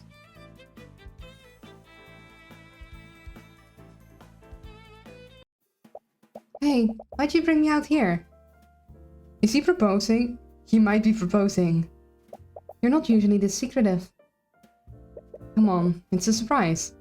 Wait, is that a boat? Are you going to be okay? I thought you were really prone to motion sickness. Don't worry, I've done this plenty of times before. Alright, if you say so. Tyron, it's really dark. Are you sure this is safe? Yeah, there will be plenty of light soon. Soon? In about 3, 2, 1. Wow. Oh, look at how pretty. Right on schedule. You knew this would happen? During certain times of the year, the ley lines around Oranax become extremely potent. A lot of the businesses here take advantage of this to charge the arcane power cells in their homes. And those effects are amplified when they do it simultaneously. This is what happens when they synchronize with each other. It lights up the entire city. You're such a nerd. But it's beautiful, right? Yeah, it is. My mom used to bring me out here before everything happened. You're the only other person I've ever shown this to. Oh. I really miss being able to spend time with you like this. Yeah, me too. It was so much simpler when you were just an attorney and I was your bodyguard. But now I'm the Scaled Lord's daughter and you're the lead prosecutor. We barely get to see each other. But at least we're together now. And you have something to remember whenever we're apart.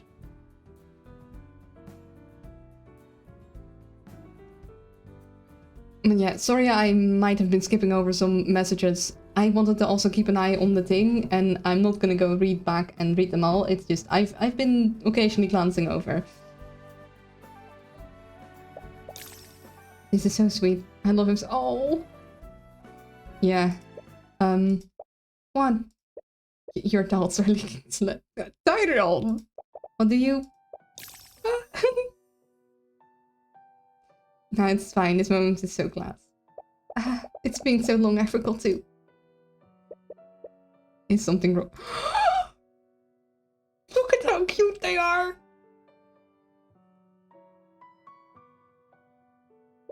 He's always had a habit of teasing you, so you can't help but enjoy putting her on the other end for once. I didn't really mean... Wait, no, I did mean it, but...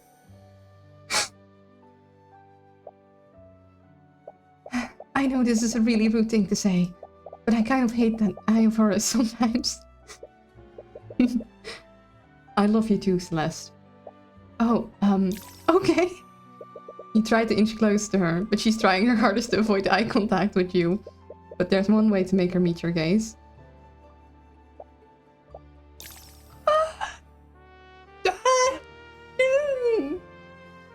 So cute!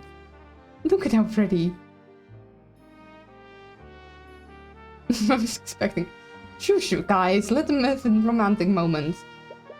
Do you not want this? Of course I do. I think I've wanted this for a long time. I always find myself smiling like an idiot whenever we're together. I don't think I've ever felt this happy before. Your faces inch closer to each other. And you two may never be able to go back to your old lives. Oh.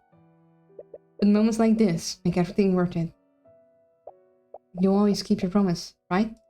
No matter what happens, No matter where each of us goes, we'll go there together. Good. Sorry, this is all a little too much. I'm feeling a little lightheaded. Take all the time you need. Right now, we have all the time in the world. Oh no.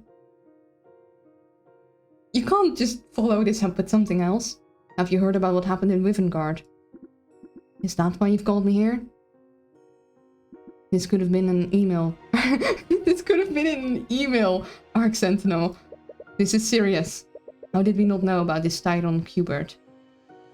Keeping records of Heavensborn is Lumia's responsibility, High Inquisitor. Grey Hubert was always a slippery one. Even you couldn't track her. And she's just one Heavensborn, and he's just one Heavensborn. Ilian, he brought the Lord of the Six to the court of a bloody Azathoth. Do you have any idea of the amount of damage they could have done to the multiverse? Hold up, what? The multiverse there. You're worrying too much. We're still here, aren't we? The multiverse is intact and everything is fine. Ilian, he has the Eye of Odin. I thought it was the Eye of Horus. I guess he confused knowledge codes on accident. What? I checked the data and my drones collected. These readings, they are exactly the same as the ones we gathered during our experiments with Frey. He awakened its power, albeit briefly, and he did it in front of the Lord of the Sixth. We must assume that the Lord of the Ninth knows about it as well. So says the Eye of Horus. Question mark? Come on, that's not possible. Even you said it was impossible to manifest Odin's powers on the mortal plane. The Lord of the Ninth has begun moving his forces. He knows, Ilia. You know better than anyone else. Nothing is impossible when the House of Horus is involved. Okay, so it is Horus and Odin? So it's the House of... some weird shenanigans. There's many gods being thrown in here. Alright, you win. I'll look into this. Exercise discretion. If he ever finds out about what we did with Frey. I know, it could mean war with Vivengard. Ilia, it could mean war with the entire Outer Planes.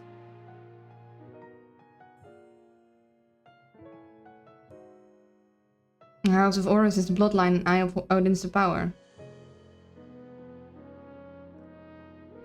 To be continued. To be continued. Oh boy. Okay. And that was that. Let's go. I'm exhausted. The owl is very tired. The owl is very over time, and the owl needs to rest. The owl needs to go EP. Bye, Luna. See you next Sunday. See you guys next Sunday. I guess maybe we'll be playing Baldur's Gate on Thursdays from this point on, considering I've just been gifted that. We'll see. I'll have to figure some things out. That's for future, Luna. Present day, Luna. Timeless Man King Angle. Yeah, who knew? Present day, Luna needs the EPs, needs the rest. I'm very tired. So, I think that's everything. Thank you all so much for hanging out with me. I hope you had a good time. I had an amazing one. And with that said, be kind to others, be kind to yourself, and I'll see you all next time. Bye bye.